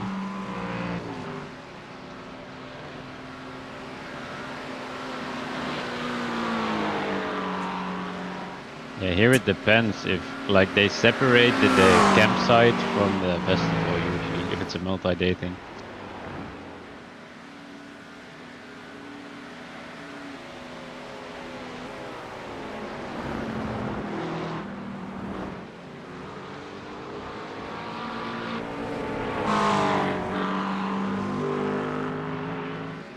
I mean, when I go Thruxton at the end of this month for the touring cars, I'll be, because it's such a long day, I'll be taking packed lunch with me and all sorts.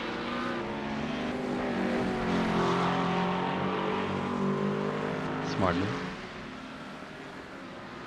Plus, racetrack food is very expensive. True. Yeah.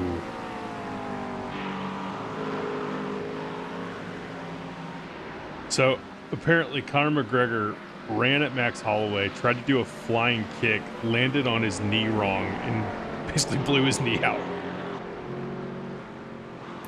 Starting to show his age. Good lord. I mean, I'm not a fan of UFC anyway, but that's quite comical. 3 seconds. It lasted 3 seconds. Sounds oddly familiar. People in the US are comparing him to Aaron Rodgers, which is hilarious, but I'm not expecting you to get that reference. Then I do start to wonder though, but maybe it's just me being skeptical. Was he already injured, but did he not want to cancel the fight to make the money? I don't know, dude.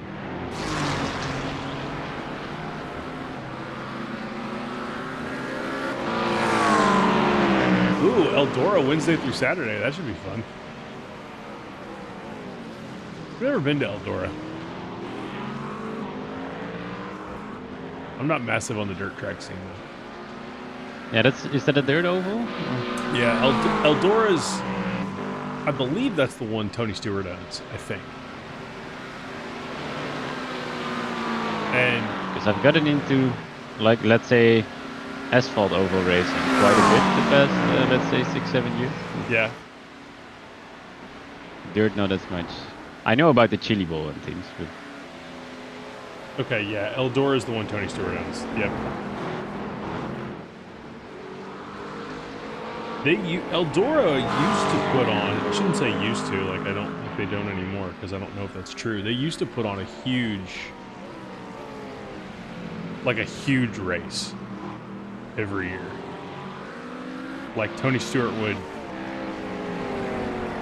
sponsor it, and it would have all kinds of famous drivers that would come do it. oh, nice. But I don't remember.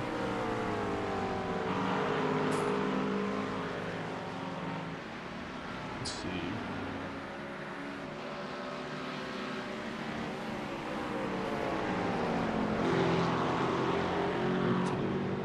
No, it doesn't look like they do it anymore. 80 sprint car races a year, that's a lot.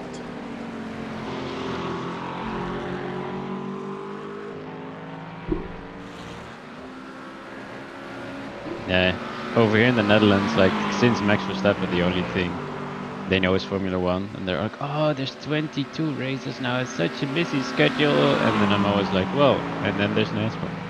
Right. They do like what, 38 in a year? Yeah. They do.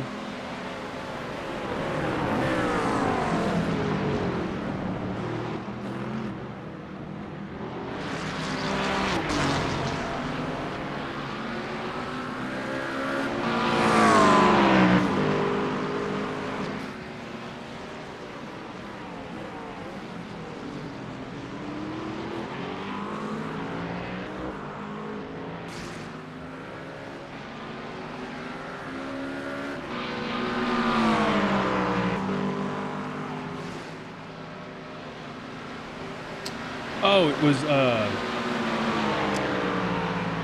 Prelude to the Dream. That was the race they used to have at Eldora. And they would get a bunch of like NASCAR drivers to do it, and some IndyCar drivers would do it.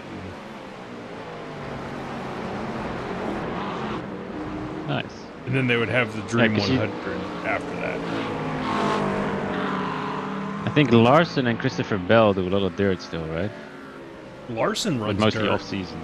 No, Larson runs dirt like every week, like in season. Oh, really? Yeah, Larson's crazy. I don't know what it's called in the Netherlands, but over here we'd call it banger racing or maybe stock car racing. But I know that as like as like a club level thing is quite big in the Netherlands. Yeah, for sure. In the rural areas of the Netherlands. In Dutch, they call it autocross, so basically car cross. Which is like they make an oval not a banked oval, but they make sort of a circle-ish shape in a field and then hold races. I think there's a Dutch championship in it and everything. That's crazy. Yeah, because it used to be a couple of towns over from me. Some of my dad's cousins used to run like stock car racing in the UK. It used to be really big here, but like over the years it's died out and there's very few tracks left now. Yeah, most of the tracks here are, at least for dirt, they're temporary. They're just like a field of one of the farms. But we do have some ovals that are permanent, but most of those are paved and very small. They're all like super short tracks. So apparently Larson is racing at Eldora this week. That is crazy, man. With the NASCAR schedule and then doing dirt in season next year. When he did the double a few years ago at Indianapolis, he did a dirt race. He did carb day practice on Friday, did a dirt race Friday night, did a dirt race Saturday night, and then ran the Indy 500 Sunday morning and ran the Coke 600 Sunday night. That's Like, nuts. Like he's a Was crazy that the year person. that it rained out though in the 500? Okay, yes. But he did it the next year too. He did the same schedule. Yeah, true. So the one year it rained, he didn't do the Coke 600. And then Oh, last okay. year it didn't rain, and he crashed out of the Indy 500 and did the Coke 600. And then he crashed out of that. He didn't have a good day. Yeah, I do remember that. He downshifted in turn Oh. 2 and spun his car around, which was a really terrible idea. Yeah.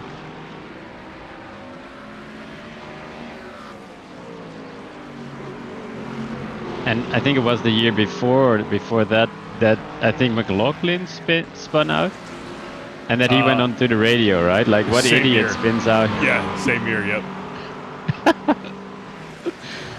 I thought that was funny.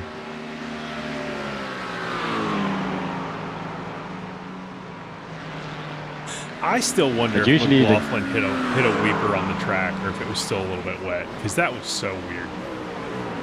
Yeah, that was hardly his fault, I'd say. It was cold, but it wasn't that to where you should be spinning out on base laps.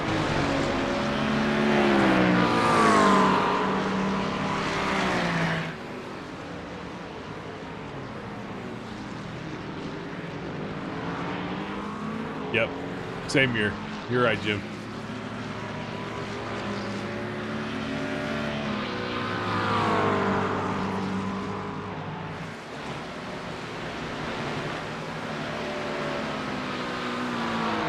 Now, usually I can watch the Indy 500 time-wise, but then the Coke 600 starts at like 1 a.m. my time, so there's no way Yeah. watching that live. The Coke 600 takes forever, too. Like, Yep. So, what circuit is the Coke 600? Charlotte. And is it like 600 miles or kilometers? Or... 600 miles, yeah. So, Okay. Charlotte's 1.5 miles, 600 miles, so 400 laps. Wow.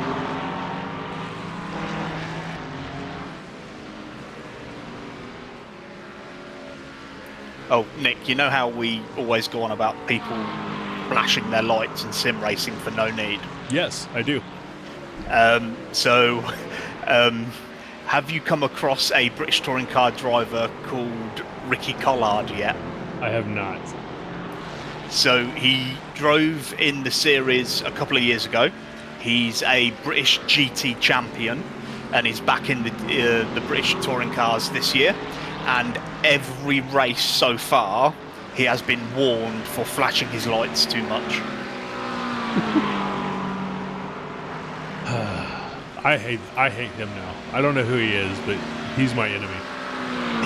But when you see interviews with him, you'll fall in love with him. He's like a proper cheeky kind of guy, that like a lovable rogue kind of character. He's also a very talented driver.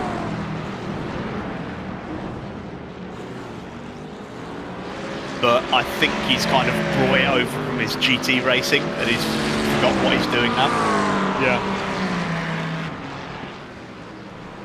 That's fair.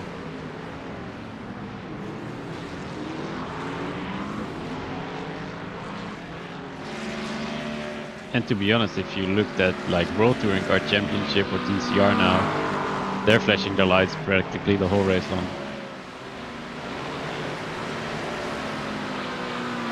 But I guess in the UK they limited it now, which I think is a good thing. Yeah, I think like with GT racing, you're limited to flashing only so many times a lap.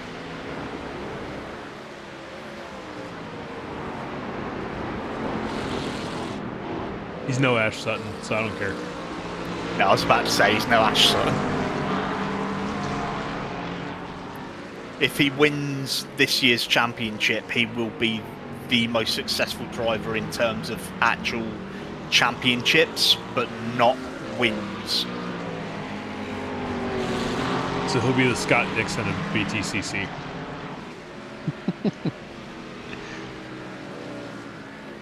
Yeah, because Jason Plato still holds the amount of wins record, but he's only got 2 championships.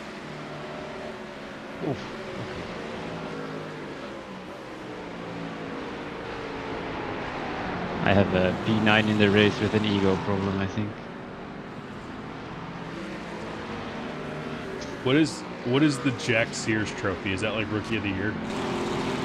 So the Jack Sears Trophy is for, I think it's for independent drivers, not manufacturer drivers, and it's changed over the years on how they score it. But it used to be, I don't think it is anymore, but it used to be the amount of positions gained throughout the season would win it. Okay.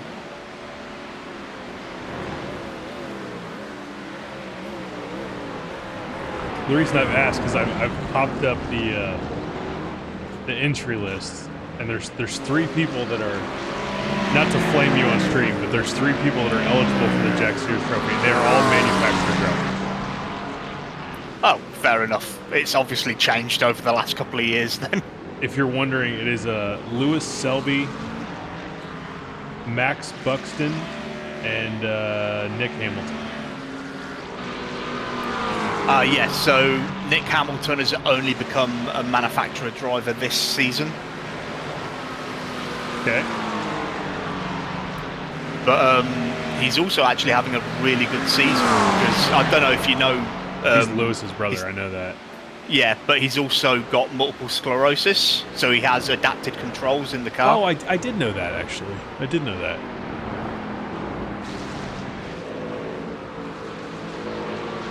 Yeah, and he's actually been doing really well. He's been scoring points quite regularly. Yeah, those guys that can do that. Him and, oh, God, who's the old IndyCar driver? Wickens, yep. Right, yeah, Robert Wickens, and you used to have Alex Zanardi as well. Yeah, I don't know. I mean, it's hard enough to drive with the feet. I don't know how you can do all of that with your hands. I mean, you just get used to it, I guess, and just have immense talent. But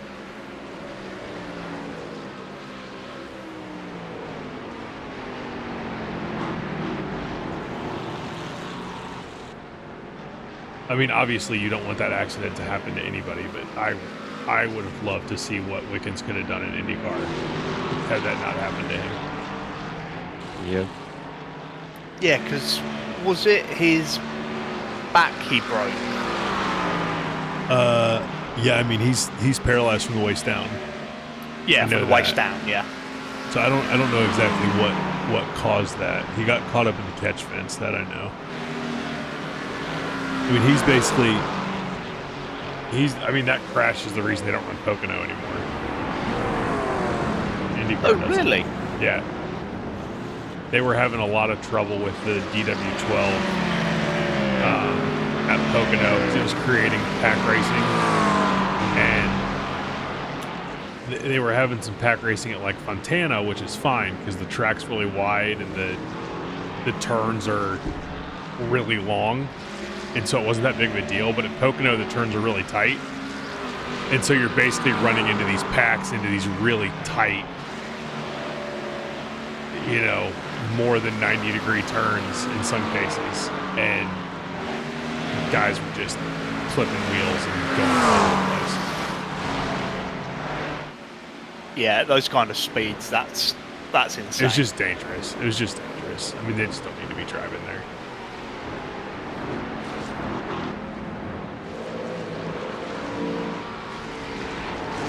The crash he had was violent. Really violent.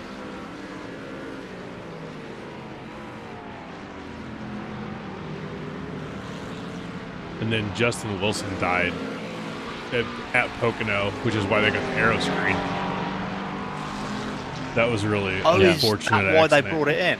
Yeah, they brought the aero screen in because of Justin Wilson's accident at Pocono. Basically, what happened to Justin Wilson is somebody crashed, and he was going by the crash, and a part hit him in the head. Yeah, so a bit like, obviously it didn't kill him, but when Felipe Massa got hit in the head. Yes. Yeah, similar to Same, that. Very same comparable. thing. Yeah.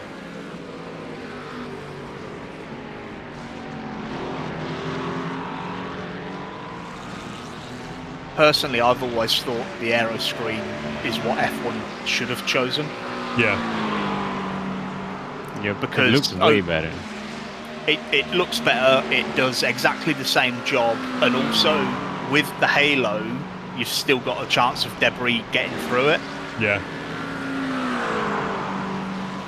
The problem with the aero screen, and IndyCar's getting a new car in 2028, and they kind of Frankenstein the aero screen onto the old car, and this car is going to be kind of built around the aero screen, so it should be a little better.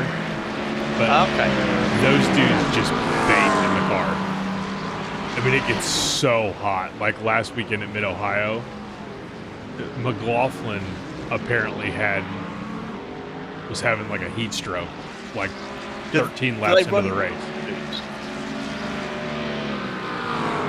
Yeah, I saw Rail during the race with his visor open, just driving around. Yeah, Not even under caution. There was no caution, I think. no. But just like full-on racing with an open visor. I was so confused seeing that in an open wheel car. Yeah, because it's. Do they have cool suits in Indy? They do. It's funny. So I don't know what you guys get, or if you even watch the IndyCar races, but I don't know who does your commentary. I don't know if it's just a Fox simulcast for you guys, or if you have your own people. But I think it's like either Fox or NBC or someone like that, Okay. whoever broadcasts it. okay, We so have Dutch commentary. you have your own. Okay, so Hinchcliffe was talking about it during the race, about the cool suits, and he says that they don't really work. He basically said that if it's like 75 degrees out that they work, but if it's ridiculously hot out, that they don't really cool you down at all, and they add weight to the car, and as the race goes on, the water that's pumping through the cool suits gets hot, so you kind of get diminishing returns. And so he made it sound like the cool suits just aren't a good idea. Like they just don't work for whatever reason. Yeah, that's kind of like the Spa 24 hour that was a couple of weeks ago. They were saying about a lot of the drivers will just have a sip of water in the pit stops instead of Yeah. having the water in the car because it gets hot. Yeah.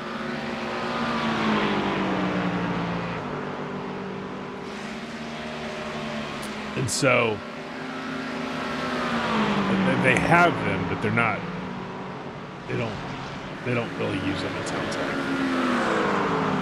And some of those races that they do, specifically Mid-Ohio. Mid-Ohio is the worst race they do from a heat standpoint. Indianapolis can be if it's really hot. It's usually fairly nice, but Mid-Ohio is just like low 90s, humid. And with that aero screen, they don't get any air. Like, it's brutal. At least they have those air hoses, right, into the helmet. Yeah, they do have the air hoses that'll go to their helmet. And they've got these like little vents almost that they'll put into the aero screen. So if you watch an IndyCar race, some of them are flat and some of them have this little vent on top. And the vent will push air into the cockpit. But guys don't want to run it because it slows the car down. Yeah. So you kind of have to just like make your decision. Well, it's like again with Spa. I thought that all modern GT cars that are under FIA regs had to have air conditioning, but apparently some of them don't. Like the McLaren and the Mercedes, they don't have AC. Yeah, and some of the other cars have AC, but only to keep it under the limit of 50 degrees in the cockpit. So you have AC, but it's still really freaking hot.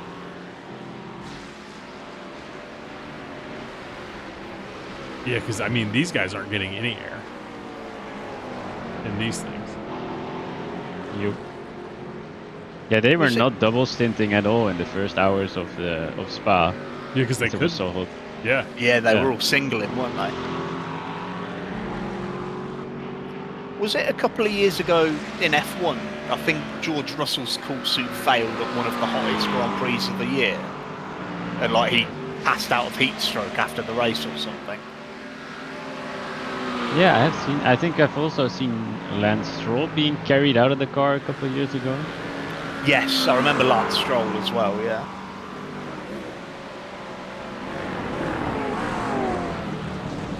I think, Jim, their hope, I don't disagree that making people mandating they run it when it gets hot not, but I think the hope is that when they get the new car, that there's supposed to be better ventilation, is I think what they're shooting for.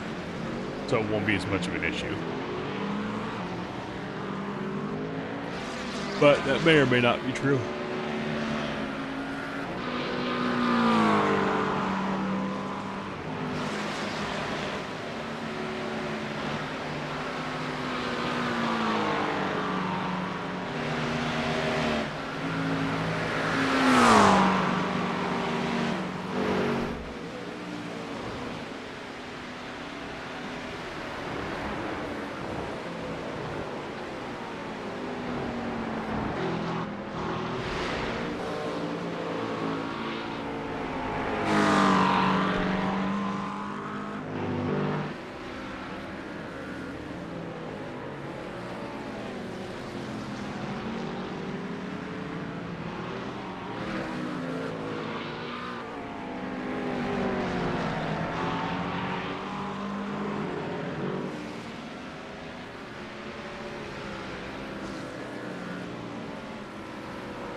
I tried driving a couple of the GT4 cars the other week on iRacing because I've not touched them in a while, and it was just like driving on ice. I could not get heat into them.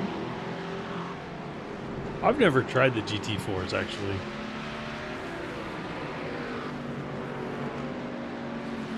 I had one. I bought the Mustang GT4 just for a league, or that was not really a league, sort of a community event on the Nürburgring. I'm not a huge fan. They're fast in a straight line, but they handle like trucks, I feel. Yeah, there was a big update a couple of seasons ago, and since then I've really not enjoyed them. Because a couple of years ago I ran a league with Scott and David Long as well, from the Discord, and it was a GT4 series, and I ran the Porsche, and they felt lovely then.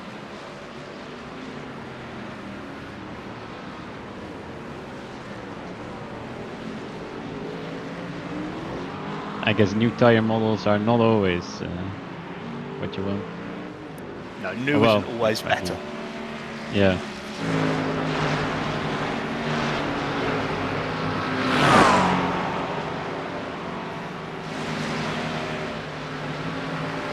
Yeah, no, I don't disagree, Jim. I mean, if dudes are having heat stroke, you probably should make them run the vents.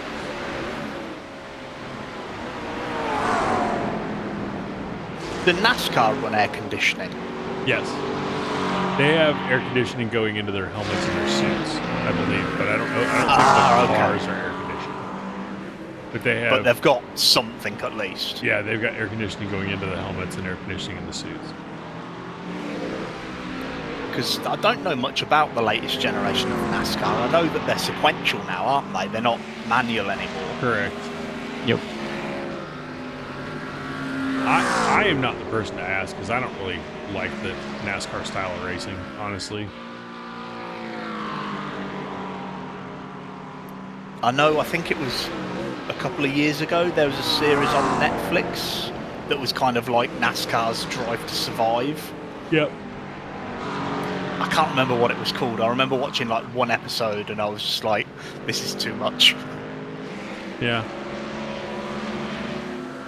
I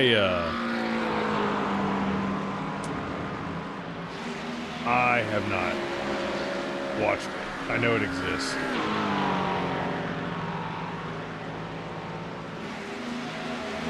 Yeah, I don't even watch the F1 Drive to Survive. I've seen the first season and it was just no.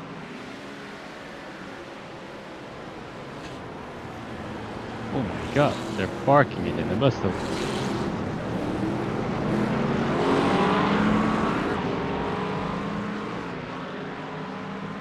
What is going on here then? Oh, who knows?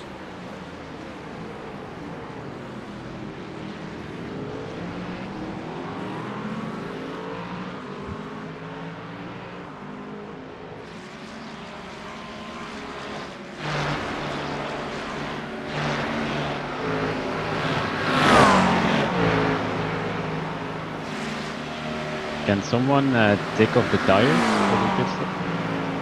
Do you want to Yeah, I'll double? get that ready for you. Yeah, I think I can double. At least last night it was pretty good. I will tell you that I tried to double mine, and when it got to like 12 laps left in my stint, the car really became a handle. Yeah, that's exactly what I had last night, that I got super understeery. Yeah. But I felt like I was losing maybe half a second a lap. So that's not really worth it to It's change your them choice. time-wise. It's 20. Yeah, it's 20 Yeah, I'll seconds double to them. change them. Yeah, I'm not making that up on fresh tires. All right. Yeah, I've set it all up for you.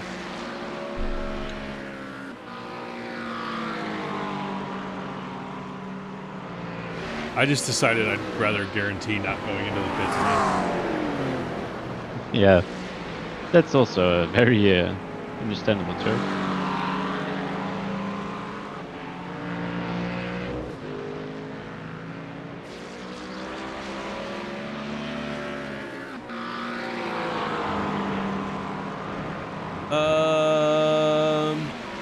Let's see.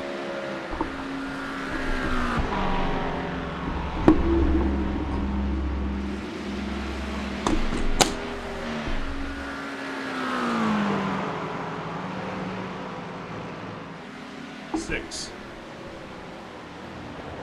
But this is his first of two, Raj. Also, good morning. Guten Tag.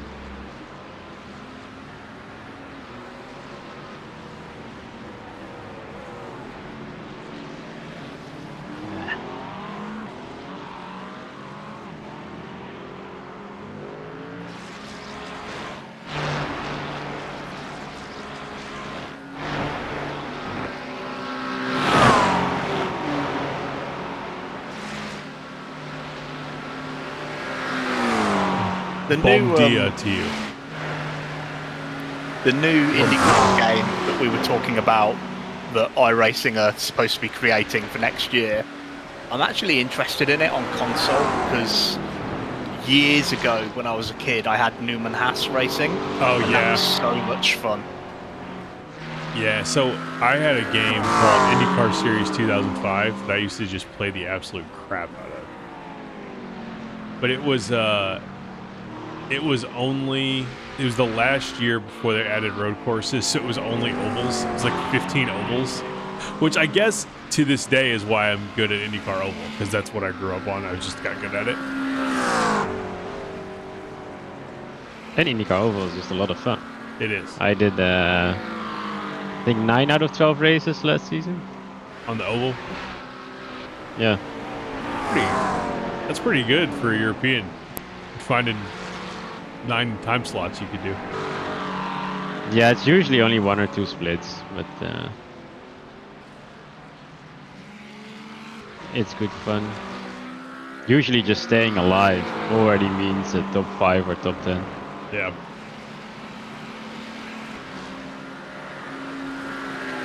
I have to admit, as a European, that my oval I rating is higher than my sports car. That's quite impressive.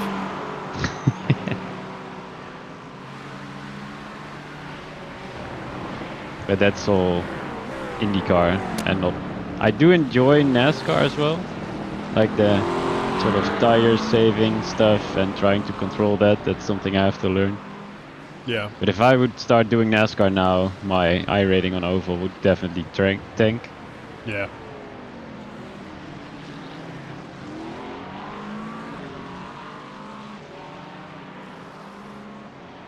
NASCAR's, I just don't care for it. Like, it's fine. I can hop in a NASCAR. I could hop in a NASCAR race and hold my own, but it's just not my favorite.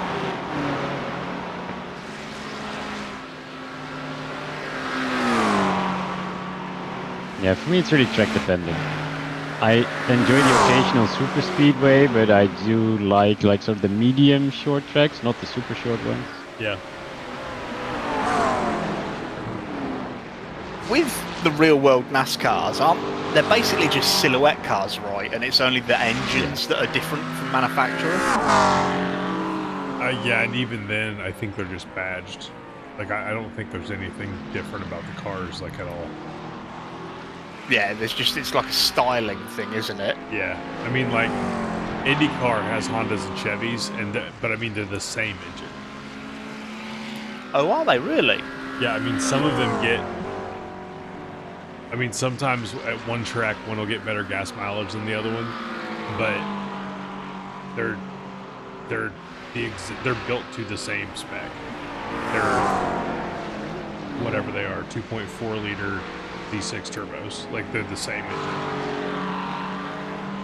Okay, I thought maybe there'd be a little bit of difference, but if it's only fuel mileage, that's negligible.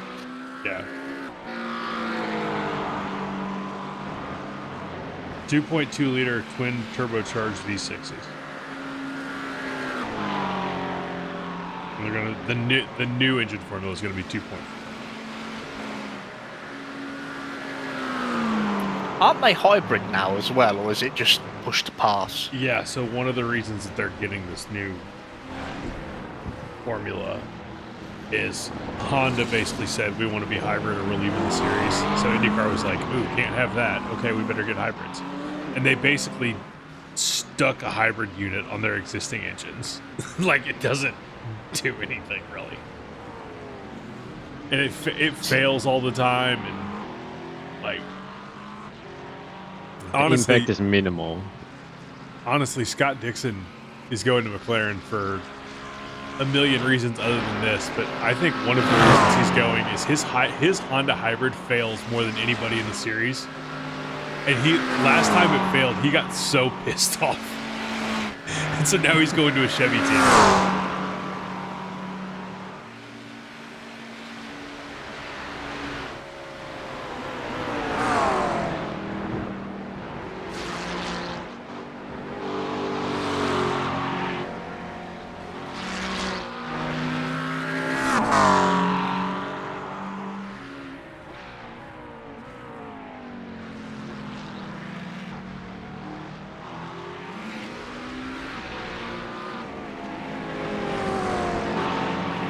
I do remember when Alonso tried the Indy 500 because he got frustrated with his Honda engine in F1.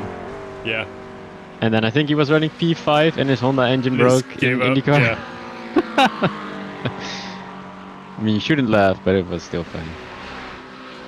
Yeah, his wasn't the only one. Honda, that was a weird year because Honda brought these rocket ship engines to Indianapolis, but they didn't last. So Honda won. One of his teammates, that was Sato, won that year. He was one of Alonso's teammates. So, like, Honda won, but they had like 3 or 4 cars blow up, and Alonso's just happened to be one of them. Yeah. He runs out of luck very quickly. Yeah. Well, if you drive like a maniac, you use it up. His Toyota days in WEC were pretty successful. I mean, he's a great driver. Absolutely. I think it would be interesting to see him in a Le Mans team when it's not just Toyota at the top. Yeah. Mm-hmm. Because the years he did it was when it was only Toyota, wasn't it? Yeah.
Oh great, the blinking BMW's back. Yep. Mr. 99.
Nick, has there been any talk of the next community series?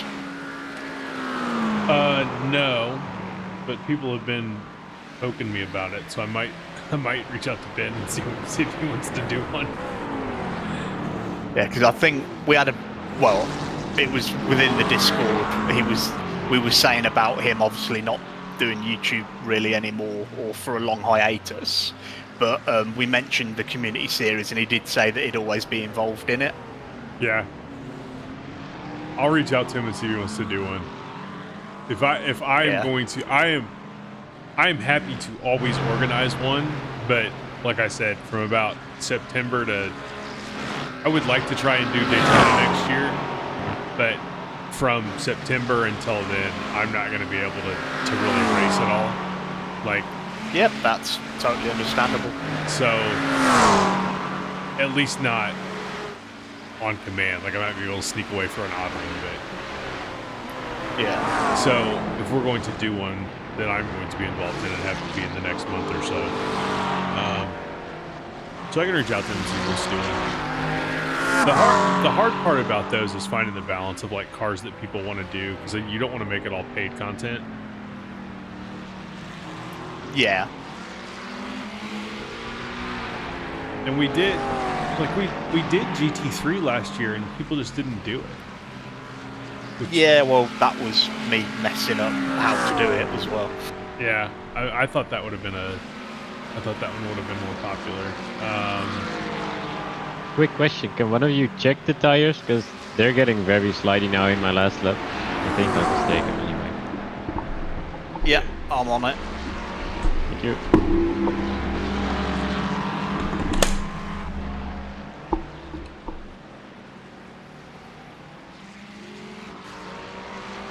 There All right, you go. you should be good. Thanks.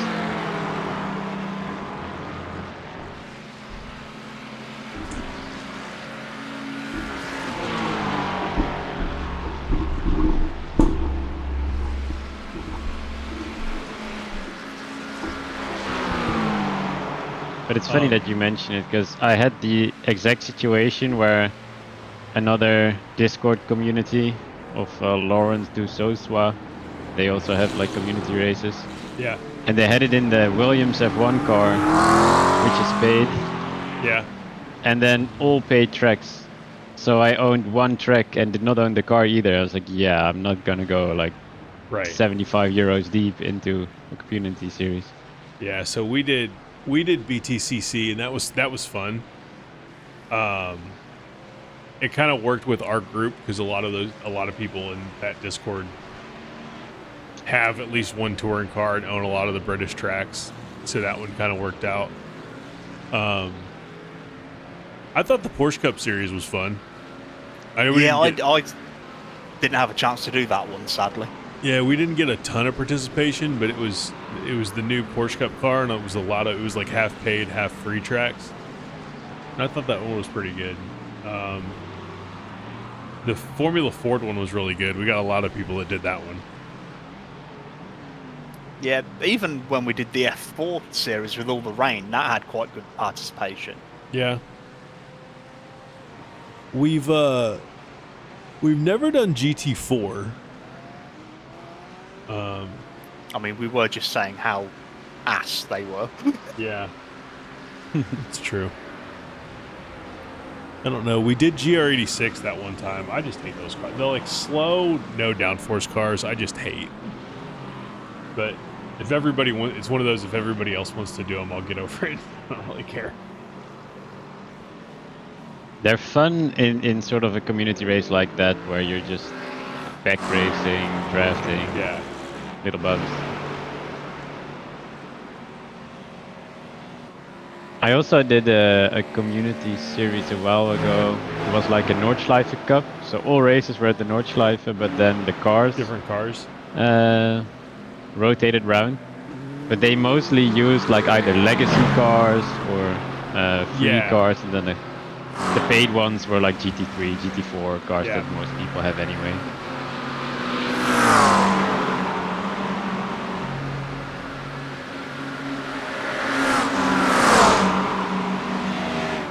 That's But the tricky unfortunately for the... You Like guys have it on Sunday night, right? part. Yeah. Yeah, I'm usually occupied with an event in DCS, a flight sim. I think you flight sim as well, nice. Yep. Yeah, I was actually talking to Scott about it yesterday night. He also flies DCS. Oh, I didn't know that. I've been meaning to get into flight sim stuff on my PC for ages, but the kind of thing I want to get into is IL2. Oh yeah, nice. They just have a brand new one, IL2 Korea. Yeah, I've seen that.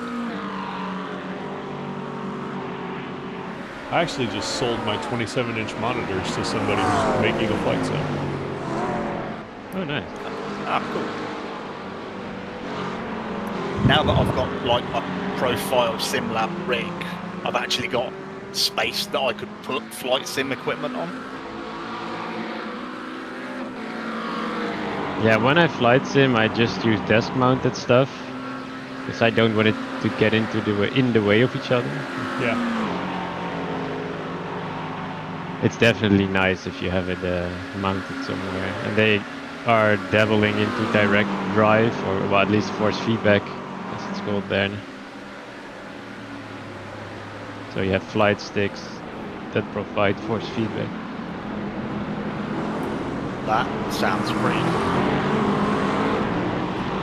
Yeah, like if you're in high speed, it actually simulates that there's more air over the control surfaces and stuff. Brother, what the fuck? Okay. Mr. 2:19.5 last lap. Wanted to dive on me in cold tires? Well, I'll see you in 2 laps. You will move for my chunky Mustang. Yeah. He just went for sort of a super lazy half move, but still one where like my spotting indicator says car right, so then you don't turn in.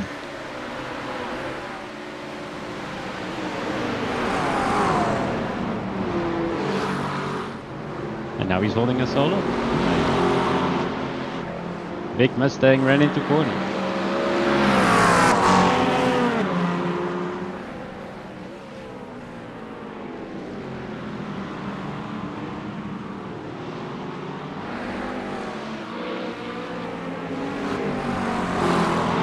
It is the most American looking McLaren I've ever seen in front of me though. I can smell the freedom from its exhaust pipes. But there's a Canadian in it.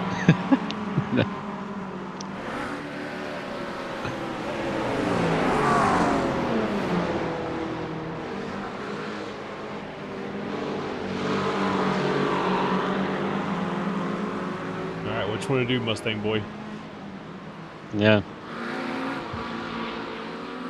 Mr. 69 so original.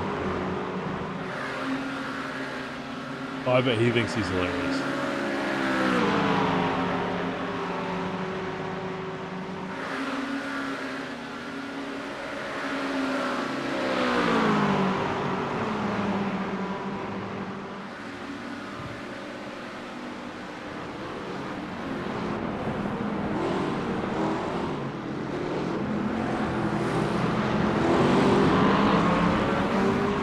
Oh.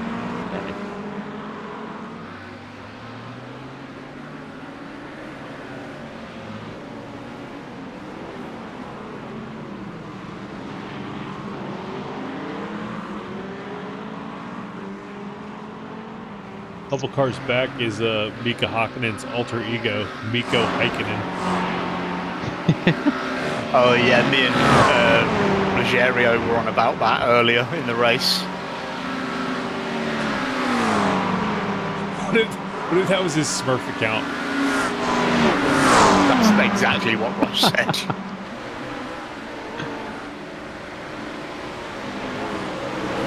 It's like a mix of Mika Hakkinen and Heikki Kovalainen.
So fast in a straight line.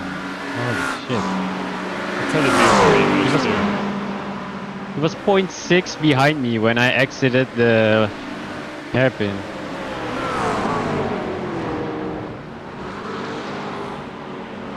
He was at 0.3 when I entered the route. All right. We're gonna go to part 3 of the stream. Can we get inside the top 40? Riveting, absolutely Gotta say, in the riveting real stuff. world, since they've released the Evo version of the So Mustang, it's join done me over really there. well in Europe.